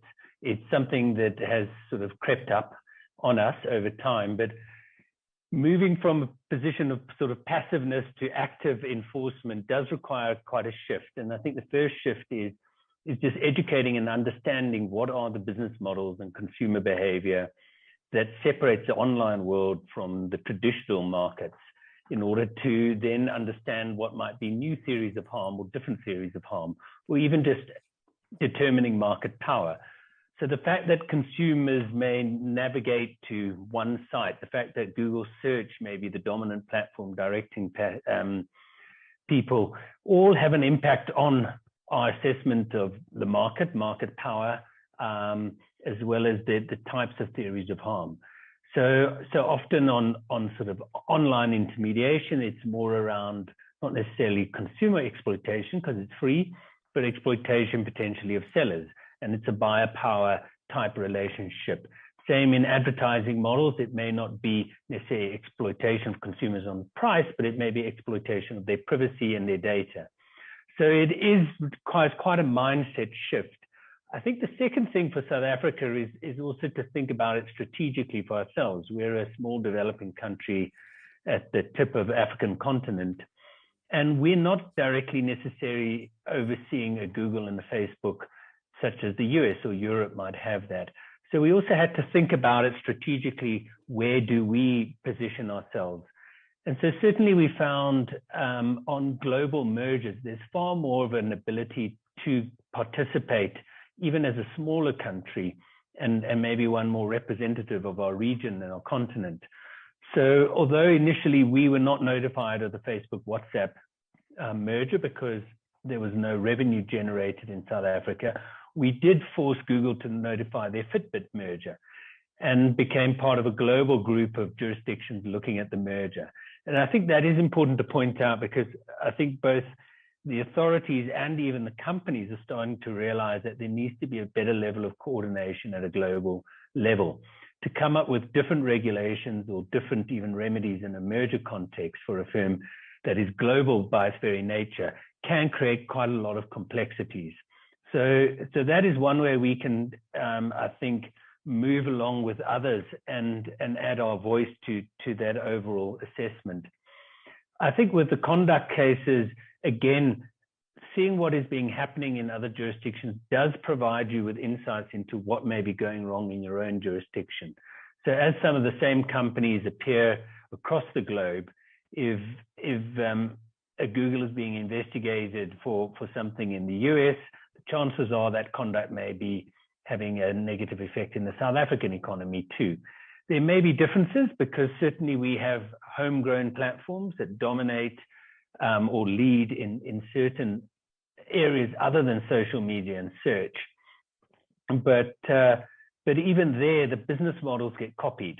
So even if it's what is happening to a Booking.com in Europe, we might suggest that the same sort of conduct and effects might be present in South Africa, even if it's not Booking.com that is the leading firm.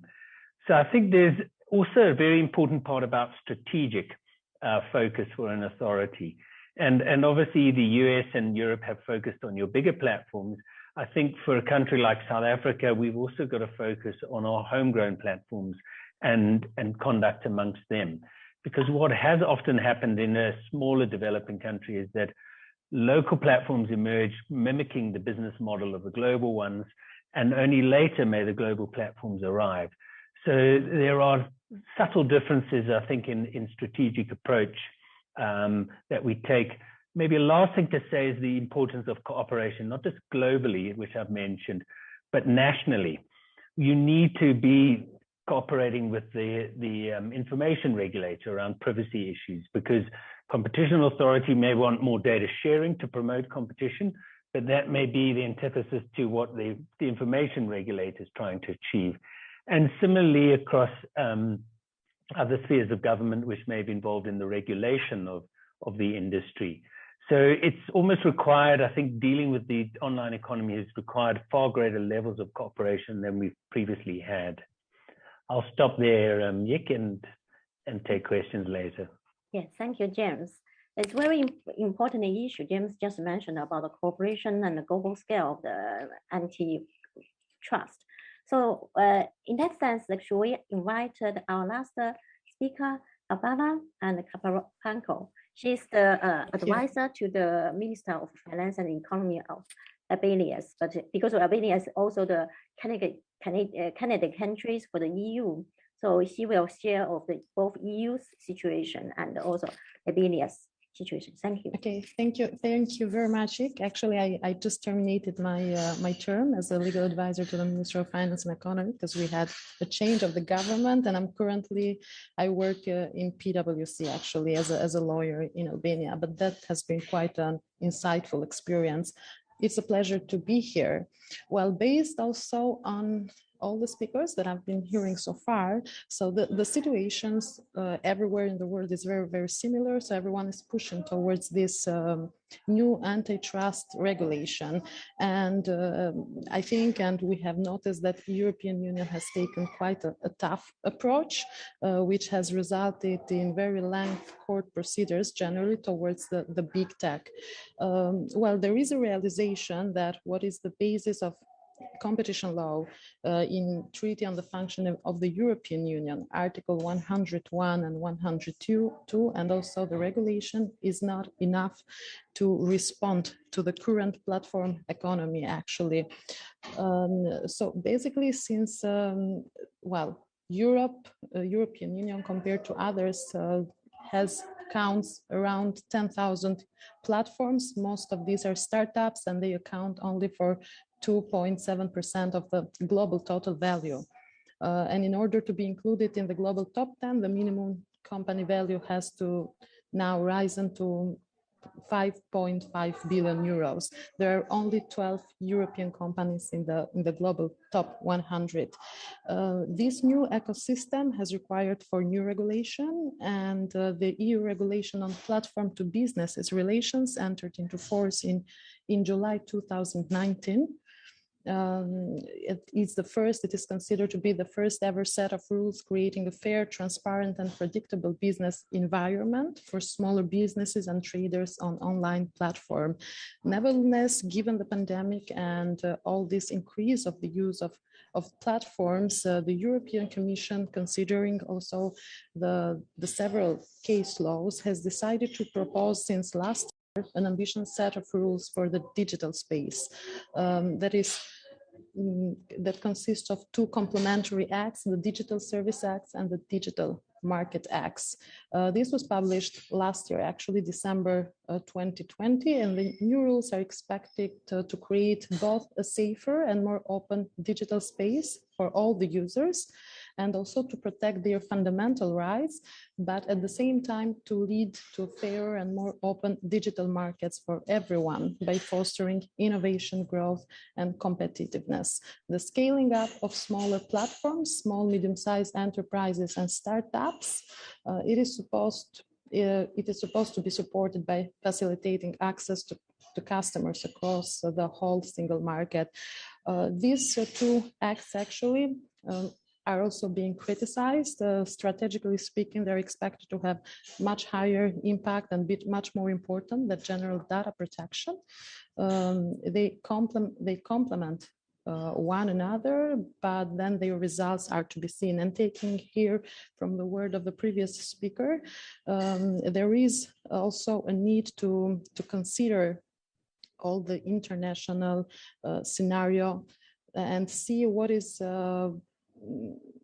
how can all these regulations somehow be coherent with one another, right? Because all the continents and all the countries are working toward regulating them, but then some cooperation would be needed on a global scale. It was just a few weeks ago, actually, when the General Court of EU dismisses Google actions against the decision of the Commission, finding that Google abused its dominant position by favoring its comparison shopping services over competing comparison shopping services. And the court decision actually recognizes that the anti-competitive nature of the practice at issue. Also, they found harmful effects on the competition. So basically what we see is a tough position of European Union towards the giant techs. One of the concerns that is raising among experts in the field actually is whether these two acts, once they enter into force, the digital service package of the European Union, can they work to the disadvantage of the EU, considering that actually most of the big techs, they are homegrown outside European Union, and there are very few startups. There are a few startups compared to others, and just based on the latest data that I read, just one SAP is here in European Union. Well, when we move to Albania, but then I will leave it to the questions, we are quite lagging behind in that regard. Albania has opened, is negotiating chapters, so the legislation is being approximated. Our competition law, our consumer protection actually are quite old laws. E-commerce is also an old law in Albania, so I think it will be the next decade that will show how we are going to cope with all the new, everything that is happening. The last Eurostat showed, the last Eurostat index showed actually that consumer in Albania, they don't use online platforms so much, which is somehow not true actually due to the informal economy, but that's very typical and specific to the economy of the country. Okay, so I will leave it here for the moment. Okay, thank you. Yeah, thank you, Abella. Yeah, just now we just have a few questions from the panelists to answer before we move to the Q&A sections. And so first, I would like to ask the two Chinese speakers. So there's one particular question is about, do you think the Chinese approach is different from the US approach? What is the major difference? Or can any of you give us some idea? Dr. He or Dr. Deng? Hello, can you hear me? Yeah. Yes. Yeah, please go ahead. I think I can share some of the ideas. Yeah. Actually, I think there are couples of differences between the Chinese approach and the US approach. For example, as for the regulation of the abusive conduct, in legislation, both sides have this kind of regulation on the abusive conduct, but in legislation, for example, in the US, they actually focus on the illegally maintain the dominant position that the platform have already got. But in China, we will focus on the abusive conduct itself, which means that we can use the leverage theory, because in the US, actually, the leverage theory is not supported in most of the cases, like the well-known Microsoft case. The leverage theory is not supported in that case. And for some other traditional theories, like the essential facilities, both of countries are conservative in the application of essential facilities doctrine to the digital market. But like I have already mentioned in the PPT, China has already tried to specify it in the legislation about on what kind of factors we have to consider to decide whether the platform can constitute the essential facilities or not. But in the US, it is sort of more conservative about this issue, and on the other hands, both of China and US have not yet comes up with some kind of blacklist or white list or gray list. But let's see, the EU, they issued the DMA. It's sort of kind of filter for the careful scrutiny to decide whether the dominant platform deserves more concerns, actually. But I think we can do more.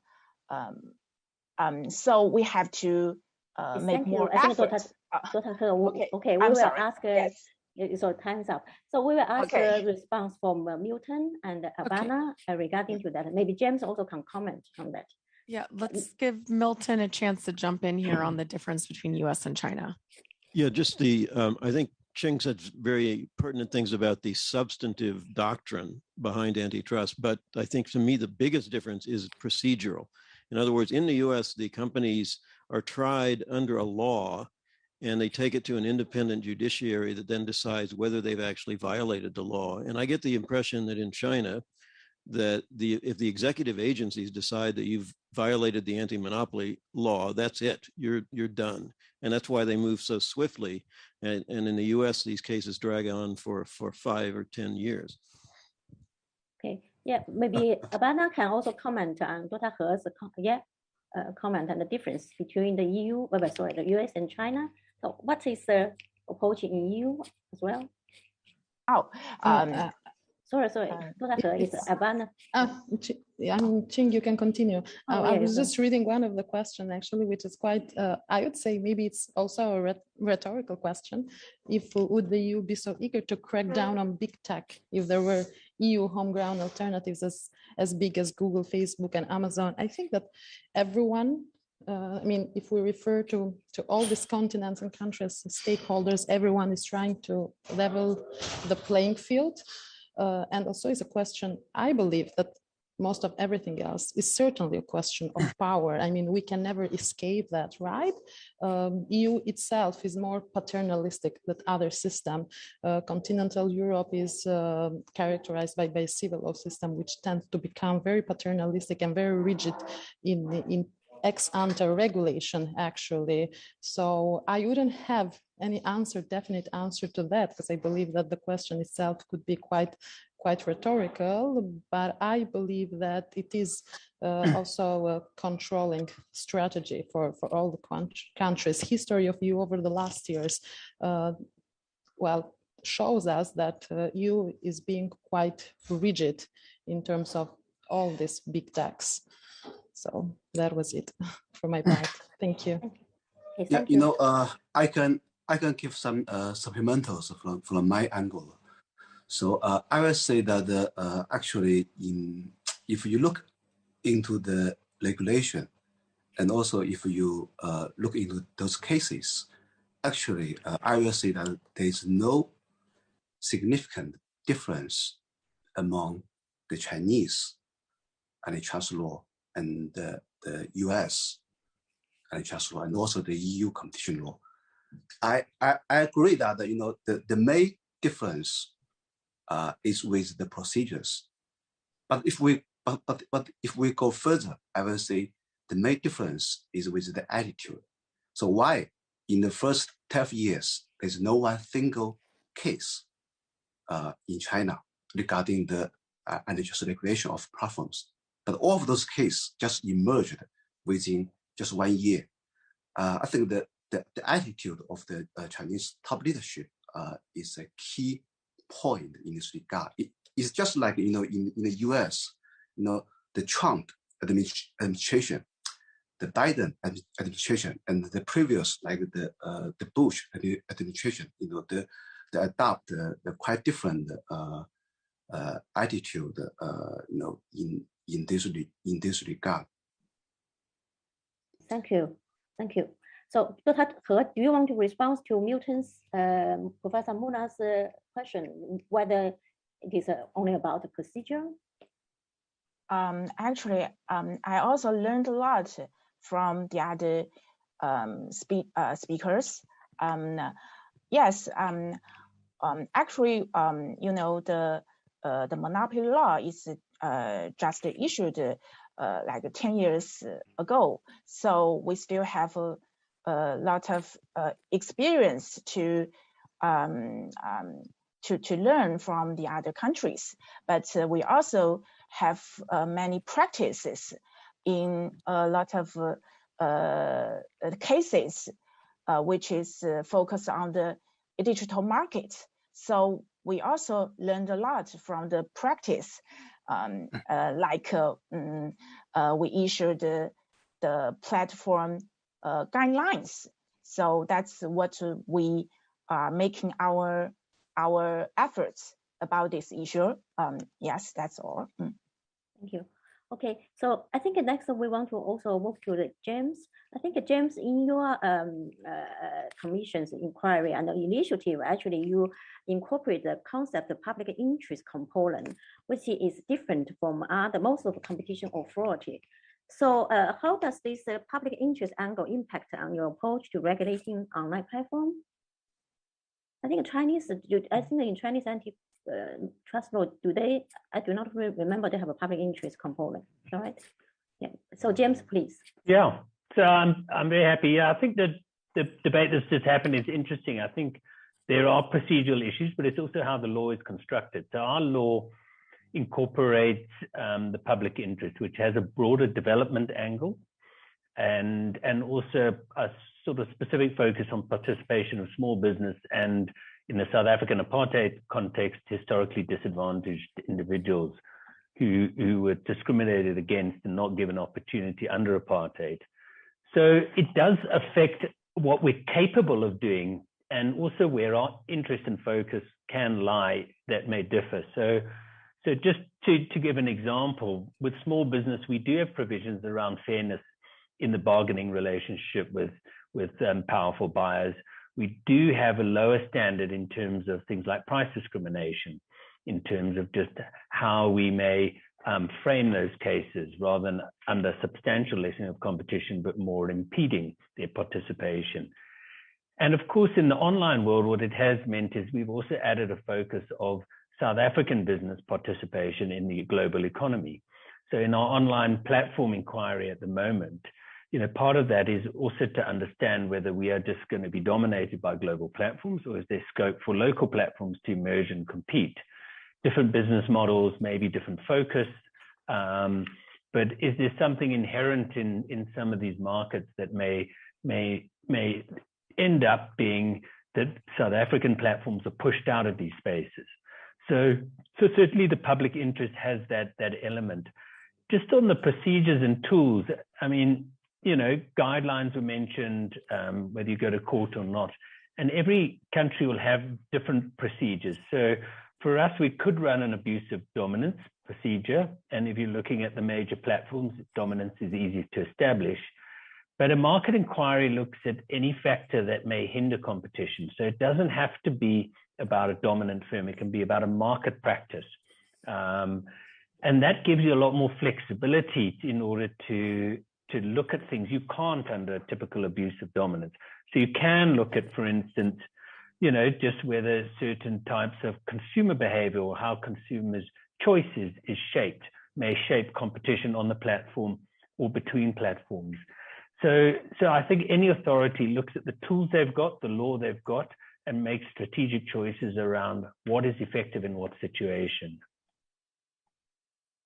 Okay, thank you, James. Let's go to Milton now for kind of your response to that. And then I just wanted to invite the audience, if you who's in the room and also online, we are going to go to Q&A after we hear from Milton. So there's a microphone set up here if you want to come up here. But Milton, kind of your response here. I don't have a lot to say in response. I think Mr. Jett sort of confirmed my perception that really in China, there was a change in attitude of the top leadership, and suddenly there was a decision, we're going to go after big tech and cut them down to size. And it wasn't litigated or legally driven in the way that it is in the US. And you may like that or you may not like that.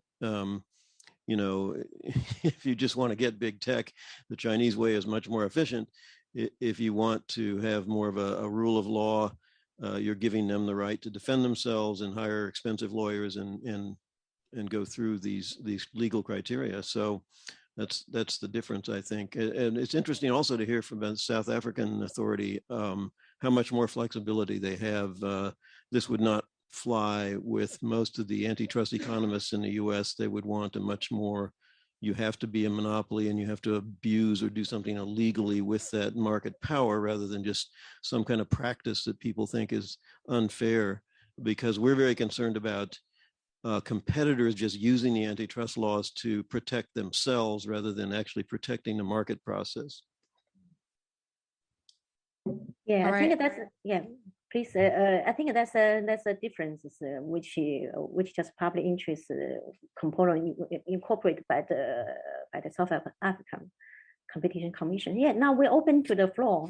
So Courtney, do you want to invite? Yes, we have one person here. If you can take the mic, and then we will also, go back to the discussants. So we want to make sure we keep this engaging and interactive. Hello? Please introduce yourself. Yeah, it's Katerina from Georgia, the country. So from the perspective of the small, I'm representing the regulator, Georgian regulator. And when the panel representatives are talking about the big tech platforms, antitrust behavior, or possible abuse of dominance, etc. Right? All of this is considered on a regional level, on a country level, on the sovereign level, as I've heard today, in a different panel. But the effect of this behavior for the even small countries like Georgia it's also crucial, right?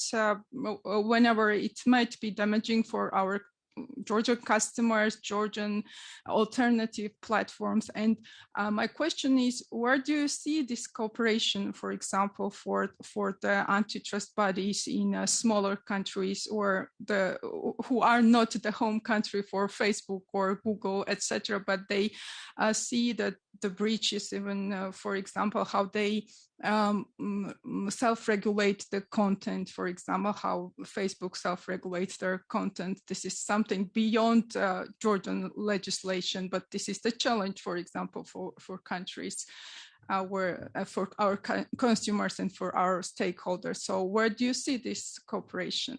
Thank you. Thank you. Milton, do you wanted to respond to that? And then we'll go to the online panelists. Okay, or I think that's a good point. Milton suggests we get some additional questions. And Allison, why don't you go ahead and throw in your question? That way we can go to the panelists and make sure that we have time to respond to several. And we'll have one more in the room after Allison. Sure, thanks very much, Courtney. Mine was really a kind of follow-up question for James, but I think it does relate to the others. And part of it has been answered by the response to the public interest question, although I think the real nub there is how you balance those public interest issues, which is obviously not easier. James, I mean, you were speaking about, what you could do within the legislation, and you were distinguishing between anti-competitive abusive behavior as opposed to a market review. And I was just wondering, from a kind of technical point of view, what the challenges are in dealing with these digital markets, with these global markets, global players, around kind of defining your market in order for. So I know for the market review, perhaps you don't have those problems which you would have with an anti-competitive behavior case, but it does raise the question of. It firstly raises this question of, maybe somebody is dominant, a local player is dominant in your market, but maybe that's the only way we're going to be able to compete at a global level. And so it does raise that public interest question, which I don't think is easily answered. So I would like if you could go back and just sort of say how you have to weigh those issues without obviously indicating your findings on this inquiry, which is still open. But then practically, how do you actually define these markets in order to review them? And particularly then, in terms of the identification of any practice or abuse that you want to remedy, how do you actually remedy some of these things? Because, they may be in your jurisdiction in some form or other, or they may not actually legally exist within your jurisdiction. But then how do you enforce those remedies? And you've spoken about the need for global collaboration in order to do some of these things. But you're not going to get the United States instituting an antitrust thing against Facebook or whatever, just because it's been found by the South African case that the WhatsApp Facebook relationship is, anti-competitive or something like that. I just wondered if you could give us a little bit of the technical granularity and challenges there in dealing with this compared to, old analog markets. Okay, thank you, Alison. So we will take the other question and then the panelists can answer 3 of them together, or 4. Sorry, I had one from the floor. So Andrew, could you please unmute you and you can ask your question now. Andrew, yeah, please go ahead. You have to unmute you. We cannot hear you. Sorry, is that better? Yeah. Fantastic. Right, I put this in the chat, but I'll just sort of read it out loud, and this might be of particular relevance to James, possibly other panelists. And that's the area of standards development, specifically internet standards. Most of the sort of standards bodies that I'm familiar with are dominated by the tech sector. And have little or no input or indeed oversight from any other stakeholders at all. And arguably, some of the recent standards developments appear to favour centralisation of infrastructure and strengthen the market dominance of the established major players. So with that in mind, should internet standards face greater scrutiny from antitrust regulators, and no offence intended, James, but do those regulators have the necessary knowledge and skills to do this in that sort of environment of standards development? Thank you. James, we're going to give you a couple minutes to get your thoughts together because you've got some detailed questions. Take one last question from the room and then go back to all the panelists.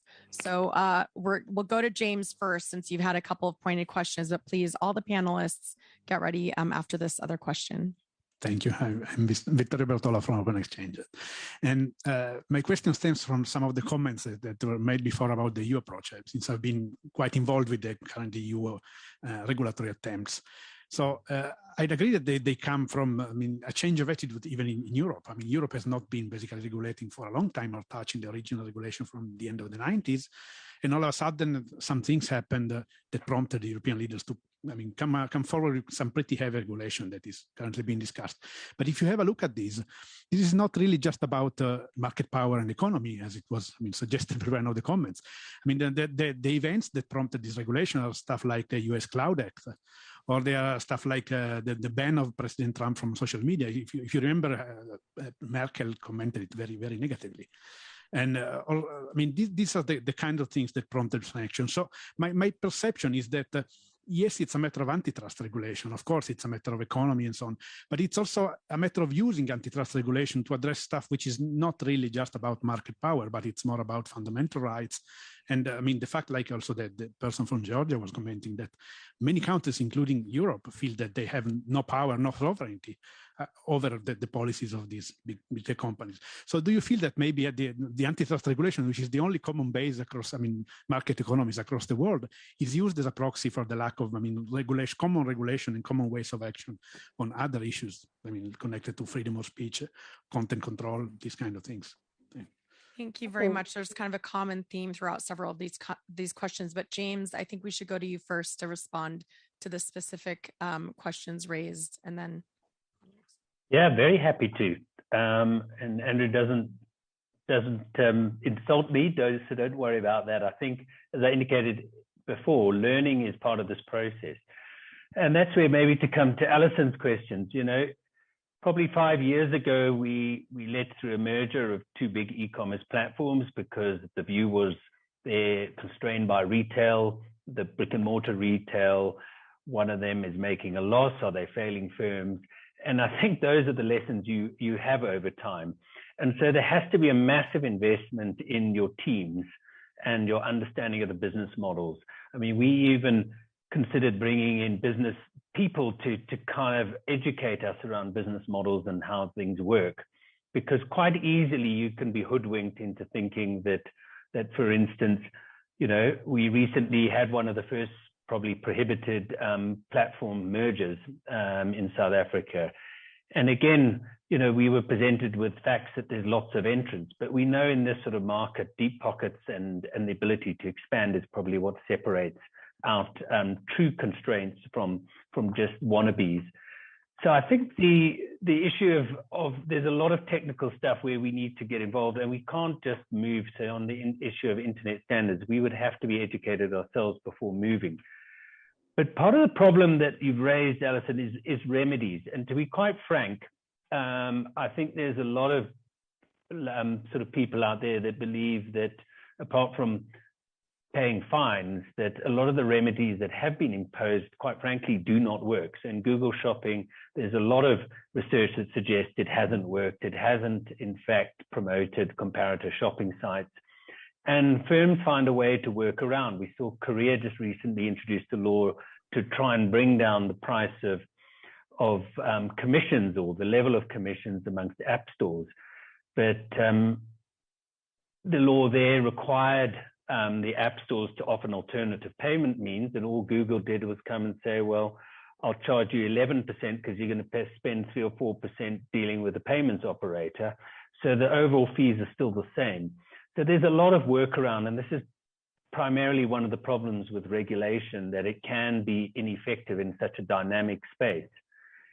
And that maybe brings me to the first question, which was around cooperation. South Africa, as a small nation, has had to stand up and assert our jurisdiction. But the problem that every competition authority faces is you only have jurisdiction over economic activity in your country. And even that, for some of the global platforms, will be questioned if they have no presence in your country. So it is an issue where we need more global cooperation, because, as I mentioned earlier, global cooperation means that you can collectively have more, I think, influence over large platforms. They are substantially larger. I think, I think one of our former entrepreneurs who now heads up Tesla and SpaceX, recently had his own net worth exceed the South African GDP. That is the kind of difference in bargaining power that exists. So unless there is global cooperation, I think the small nations will be left behind in the process. And the point of that cooperation is more to ensure that rules that may be thrashed out on a bigger global stage between the US and the EU also filter down to the other countries as well. So that is going to be, I think, critical in order to protect the smaller country consumers.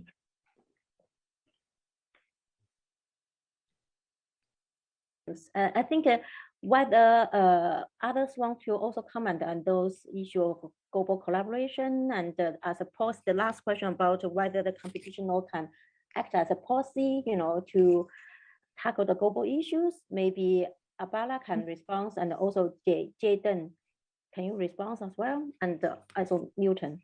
Yeah, please yes, go ahead. Thank you very much.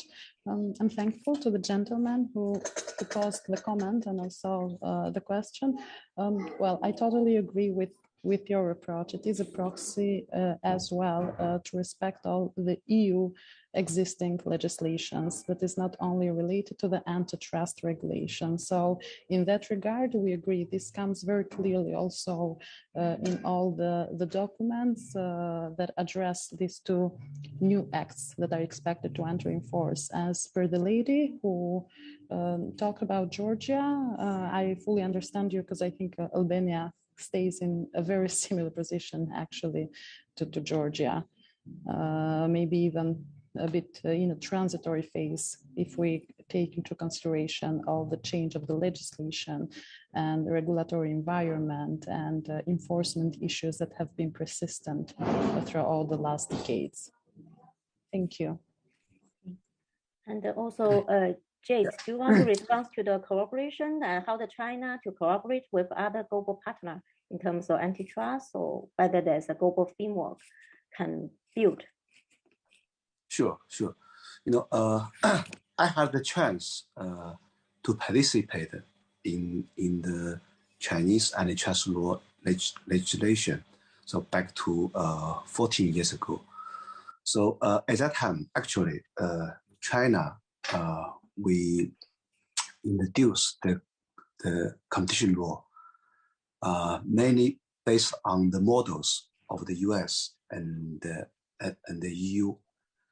And in those enforcement, I understand that the Chinese authority actually has a number of communications with both the US and the EU counterparts. But the Chinese authority is quite cautious on those cooperation of those specific cases. And right now, China is in the process of revising the anti-monopoly law, and we introduce some doctrines actually borrowed from the U.S. antitrust law and the EU competition law. And from my perspective, I observe some communications and interactions between the Chinese authority and its foreign counterparts in certain investigations, and I think that it's more important for US, EU, and China to establish some kind of mechanism, so in which the authority they can build up some regular communications and the cooperations.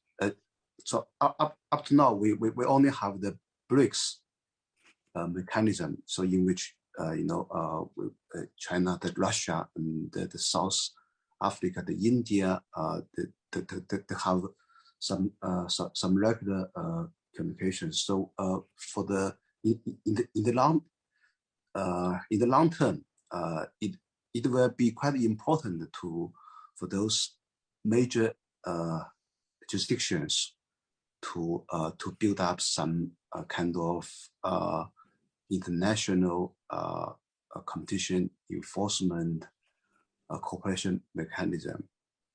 Okay, thank you.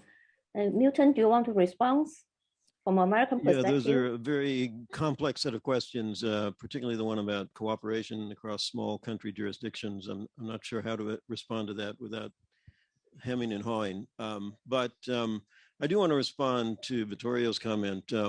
So I think it's very dangerous and unadvisable to use antitrust as a proxy for something else, right? And in fact, this is one of the abuses of antitrust law that's well known in history, is that basically people who are losing a competition get the government to intervene on their behalf. And then particularly in a dynamically changing technological market, you find out that the interventions you make either have no effect, like Mr. Hodges pointed out, or you find out that the whole market structure changes 5 years down the road. And particularly if you're in a litigious system like the US, your conclusion is pretty much irrelevant, or even distorting and making things worse down the road. So an example of this is the AT&T breakup. Not that I didn't support that. It was good to break that up and create competition, but the whole system was premised on the idea that there is a long distance market, right? And we're going to have this elaborate structure of making equal access between the local exchange and the long distance market. And then 10 years after this settlement, there is no long distance market because cell phone collapses the entire country into the local exchange market. So the whole premise of that system was basically wiped out in the space of a few years. And you could say similar things about the Microsoft settlement. So you have to be careful. I mean, you may feel threatened by and not like these big firms, but you have to ask, why are they big? And one of the reasons is, what are the basic economic factors driving, these markets? And if they are advertising driven, then the more eyeballs you have, the more valuable you are. If there are network externalities, then having everybody on the same network generates huge benefits for the users. And you have to think about what you're doing when you try to break that up. So all of these big interventions tend to founder on the notion of finding a good remedy. What is the actual remedy that will make things better? And if that remedy is not really a question of sort of the abuse of monopoly power, then don't use antitrust law. Come up with new legislation, which is what the Europeans are doing.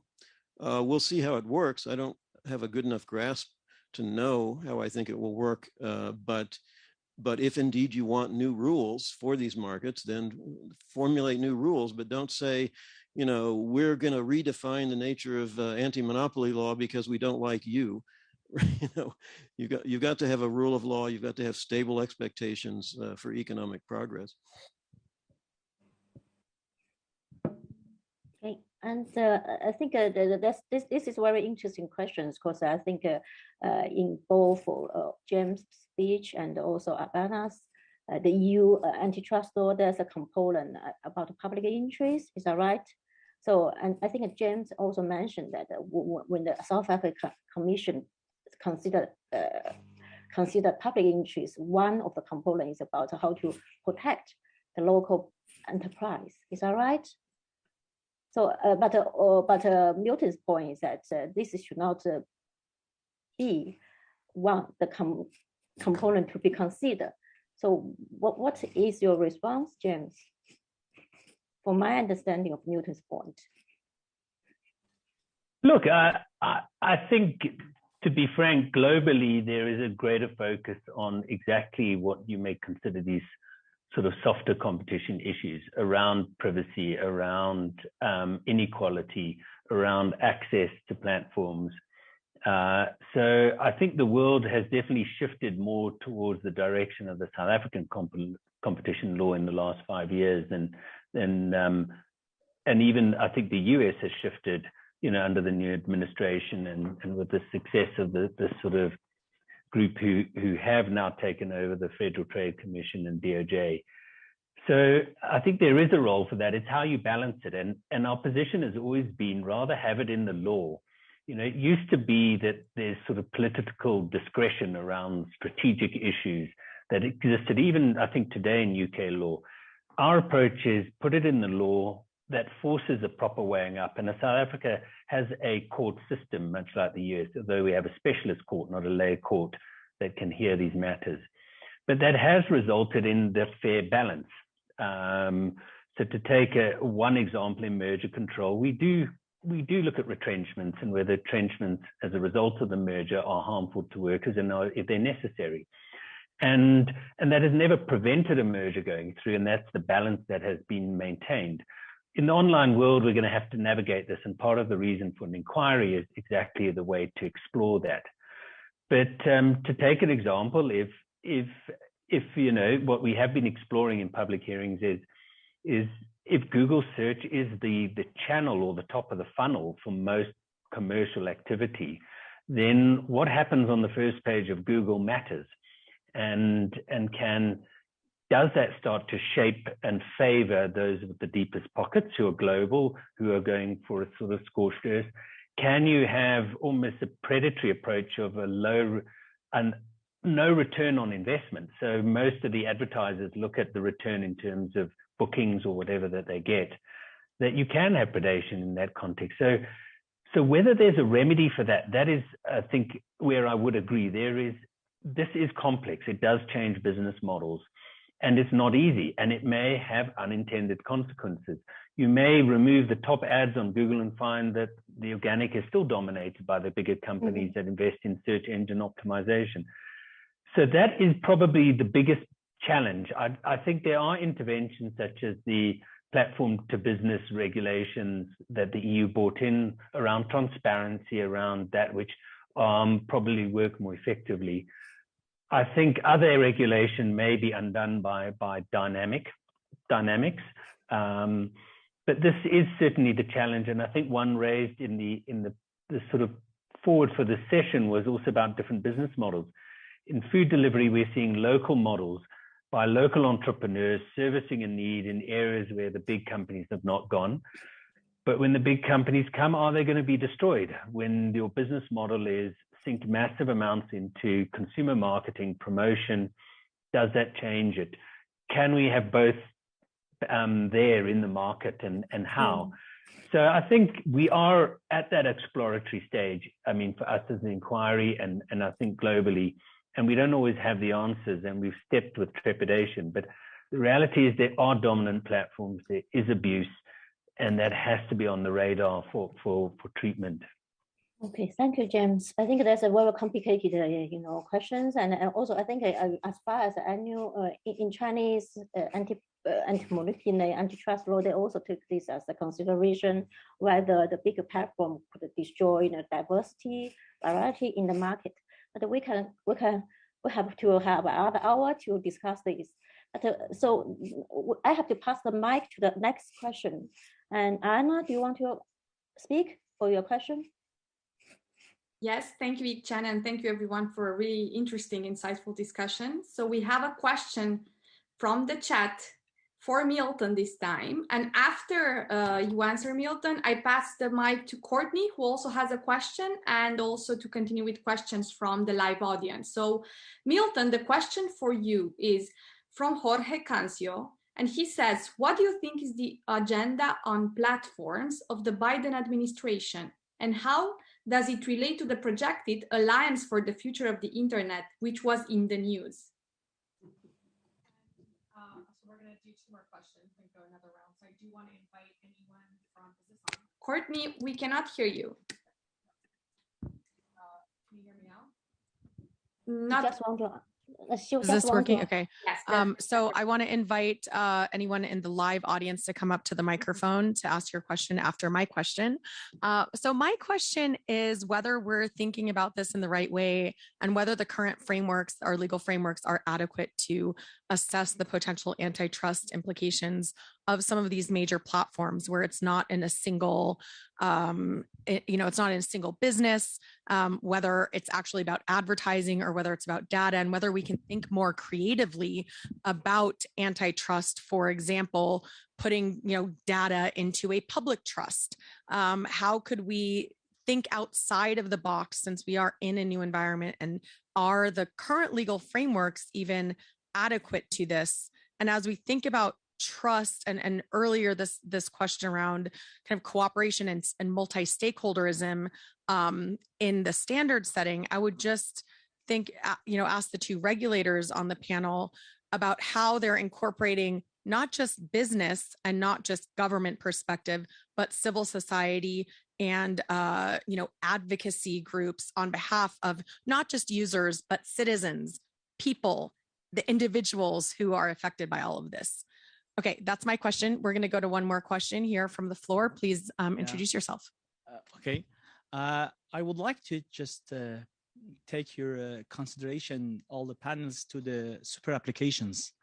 I think in many countries right now, especially Eastern countries, let me call them mobile first countries, which people they get familiar with internet within their mobile cell phones, right? So they are more and more using super applications. There is one app and everything. Then when they log into the app, they will see everything. And as much as they use the super applications and the super applications, they're getting more users. The power of regulators to just select to put their rules inside the super is less and less, because you cannot ban a super application with billions of users like WeChat, Gojek. We have seen more and more every day. So my big question is how local regulators can regulate the antitrust policies, antitrust regulations inside the regional and even global huge super applications. Thank you. Is any other questions? So we will collect the question and pose to the panelists. There is just one more question in the room if you want to make it quickly, and then this may be the last round. There are no other questions in the chat at this point. If there's anyone from those attending virtually wants to address a question, please raise your hands now or write them in the chat. Thank you. Okay. Okay, please go ahead. Okay, I'm Mohammed and I represent Iranian Audiovisual Regulatory Body for Digital Medias. Actually, one of our main concern is regarding international platforms. I'm coming from Iran. Most of the international platforms have no office and have no authority person there. But the thing is that they're generating a huge revenue from this issue. And many local platforms have problems because due to media concentration, they can't reach their voices. And but personally, as a person who's coming from legal and technical background, how I don't know which panels is more related, but how do you consider computational antitrust? Because I believe that the future we are entering into Web3 era, and I believe the current and classic antitrust and competition regulation itself cannot ensure. So how do you consider computational antitrust for future could solve this issue? Thank you so much. Thank you. I think since we had a specific question for Milton, who had forgotten it and now remembers it, we'll go to him first and then go to the panelists on the Zoom room to respond to the variety of different questions. Go ahead, Milton. Milton, just right. remind... So should I go? Yeah, please go ahead. Okay. The Biden administration obviously has taken at least nominally, in terms of posturing, they've taken a more aggressive approach to antitrust enforcement. And there's also a ton of legislation about platforms in the United States, most of it pretty simple-minded kinds of let's get the platform kinds of things and not very well thought out, frankly. But they are, in fact, talking about retroactively making Facebook, I think, divest Instagram, which in terms of remedies is one of the more coherent ones that you might want to think about. But again, it wouldn't, it would make Facebook smaller and possibly create some competition in that particular market. But we have seen, in fact, TikTok come along and really eat Facebook's lunch in a certain area of social media.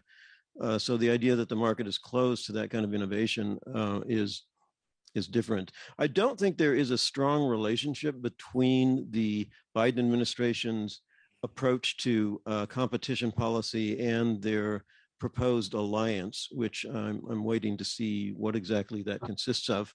But I think that they might have some kind of idea that the internet should be, the services on the internet should be competitive, blah, blah, blah. But I don't think that there's a strong relationship there. And again, in the US, things are very legally driven. So whatever the Biden administration Justice Department does about platforms regarding their antitrust or anti-monopoly situation is going to have to be grounded in existing antitrust law, or they're going to have to get new regulations or new legislation from Congress. And we all know how effective the U.S. Congress is at passing comprehensive laws.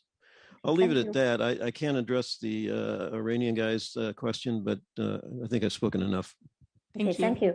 I think that's the last two questions, and one is about the super applications, and the other one is about the computation antitrust law. So can the panelists respond to that two questions? So James, please go ahead. I could just offer a quick response. I mean, on the computational, what we and other jurisdictions are doing is at least you're trying to use technology, I mean, primarily around detection of collusion. So this is where informatics can help in terms of just scraping prices from different areas, government tenders, etc., and in order to automate that sort of process. So that's been probably your biggest investment in computational antitrust. Obviously, moving online in a pandemic has spurred us to move electronically. That has been another shift forward as well. In terms of the involvement of civil society, certainly from the South African perspective, that's always been a cornerstone for us. And even in abuse cases, we sometimes bring in civil society as friends of the court. So if it's a case in respect of an abuse of, say, a pharmaceutical company or healthcare or price gouging in a pandemic, these all, I think, are important. In an inquiry, we also have reached out to other regulators, government, industry organizations, and that is critical as well.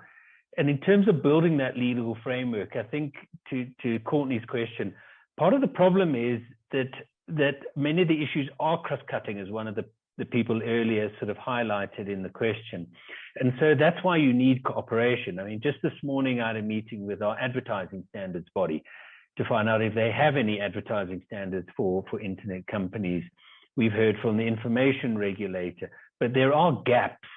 And this also makes enforcement quite difficult because many firms may question your jurisdiction. Are you in fact entitled to look at this, or must you leave it for someone else? And then another regulator's got to go through the process. But they are so intertwined that probably those jurisdictions with a single consumer protection law mixed with competition law are at a big advantage in this space. Okay, thank you. Jade, do you want to also respond to the question about super application or the computation antitrust? Hi. Jade, do you want to respond from the Chinese perspective about the super application? Hello? Yes. Maybe. Okay. Okay. Sure. In China, actually, we are also face some quite similar problem. Here, actually, the Chinese internet business or market is separated from the other parts of the world. Not only because of the language, but also because of those those restrictions, those policies, and then based on the quite big the population. So here we have some very big players. Like for the e-commerce, we have the Alibaba, like the short video, we have the TikTok, like the social media, we have the Tencent's WeChat, and here we are also deliberating the issue of how we promote the diversity, how we can just using the antitrust law to safeguard those interests of the small and medium-sized players. So one solution might be that for now we have the policy of looking into those mergers in which the big platforms is acquiring small or medium-sized platforms like this, and for those merger control cases, we will be more cautious, just to prevent that the big platforms they will leverage their size and their money to just to restrict those growth of the small or medium-sized their competitors. Okay, thank you. Yeah. And Abana, do you want to respond to the question about competition antitrust and the super applications? How do we, at the European level? Thank you, Ik. Unfortunately, it's a question I cannot, given my expertise, I'll leave it to people who actually work on the field of computational antitrust. I cannot deliver any answer to that. Sorry. Okay, thank you very much. Yes, thank you. And is there any other questions? Not in the room, and I think we have 5 minutes only. Yeah. No questions in the chat either. Okay, so then we will wrap up this section. I think first of all, I would like to thank you all for participating, and especially thank for all these distinguished speakers, to give us very insightful and exciting debate on those issues. And as we can see, this is a very complicated issue, and also they have a different component and consideration. And I think probably the collaboration at the global level may not be reachable in the near future, but certainly is something we needed to consider. So last, I want to ask each speaker to wrap up their position by one sentence. Should we start from the Milton? One sentence, please. Okay, here comes a very long sentence. First of all, I would like to thank Yik Chan for putting this together. It's a really great idea to have this kind of a comparative, and you really brought together a very good group of people. So I would say technology markets are dynamic, and don't mistake temporary dominance for permanent dominance, and always be aware of how markets evolve, and how when companies get big, sometimes it's because they're doing things that people want them to do. Okay. Dr. He, can you speak in one sentence to wrap up? Yes, sure. Yes. I would like to respond to the speakers who have already talked about the issue. Actually, I also vote to build up some mechanism for the regular communication between the US and China about how to address this issue. Yes. Thank you. Thank you. We can read your article later. Okay. And because Dr. He also published in English, so we can read her article later. Dr. Deng, one sentence, please. Sure. The internet platforms is for communication, and the basis of the communication is diversity. And so I hope we can use the competition law to safeguard and promote the diversity. Thank you. Okay. Abana, please. So I think that, well, this is a non-exhaustive topic. It's at the beginning of its development, I think. And the main question is how we stay grounded when the ground itself is shaking. I'm very thankful to the panel and very insightful to all the comments. And I think that we'll discover everything with the passage of time, how all this problematic will evolve and go, both in European, but then also in the Western Balkans, which is the region of my main interest. Thank you. Thank you. James, last of all, but not least, James, please. Thank you, Yik. Yes, to thank the fellow panel and the audience as well. But I would say probably there needs to be a focus on the global cooperation to deal with global platforms of the size and strength these are. We need to also coordinate and cooperate in order to have an equal bargaining dynamic as well. Okay, thank you all. So I think we're almost finished here. So yeah, thank you for participation. I think we are going to leave the room, and we will have the report published on the website, the IGF website. So you are free to download. And if you want to have any questions for the speakers later, you can always contact us. So we can pass their contact to you as well. Okay, thank you very much. Thank you. Thank you. Thank you to everyone in the room, and thanks for bearing with us through this hybrid session. Thank you. Thank you.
Well, we are all united. That's true. We are united here today.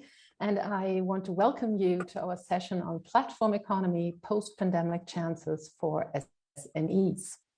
My name is Friederike Grote. I'm partner at Grote Media Consult in Hamburg, Germany, and I have the honor to moderate our discussion today.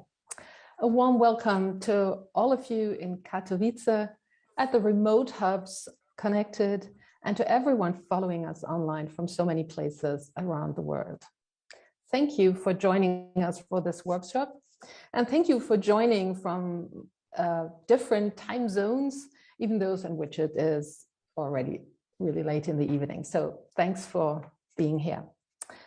Platforms, as we all know and feel and can experience every day, are of increasing importance for micro, small and medium-sized enterprises as they start the process of digital transformation or even expand their services online. Platforms have also been very helpful for maintaining business during lockdown. However, it is not always easy for SMEs to take advantage of these platform economies opportunities.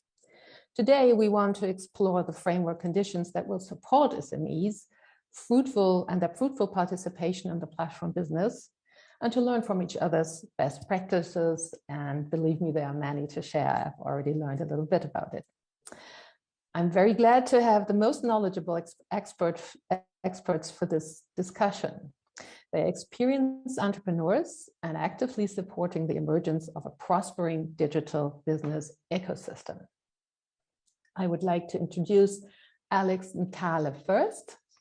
Alex is Chief Executive Officer of the Rwanda ICT Chamber, and his work at the Chamber involves bridging the gap between private and public sector players in the ICT industry, as well as overseeing and establishing new innovation programs for technology startups and innovators. So the ICT Chamber is the IT industry association of Rwanda. Welcome, Alex. We have as guest also Ana Paula Biala. She is a founding partner of BFA, Biala Fassetti Associados in Brazil, who provide legal, regulatory, and public policy services to different companies. Currently, Ana is head of the working group on internet regulation of Brascom. This is the Brazilian Association of Information and Communication Technology and Digital Companies. Ana has been actively involved in the crafting of the regulatory environment of telecommunications in Brazil's in various capacities, and I'm sure we'll hear about this later. Welcome, Ana. Shivendra Singh is Vice President of NASSCOM, India's National Association of Software and Services Companies. As head of the Global Trade Development Department at NASSCOM, Shivendra is responsible for cross-border technology policy engagement, enhancing market access, and actually easing the way business can be done cross-border. And Shivendra is working on building a global alignment on the digital economy, so he's traveling a lot. Welcome, Shivendra. Manan Vaskanyan is founder and CEO of Stalik, a B2B platform on the construction industry. Stalik helps her customers to create unique interiors by providing inspiration and a better shopping experience. The platform connects the main players for interiors projects. These are manufacturers, vendors, architects, craftsmen, and customers. That sounds almost like a multi-sided platform and not only a two-sided platform, and we will learn about this later too. With a degree in architecture, Mayan has worked in the digital economy right from the start of her business career. And Atsushi Yamanaka is a professor at the Kobe Institute of Computing Graduate School of the Institute's Graduate School, KIC. He's also currently serving as chief advisor of the Rwanda ICT Innovation Ecosystem Strengthening Project. It's a long title, but this project aims to foster a conducive innovation ecosystem in Rwanda. In his role, he has been supported by the government of Japan through the Japan International Cooperation Agency. Welcome, Atsushi. Yeah. Now, Before we start, let me make a few remarks on how, to the audience, to all of you, how you can actively participate in the discussion. If you are connected via Zoom, you can write in the chat as usual, or raise your hand to take the floor. If you want to take the floor, please make sure to raise your hand via Zoom, no matter if you are on site in Katowice in conference room 4, or if you are online somewhere else. In the conference room, though, there are also, of course, technicians who help you, and there are microphones on the floor, and you can go there and make yourself seen. If you're following us via YouTube, Slido would be your option. Our online moderator, Katerina, who some of you have already seen, will now share his screen with the QR code for Slido. Okay. And we have this picture a little bit while I speak. And so everybody who's interested can take the picture of the QR code or connect otherwise.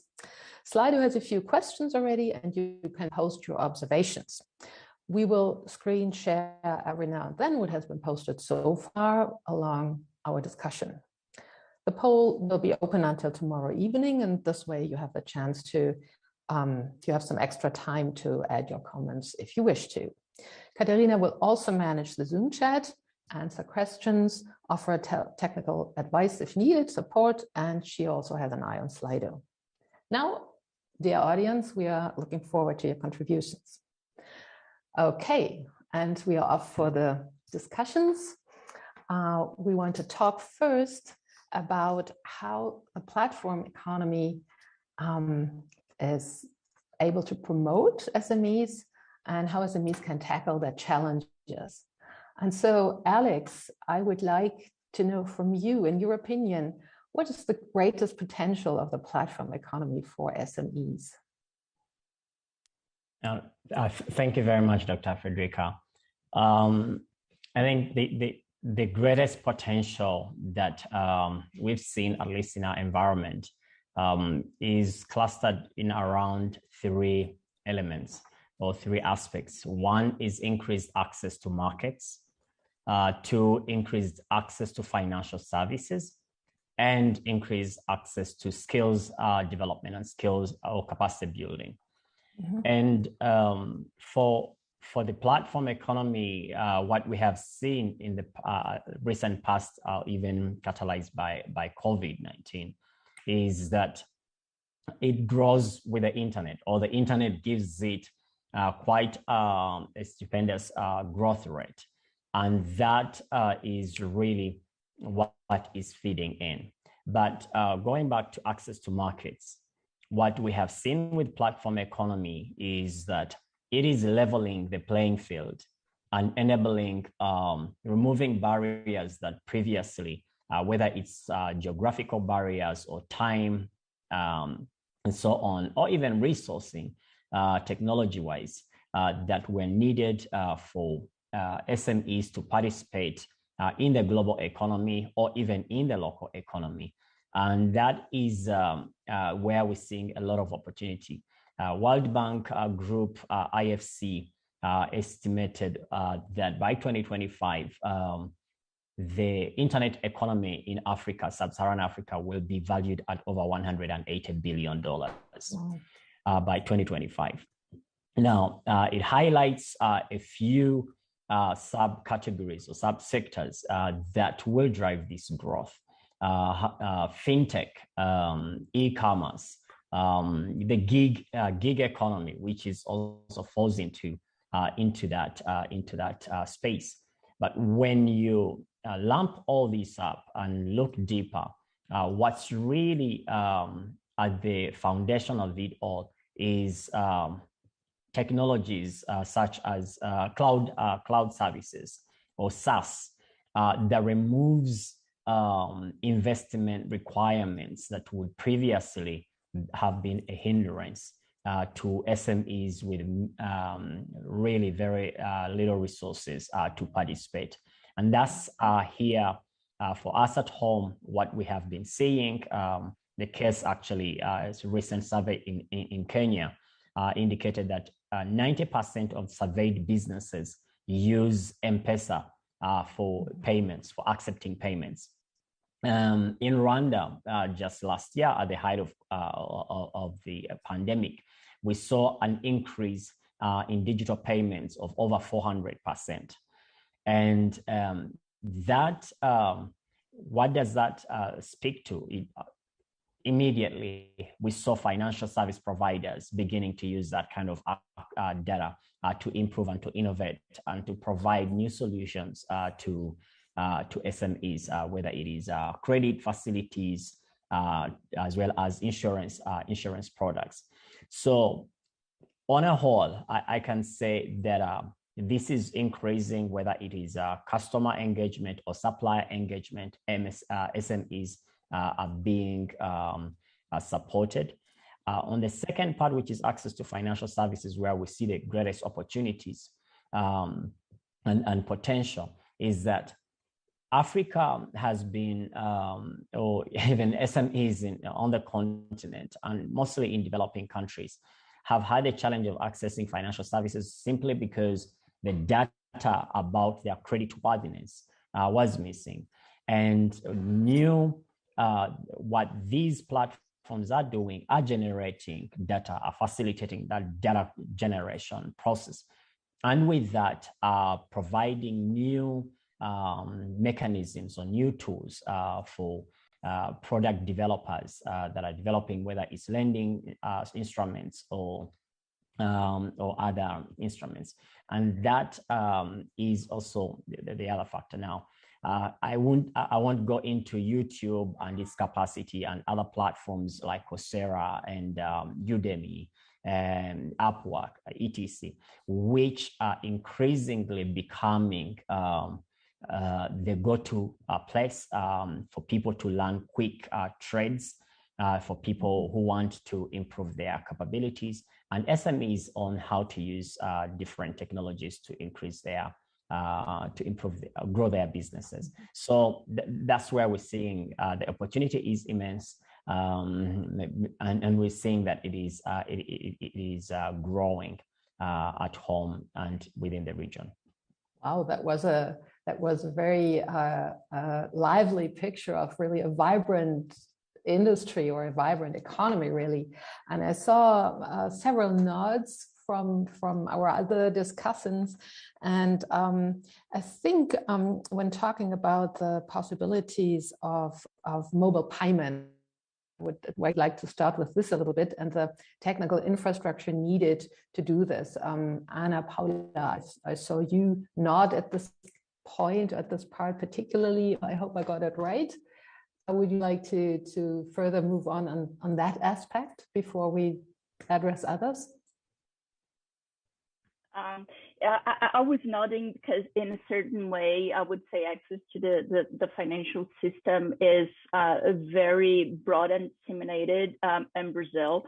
And this absolutely has had a huge impact in the ability, especially, I guess, during the pandemic, of SMEs to make the shift to actually broadening the offer of services that they were doing, and being able to implement mobile payment solutions that make, just with the number of your phone, you can actually make a money transfer, and that just facilitates what would otherwise be a barrier to entry in terms of complexity of how you operate financial systems. And with that, really small, simple entrepreneurs can just launch a platform or launch their services in an e-commerce platform and be able to complete the cycle to a certain extent. So, and I hear, and I guess I second all the issues that Alex I'm sorry, raised, your last words were not audible. I was concluding to say I second all the issues that Alex raised. Indeed, from the mobile payment perspective, being able to implement a solution that facilitates is absolutely essential for the inclusion of SMEs in the digital platform ecosystems. And we have seen the growth of mobile payments in Brazil, and that is a driver for especially small enterprises to actually succeed. So it really lowers the threshold for market access at this point. Of course, but when you talk about mobile payments, there's one big issue, I won't say in a nutshell because it's really a big issue, but it's the question of trust. You need trust that you really have the correct partner on the other side of the transaction.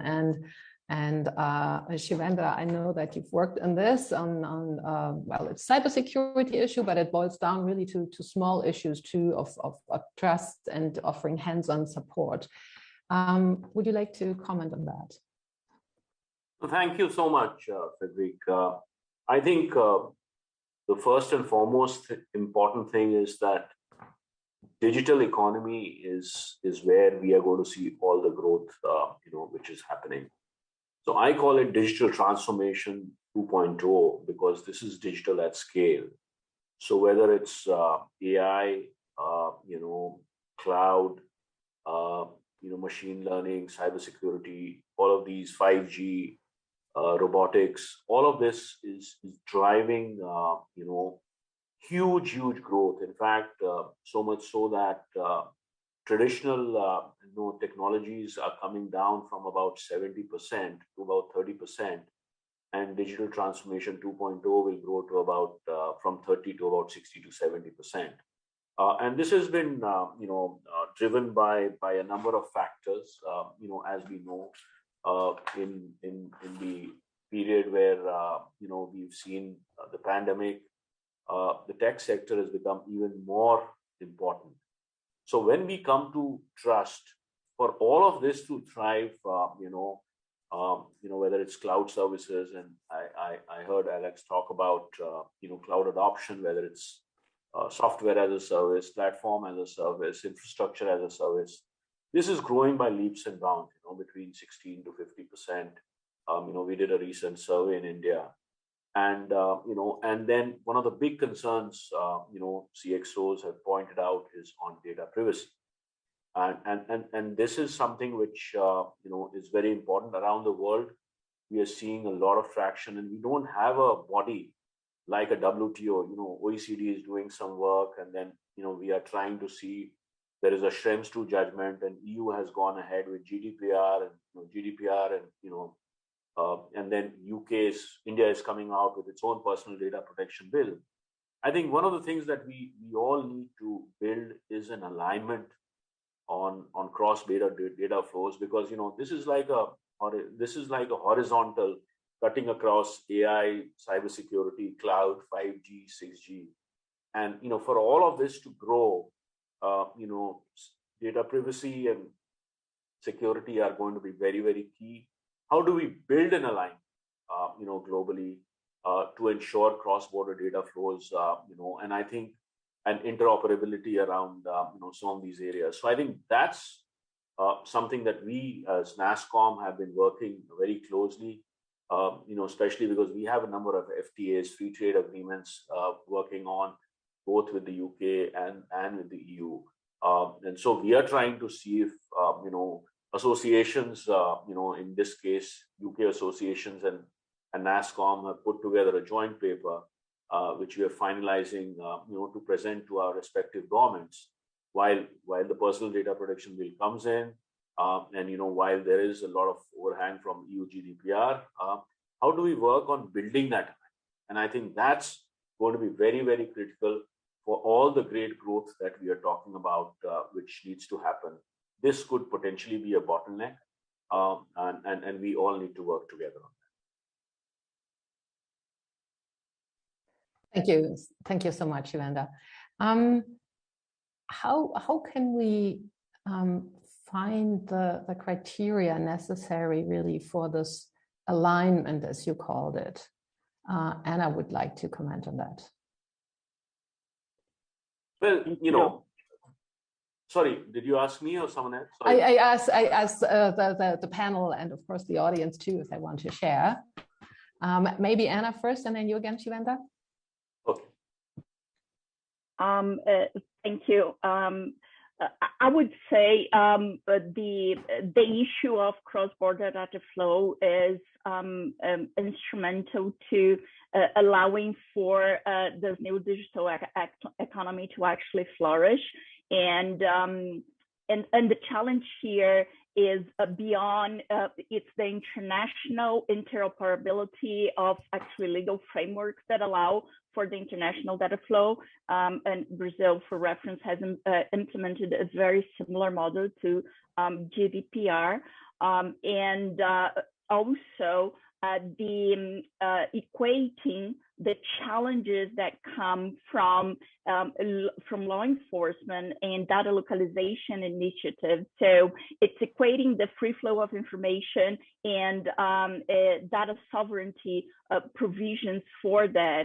And I guess the challenge here is where do you find a place, a locus for this discussion to take place globally in a way that it can actually be then implemented locally, because it will need to interact with all local and national provisions. But I agree, this is absolutely maybe the top priority to actually ensure that we can take the step forward into ensuring that the global reach goes full speed, so to speak, especially for SMEs. But I would say that is cross-border throughout all players in the digital economy. Brief question to Anna again. What is follow-up question? What is you said we need a place to do that. Would you see such a place? Do you know one? Is there one?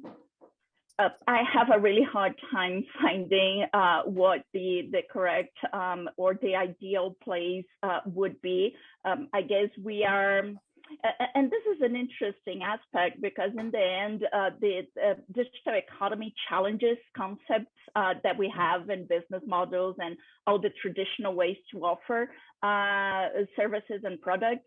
And I guess it also challenges the way that we look at regulation and legislation and how the interplay of those will work.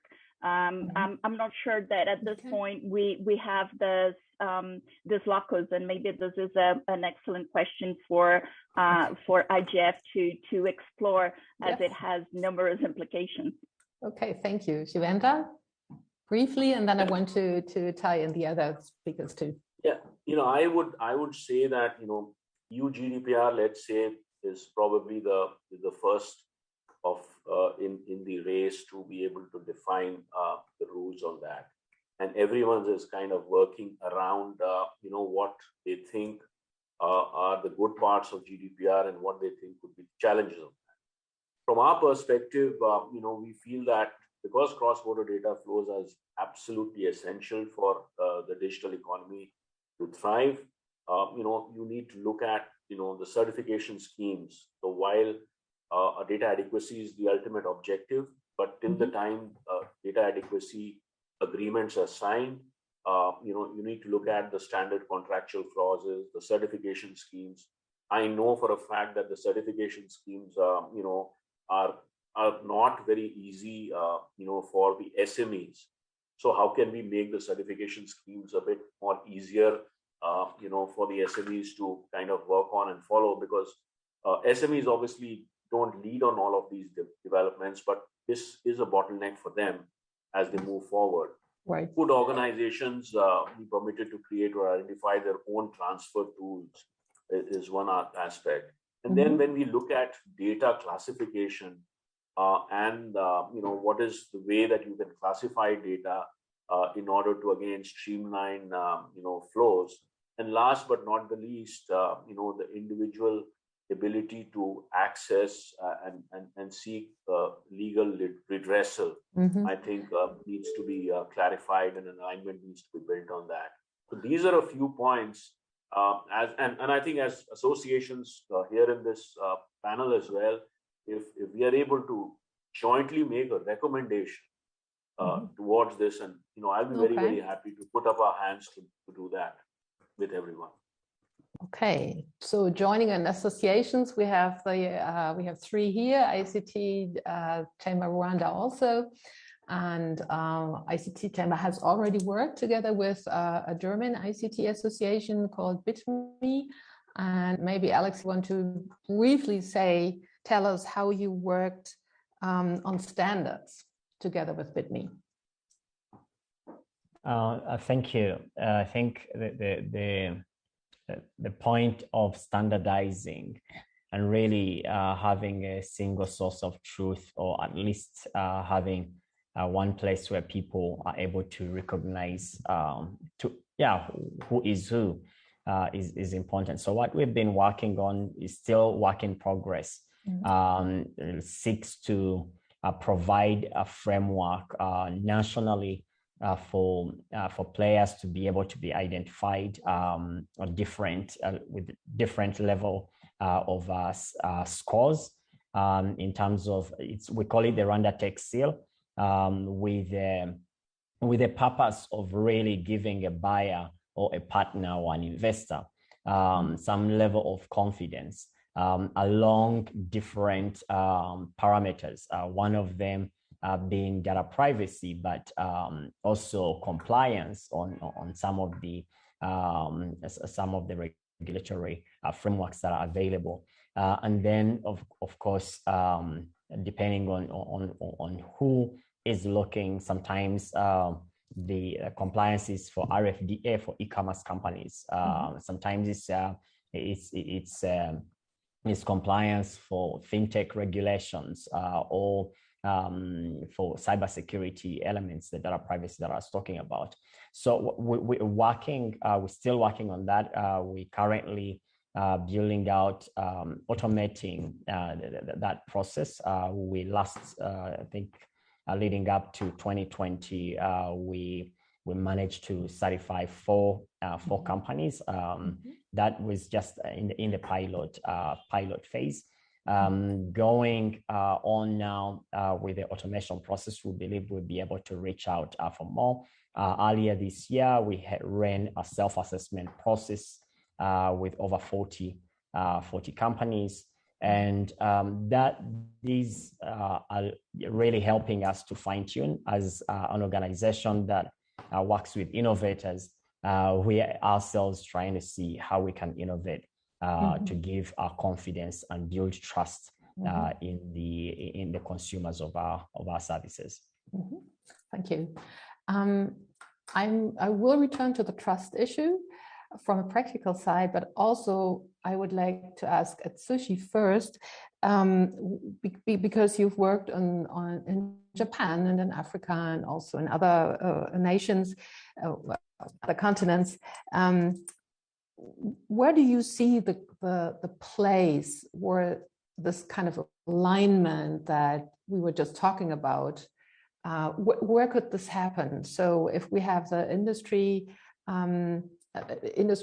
statements, joint statements, or so, this is something virtual.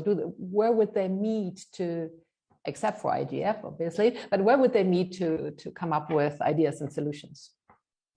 Thank you, Frederick. Yes, that's true. Actually, at least, for example, cybersecurity and data privacy, so that's a very, very big issue in many countries. And like in countries in Africa, they are passing the regulations, laws, saying that all personal identifiable information about the citizen have to remain in the country.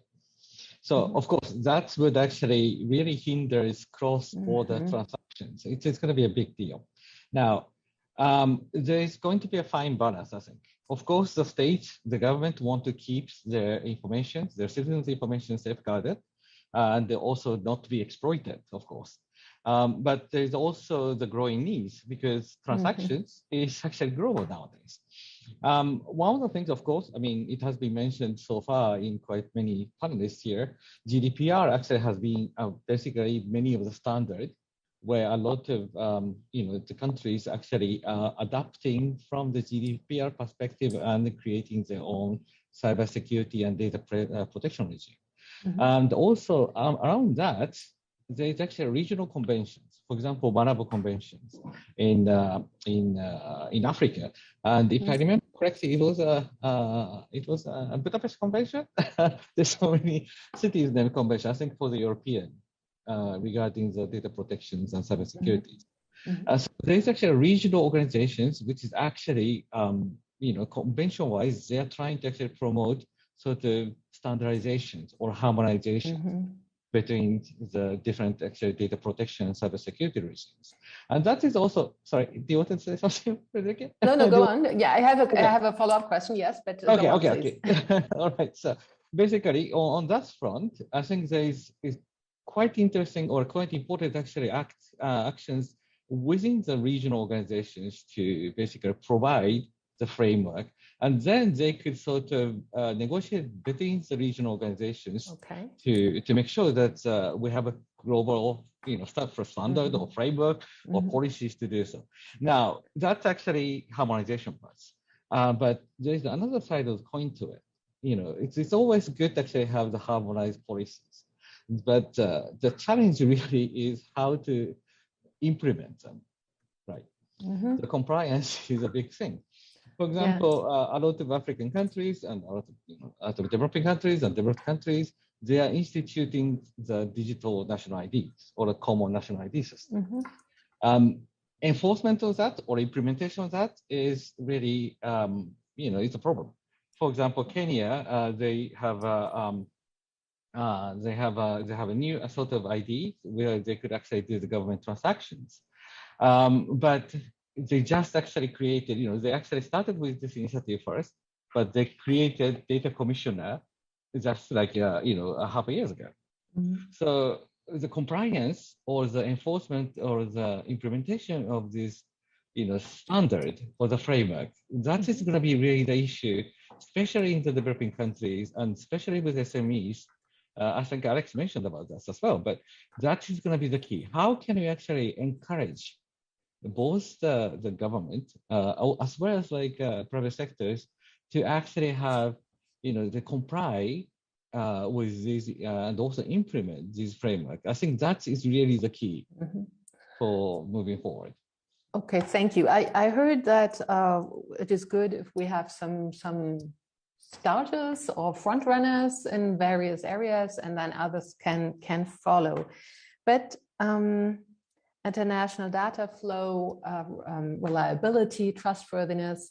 I want to bring in Manan. Sorry, Shivendra, for the moment, but I want to bring in Manan with her experience. How does this translate to your experience? You are working hands-on really on developing your platform. You started out with an e-commerce, with an online shop basically, but now you're starting the B2B platform. And the GDPR is, of course, a law that manages privacy issues and not business data flow. Not really. I mean, it's important. It's very important to create trust, but business data is maybe something else. And your companies, the companies you work with, your clients have business data maybe they want to share or don't want to share. Yes, thank you. Mostly we don't have that much trouble with business data, actually, to be honest. We have issues with the GDPR because we are, of course, using software from the US. I mean, everyone is using AWS, everyone is using Microsoft, etc. And it's not clear if you're actually supposed to use those tools in Germany if you're creating a platform, because you never know what happens to the personal data. So this is, of course, an issue we have to think about, because there are no comparable companies in Germany that you can use to build a platform like that.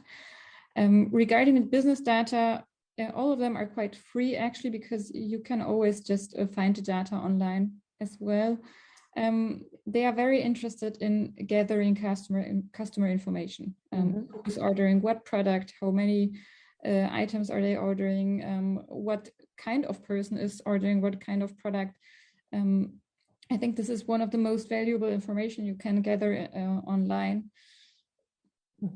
It's very valuable to our companies as well, and we will still have to find a way to be able to deliver trends without mismanaging the trust. Mm-hmm. Or disclosing customer data. Yes. But I was also talking or thinking about the prices, like price transparency would also give maybe, and you said you're a very special branch of industry, fragmented, and so everybody would be, I guess, very, very interested in the prices that your clients, like manufacturers on the one side and maybe architects or builders on the other side, are paying for a special product or service. How do you manage this kind of business data?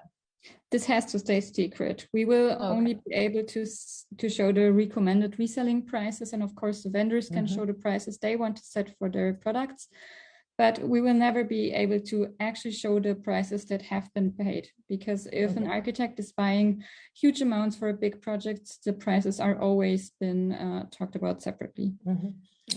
But we have also seen some vendors who said, some manufacturers who said, we can't disclose our vendors because we are afraid that competitors could address the same vendors. I mean, this is really weird in 2021, right? Because everything is digitalized. So these are some weird issues we are actually dealing with.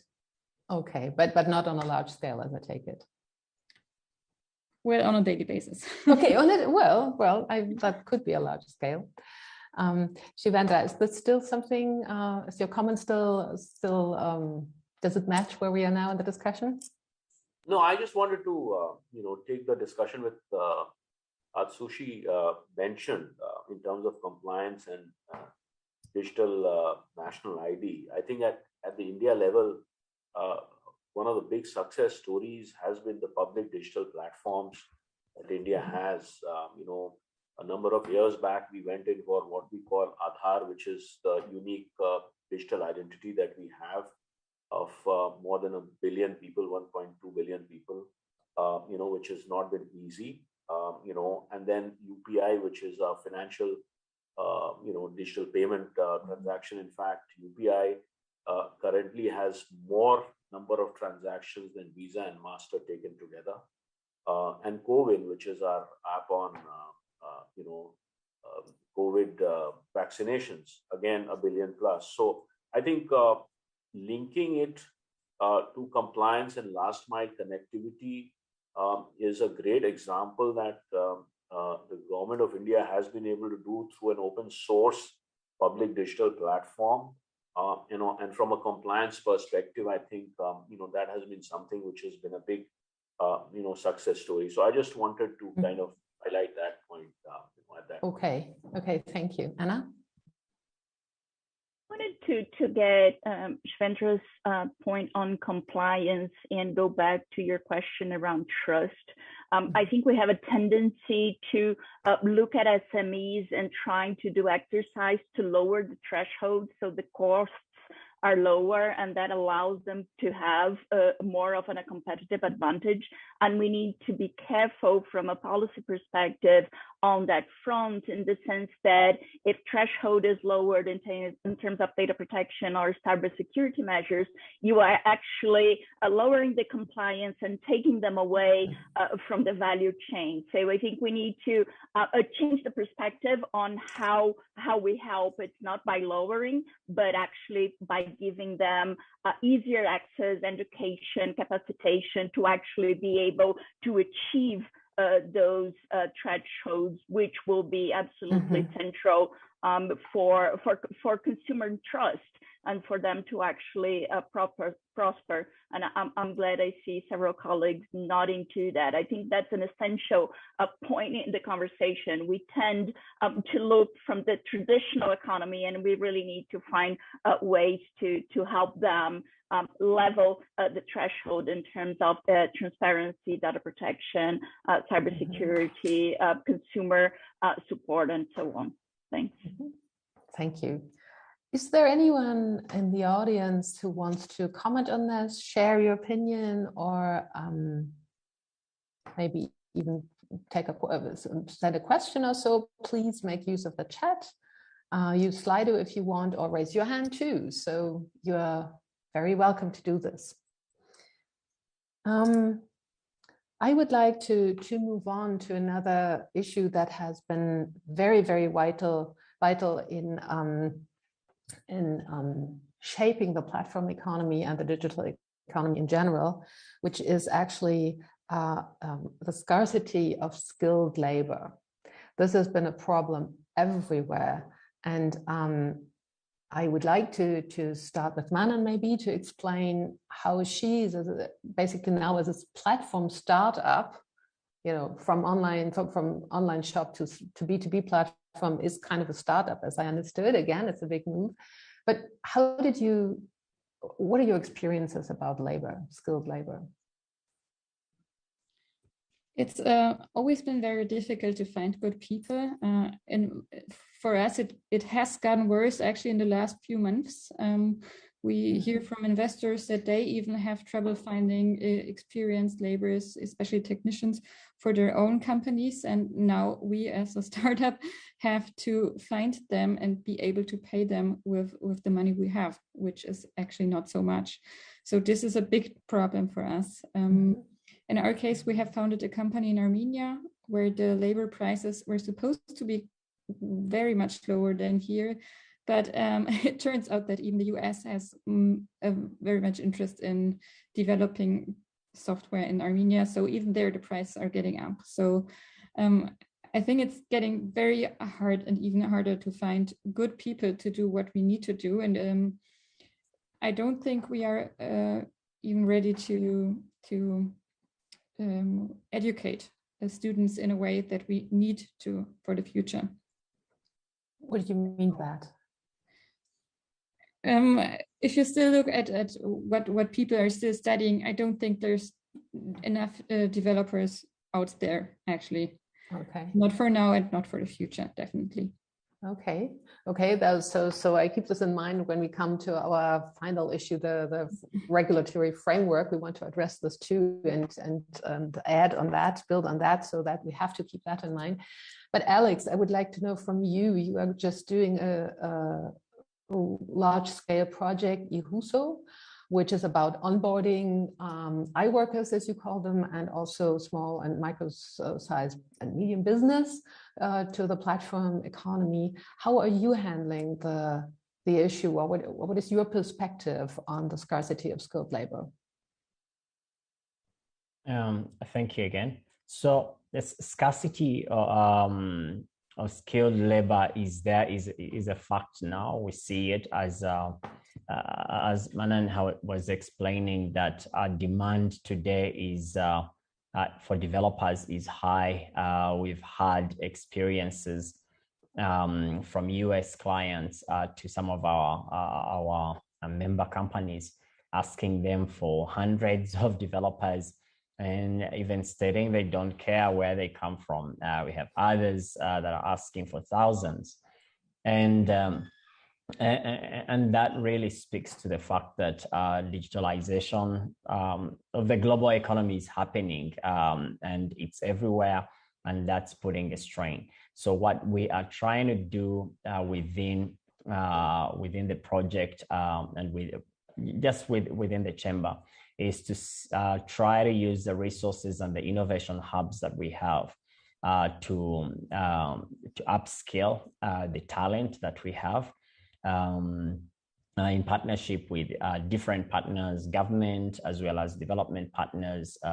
We're happy the project that Atsushi, Professor Atsushi is leading is facilitating on that, where we are training developers on a cohort basis, but also running even for other training, even in other skills, fourth industrial revolution skills like 3D, computer-aided design, computer-aided manufacturing, 3D printing, all sorts of automation.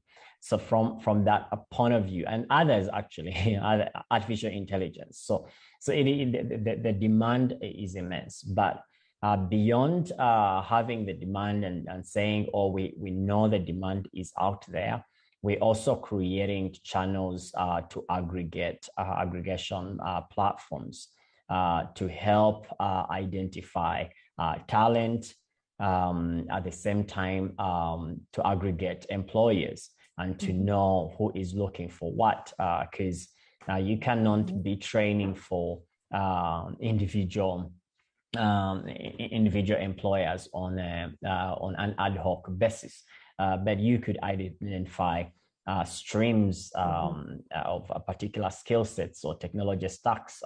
If it is Java programming, for example, or AI and machine learning as a stream, then you have a way of grouping, of creating this kind of groupings, and you prepare talent for these for the employers. So it's an ongoing process. Actually, just got a list from our partner, government partner, of over 2,600 graduates that are seeking jobs. But there's a difference between having a degree, having a paper, and also being skilled, having hands-on skills. And we're looking through that to see that all different groups of engineering skills that are needed.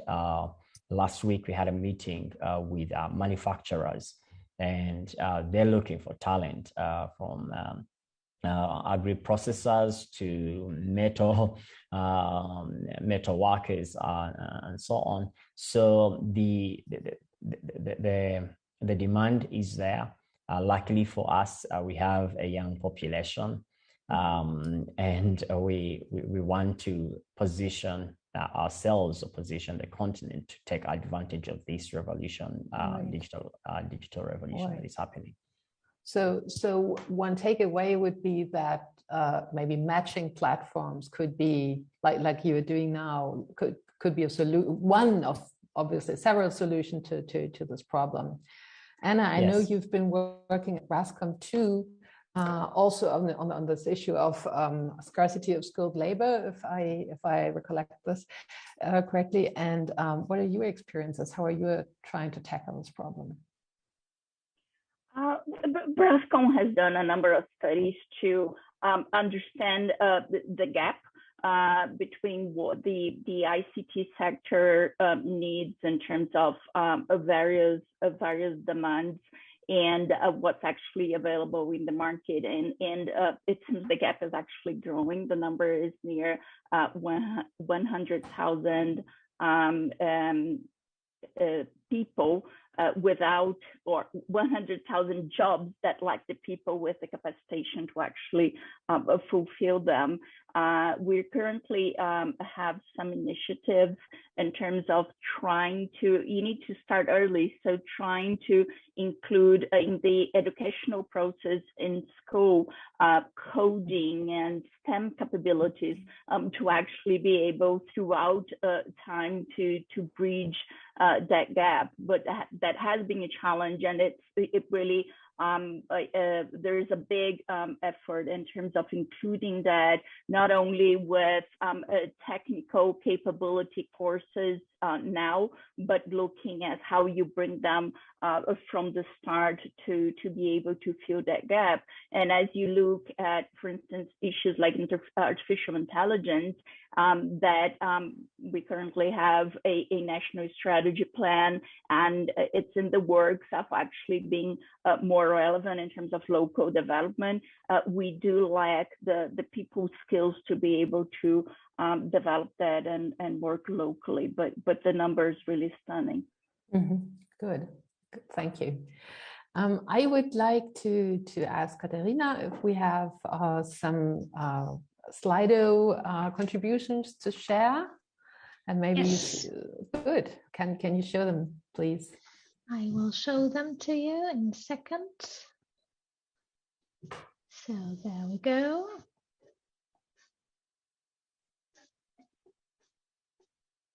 So we ask our participants, our attendees, in which area do they see the greatest potential of the platform economy for SMEs? And what we found is market access, actually.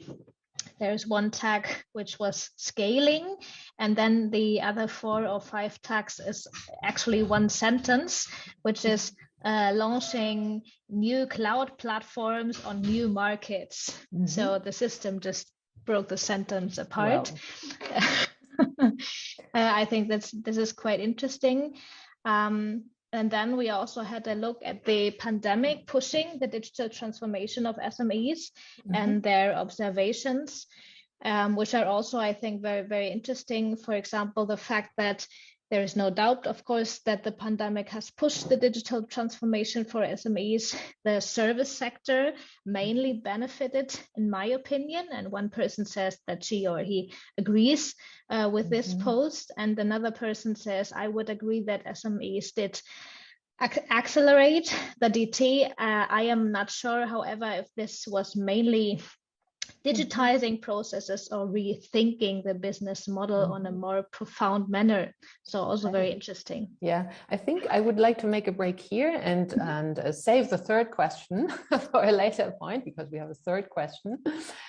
Because I would like to move on to this question, what really happened and what can we learn from what happened for the further promotion of SMEs in digital business, how the pandemic affected SMEs. I'm really curious to know that from you, Atsushi.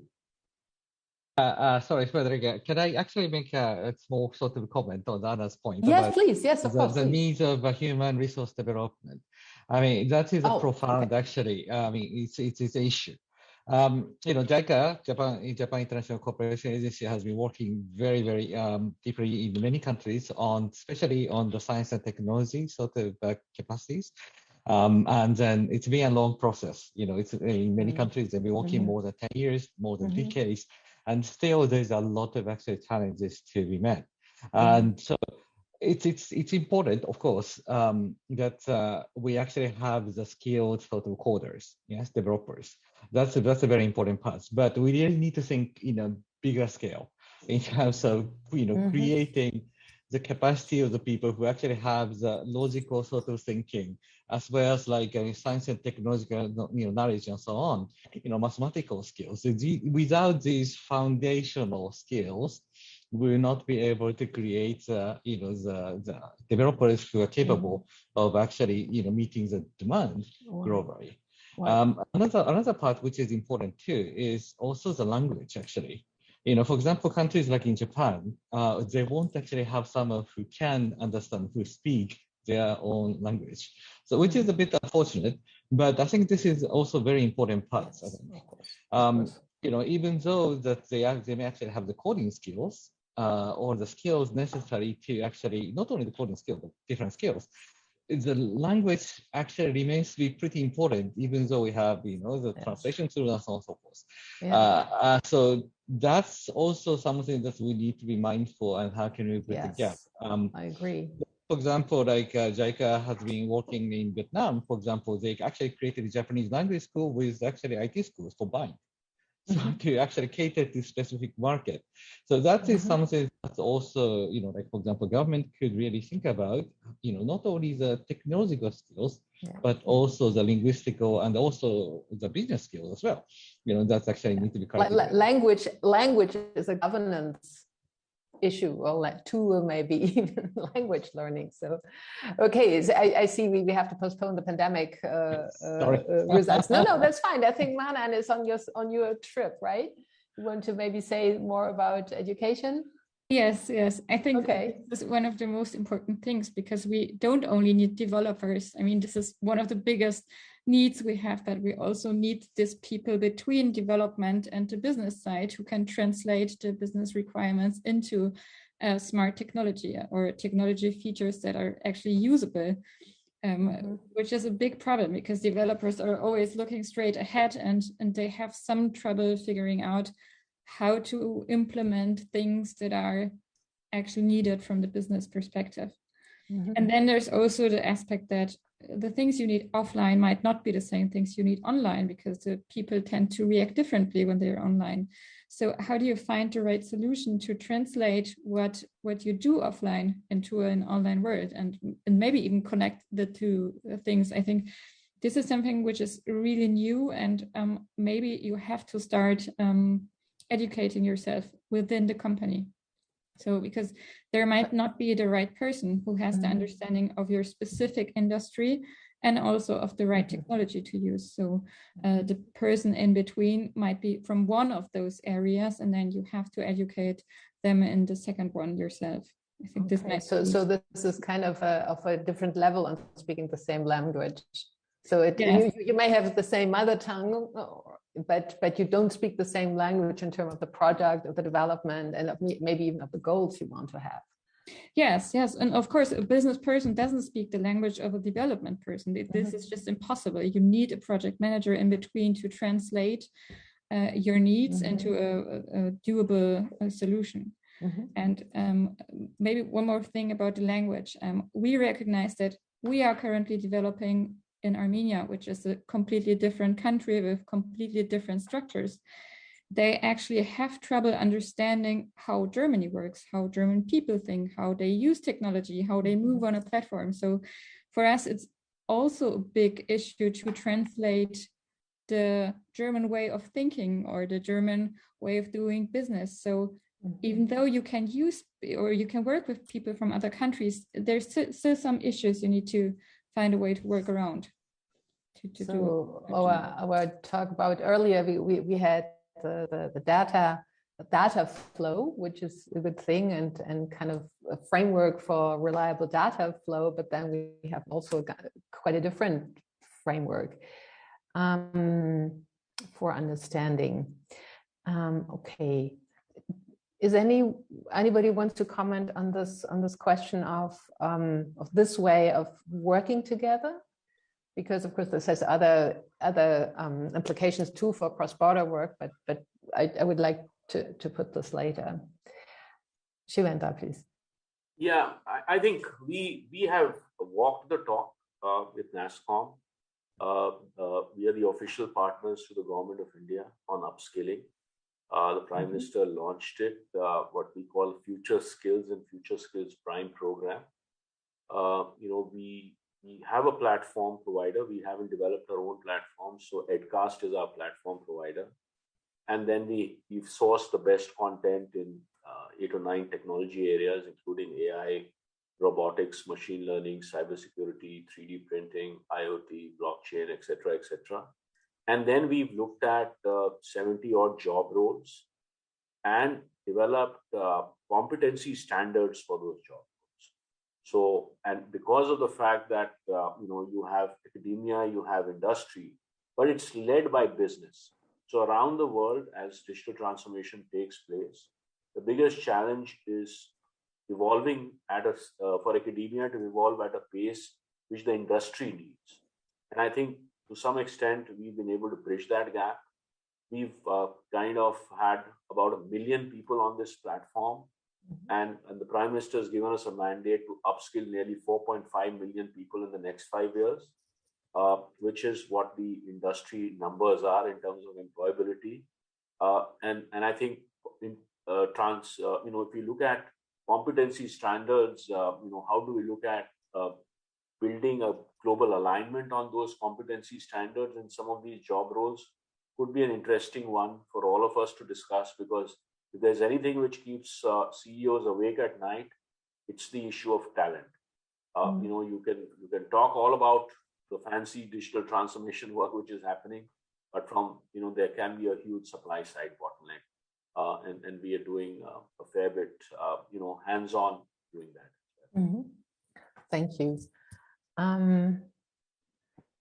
Again, I would like to try to move on a little bit to the question, what did we learn in the pandemic? And afterwards, we will conclude what you all contributed, and we will also talk about the comments that also were input in Slido, like market access and local platforms and scalability. We will maybe can actually work a little bit from this when we talk about how the platform economy helped or even promoted small and medium-sized enterprises.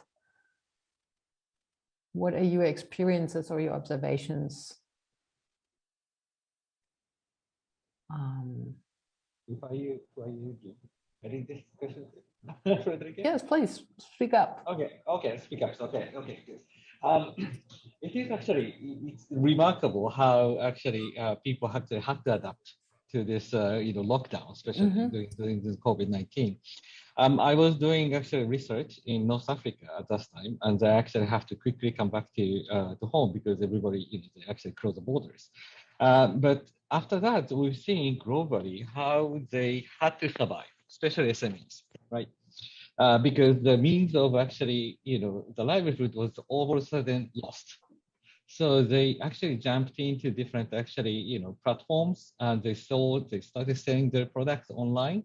They were delivering these products online. They're actually getting the products so that they could actually do the product. So all of a sudden, they actually had to realize that they had to use it, this platform economy, basically, which is including actually the financial transactions as well. A lot of countries were hesitant, especially the people hesitant to use the digital transactions, with real money being around.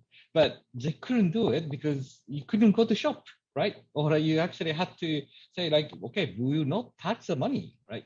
Or need to see each other.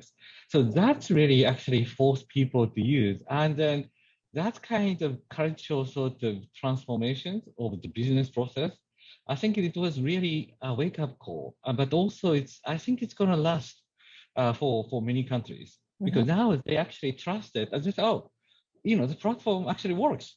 I actually survived during this COVID-19 because thanks to the platform, and also all the services which actually were built onto this platform. And this was especially true, I think, in hard hit places of the COVID-19.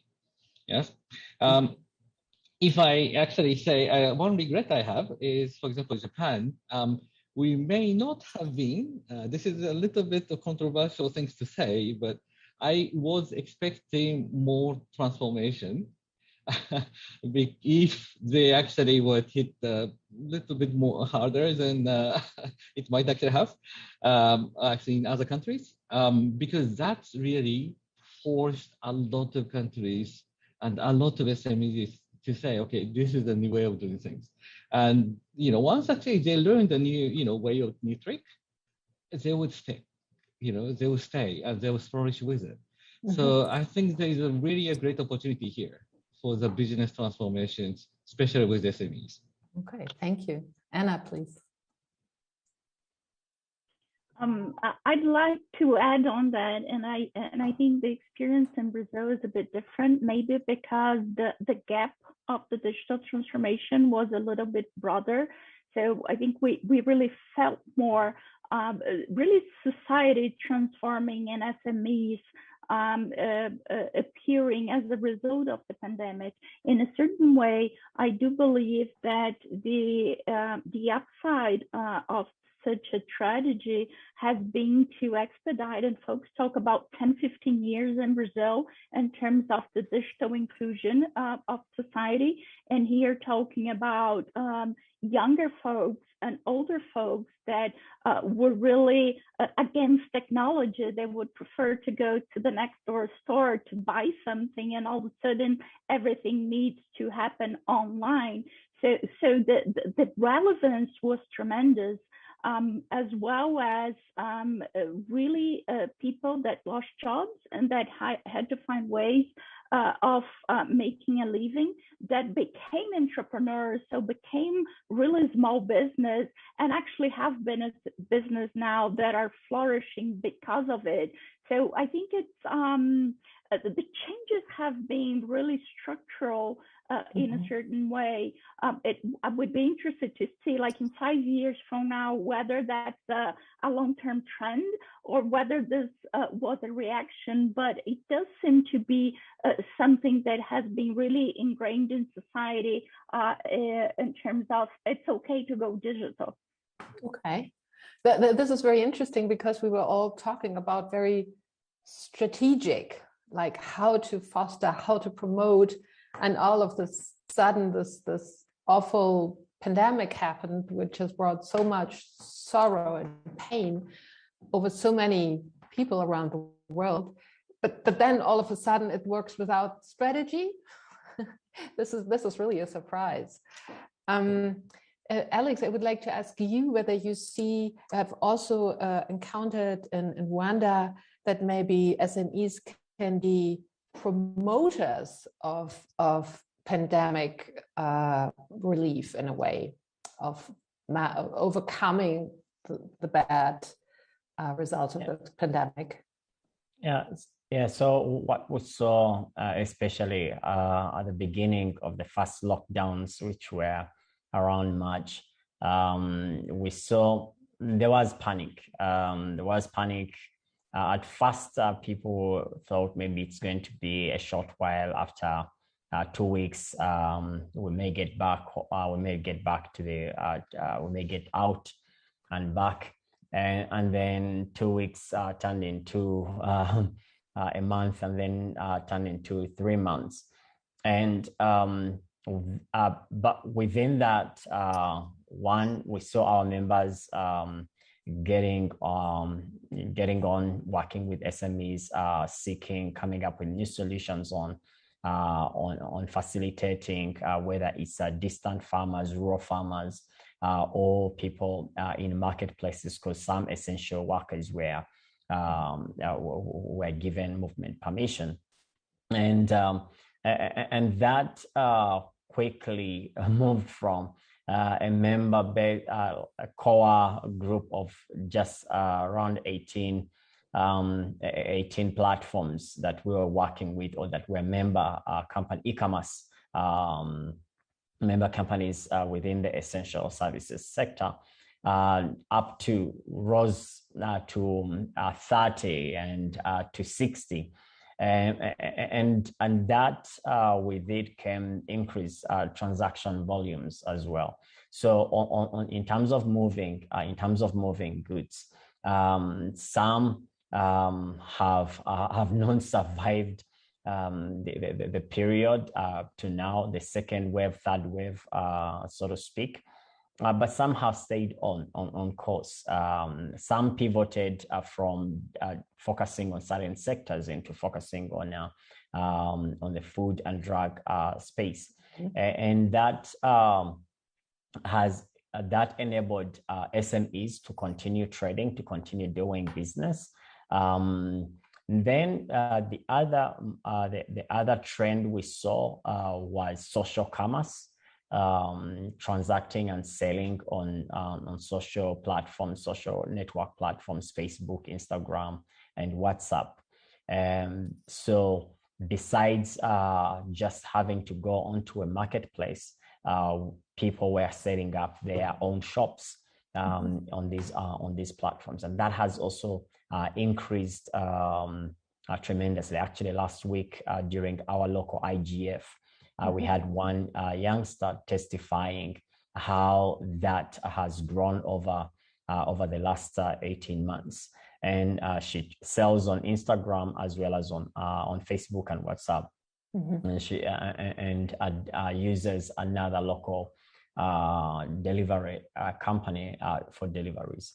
So these are beginning to stick among SMEs and MSMEs. The other thing that we saw was the rise of merchant payments, digital payments. I know for most of you, this is a common thing. You're used to buying online and paying with your credit card.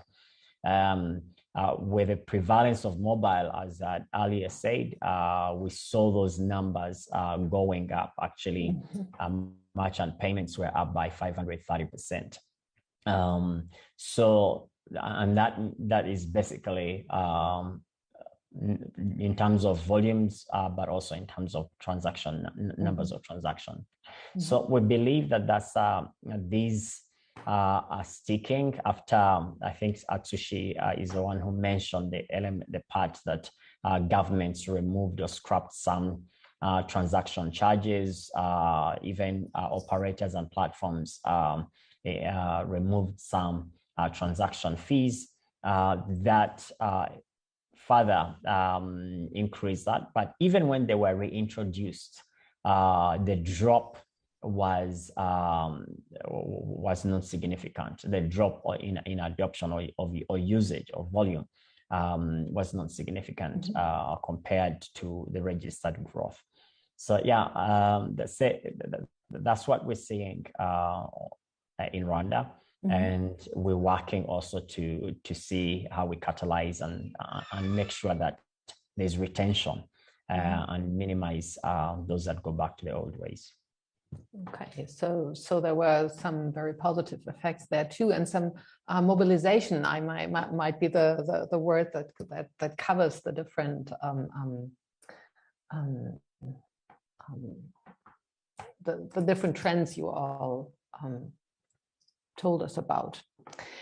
I would like, because we are not really at the end, I'm glad, but a little bit moving to the end, I would like now to talk with you about what we've learned so far a little bit in terms of supportive regulatory and governance framework for SMEs in the platform economy. And before we start our discussion, I would like to see again, please, Katharina, the answers to the last question we had on our Slido poll. Yes. We have 2 more questions to talk about. One also fitting your discussion is the question about the biggest regulatory obstacles for SMEs to participate in the platform business. And there's some of the things you already described, all of you. For example, to comply with the same regulatory demands as big companies that do not consider the lower bureaucratic capacities, also various diverging domestic regulation. I think there's a wish for a clear global legal framework that would be appreciated. And another point fitting to this point, diverging national regulatory frameworks, which hinders them to scale beyond one country. So the matter of regulation, above countries is quite interesting. And then we have one question, but that might be a question for the end of the discussion, because the audience had the option to post open questions here, and one person wanted to know how to participate in your initiative. So this might be something for the end. Okay. Thank you very much. But I think indeed that the answers or the input to the regulatory obstacle question is really, really revealing. And we had already, as Katharina said, some of the cross-border issues. But I would like to ask you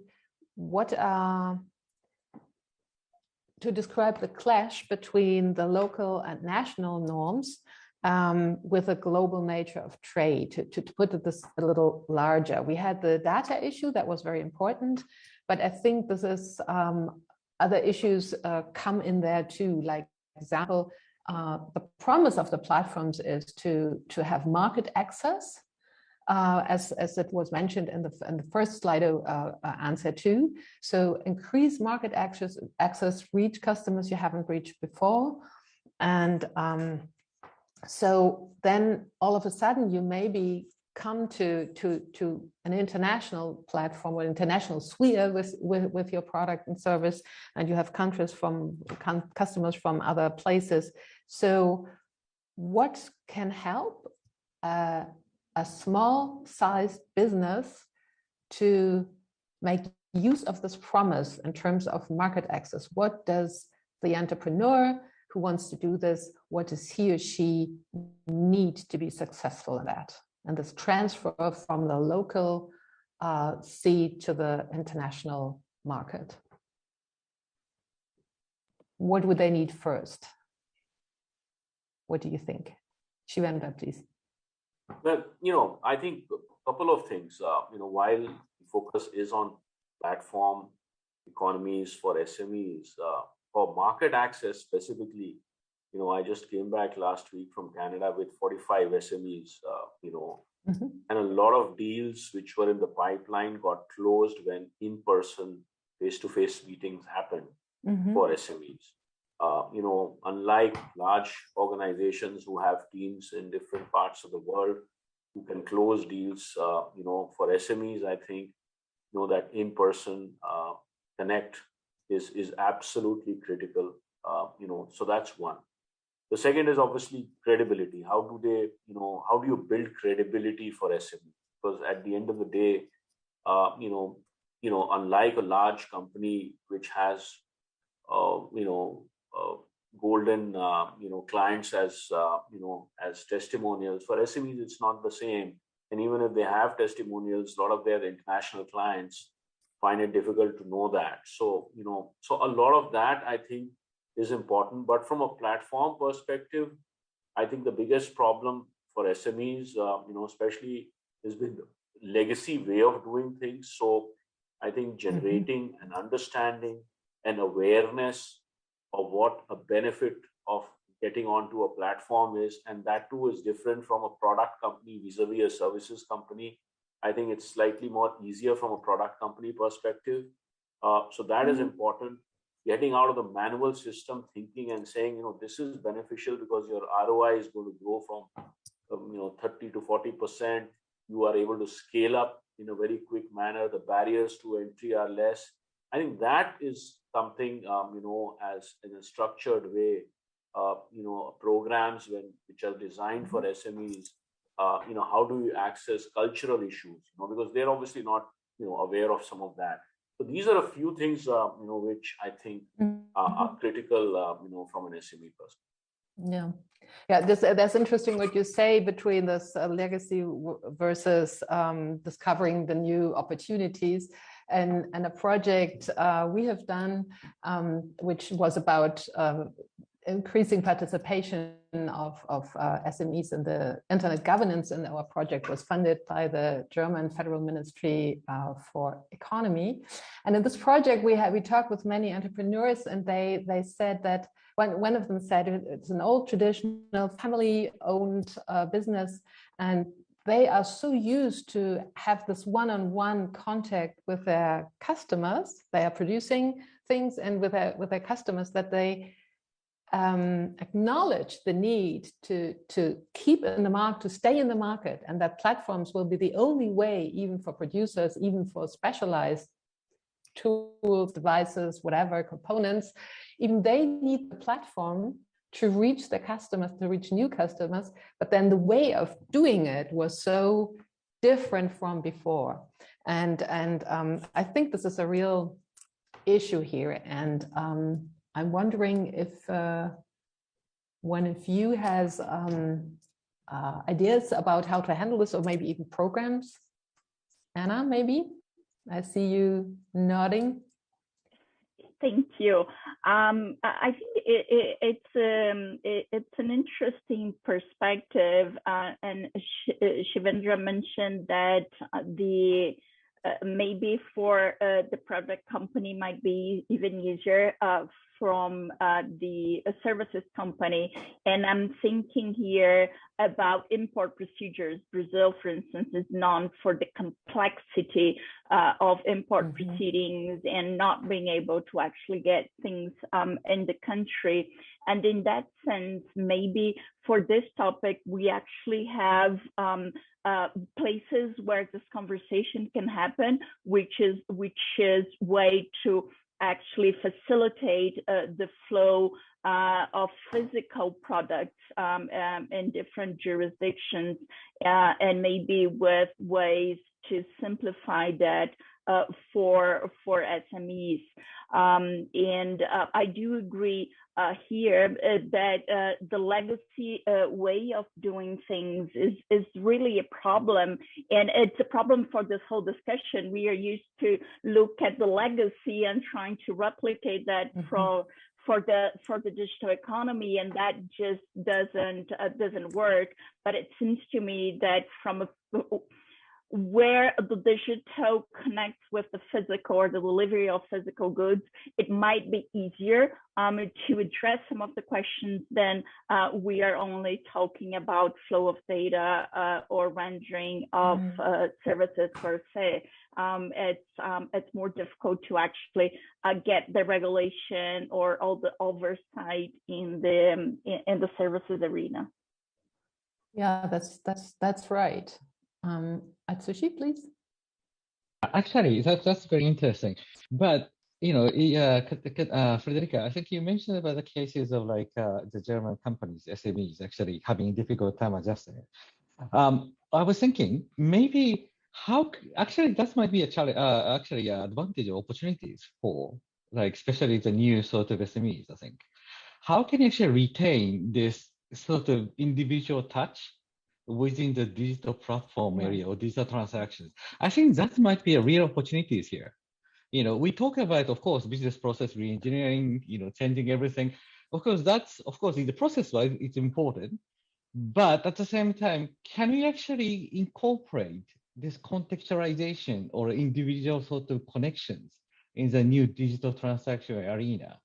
Because that actually might be a key for not only the traditional SMEs to actually come on board, but at the same time, actually having sort of whole new sort of set of, the customers. And then I think it was mentioned by actually Manan about the needs for translator, right? From the technology side to the customers, but also from the customers to the producers or the service providers. If you're talking about the global sort of marketplace where they have so many different contexts, Maran was talking about this, Armenian people do not understand how the German works. But can we incorporate perhaps that kind of translation facilities or like connection facilities within the new digital platform? I think that might actually give us a whole new set of market access. What do you think? I think that's very interesting. And I pass on this question, of course, to Manan, but I would like to add an extension of the question, which is, I would like to hear an answer that is not, I will just try harder to do this, but an answer that is about how can we jointly manage this? This is then about governance, Manan, please. Yes, I'm not sure if I can answer your extension. No, start with your answer anyway. I do agree with Atsushi. I don't think it's wrong to translate the non-digital world into the digital world, because mostly it's not so different. And I think this is something you have to tell the SMEs. It's not like you're doing something completely new. You are transforming all your business and you have to rethink all the processes you're doing. I think this is the biggest mistake you can make, because these SMEs have problems enough. They don't need to wonder about, oh my God, I've been doing everything wrong the whole time and now I have to redo it to fit into the new world. I don't think this is right. I think what we are doing with platforms is creating new services, new digital technologies or tools that actually help doing them what they have been doing all the time, maybe a bit better and not completely different. And since we started talking differently to our customers, which are manufacturers and vendors, of course, so all of the SMEs, and we have talked to over 200 so far, we have recognized that it actually helps to tell them, this is just a tool, you decide how you use it, and you can use as much of it as you want. It can help to improve your processes, but it's not going to override everything you have done so far. It's just going to help you. And I think this is very important, that we are not rethinking the world completely at once, because I don't think SMEs are ready for that. We have to help them to do small steps and learn step by step what to do next and how to achieve things. You have had help in planning your platform. And maybe you can tell us a little bit how this worked, not maybe in detail, but you didn't invent everything from scratch, did you? No, we did not. Actually, our platform is founded on everything we did in the shop. We already had inspiration to buy and we already had sample boxes. And what helped us was that someone from outside looked at our business model and said, okay, these are great features, but at the moment you are doing it yourself. If you just outsource this to the crowd, if you let the community do the work for you, so invert your business, you might be doing the same thing, but much more efficiently, and you can reach more people and you can scale the products and services you are offering. So that's what he actually did, and he told us a lot about the economy you have to build around your business model, and the networks you have to work, the community you have to build to be able to work with it. So I think what's very difficult for SMEs is to understand that platforms are much more transparent, and they build on networks and working together and being open for cooperation instead of being closed up and saying, I don't want any competitor to know anything about me and I am going to be the only one. I think joining and doing this together, even with your competitors, it can be very powerful. Okay, that's a very important link there too, to how to cooperate. But yes, I know that all of you are experienced in creating, developing, and running really support networks. And we have had public support, as Shivendra told, in various ways, but we also have the support of associations and industry associations. And Nanan had the support. She went to a digital, let me call it, development agency, something like a competence center, fostered by the government. And so this is a network. What kind of elements do we need in this support network? This is a regulatory framework, starting, of course, with laws and maybe international laws too, or international treaties too. But then we have the law, but then we have the private public sector. What are your experiences with that? What has been helpful in creating a governance framework in this cascade that worked well?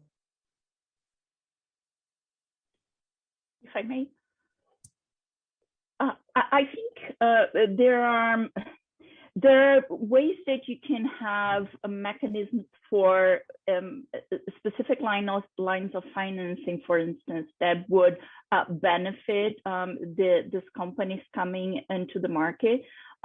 Structures whereby you can foster angel investors in, and here I talk about structures in terms of protecting of liability, where you can actually benefit from investors that were successful in terms of channeling and not only financial resources, but the expertise of how they manage to actually have their own unicorns into that.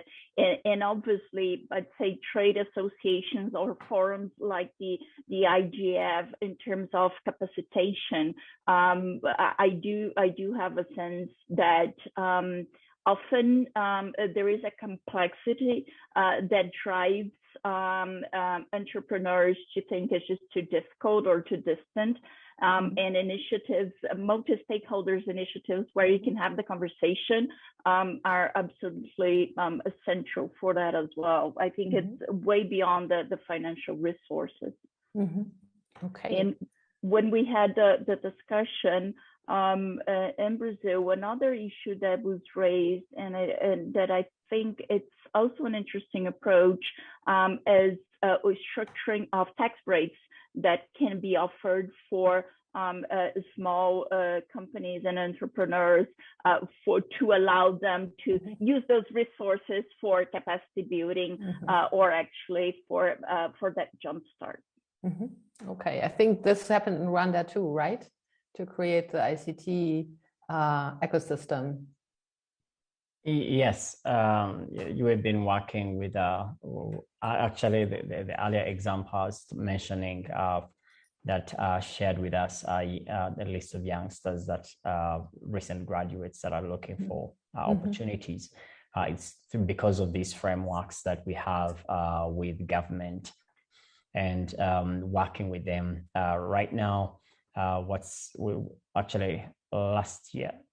Early this year, we started working on the technology policy for startups, or rather the Startup Act, which aims to really create frameworks and incentive structures that help those that want to start new businesses, but also those that the different stakeholders, entrepreneur support organizations, and all the people in that value chain to be able to work together, but also to take advantage of certain regulatory frameworks and instruments. So for us, I would say we've been lucky to one, it's a small country, but two, we have a kind of a young leadership group that understands, and we work very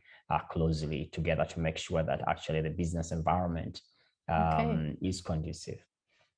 Thank you. Thank you. Unfortunately, our time is over.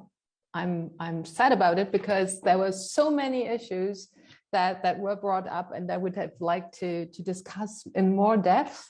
My final question to one of you, and of course, please be brief. We've heard very interesting approaches and best practices for how to promote SMEs' participation in the platform business and foster this by regulation, good regulation. Which one was your most impressive example? What would you like to take home with you, what you hadn't heard before or would like to increase at home? Who's the brave one to start? Okay, what about you, Shivendra? Well, I think I quite liked Manan's argument that, and I did mention it initially as well, that they need flexibility. You cannot have fixed rules because digital economy is something which is evolving. You talked about the pandemic and how that's impacted. 95% of companies went into work from home mode, and still most of them are doing that and are doing that very successfully. Now, whether this is going to be the model or whether it's the hybrid is going to be the model, the way technology is evolving, every day is going to be a new day. So similarly, the flexibility, I think, which Manan mentioned in terms of having, the best of the platform business, as well as Atsushi also mentioned, being able to have that, one-on-one connect with, customers is one big thing which I'm going to take away from today's. Thank you. Anna, your takeaway.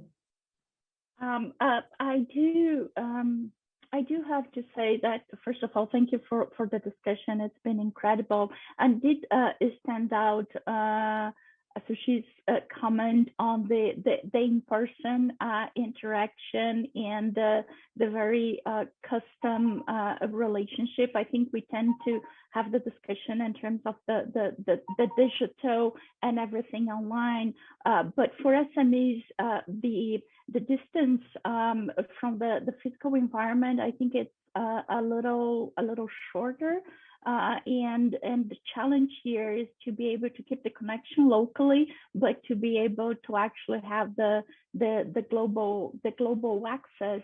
And so how do you intertwine these two realities, which in a way, I guess, is one of the additional challenges which we cannot address with policies or regulation. Thank you. Okay, thank you. Atsushi, your takeaway. Thank you so much. Actually, I tend to speak too much, but I learned so much from all the participants. I mean, the panelists. This was very, very enriching discussions, and I could go forever on this kind of topic. One takeaway is enough. I know, one takeaway. Okay, yes, one takeaway. Yes. So I particularly like Anna's actually comment like we should not lower the threshold for the SMEs, and I think that was very, very important. I think rather, I think we should facilitate and creating a mechanism so that the SME could actually adapt these higher thresholds. I think that is very important because we're not actually making SMEs less competitive, right? So in order for them to be more competitive, of course they have to go to the higher level, But it's really important that we provide the facilities, we provide the education, like digital literacies and all these things, so that we could make sure that they would adapt and also individualize their services in the digital arena. Thank you. Manan, your takeaway.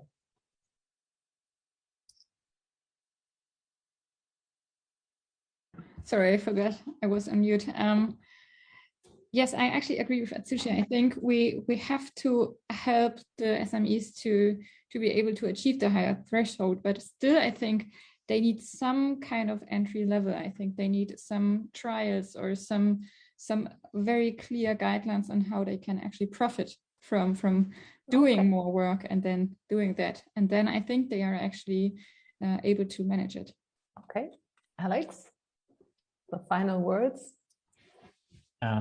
Thank you. So my takeaways are on some pieces that Shivendra mentioned on occupational standards competencies and what they've been able to build in NASCOM, and translation. I think from Atsushi and Manan, speaking of the languages and this globalization brings about whether translating specs or translating in terms of the different cultures and languages that we're coming from. Thank you so much. I'm so glad that this session was also streamed, as you know, on YouTube, and we can watch it there again, and we can go back there and take all this wonderful, this rich input, can visit it again, watch it again, and think about it more, which we will certainly do. And please get back to us if you want if you want to connect, for example, we will be happy to do this. And I also invite the audience, please get back to us and ask us, and we'll happily provide additional information, additional resources as good as we can, and we'll be there to connect you all. I thank you very, very much for being here. I thank everybody in the audience, online and out there, and I thank the team in Katowice for the support, for the technical support, for the help, for the very, very wonderful IGF, for the whole IGF. This is really a great opportunity. As we found out today, we need places to exchange. And so thanks to you and the Technic team, it really worked out that we have Internet United, the motto of this year's IGF 2021. Thank you so much, and I hope to see you all again soon. Bye-bye. Thank you. Bye.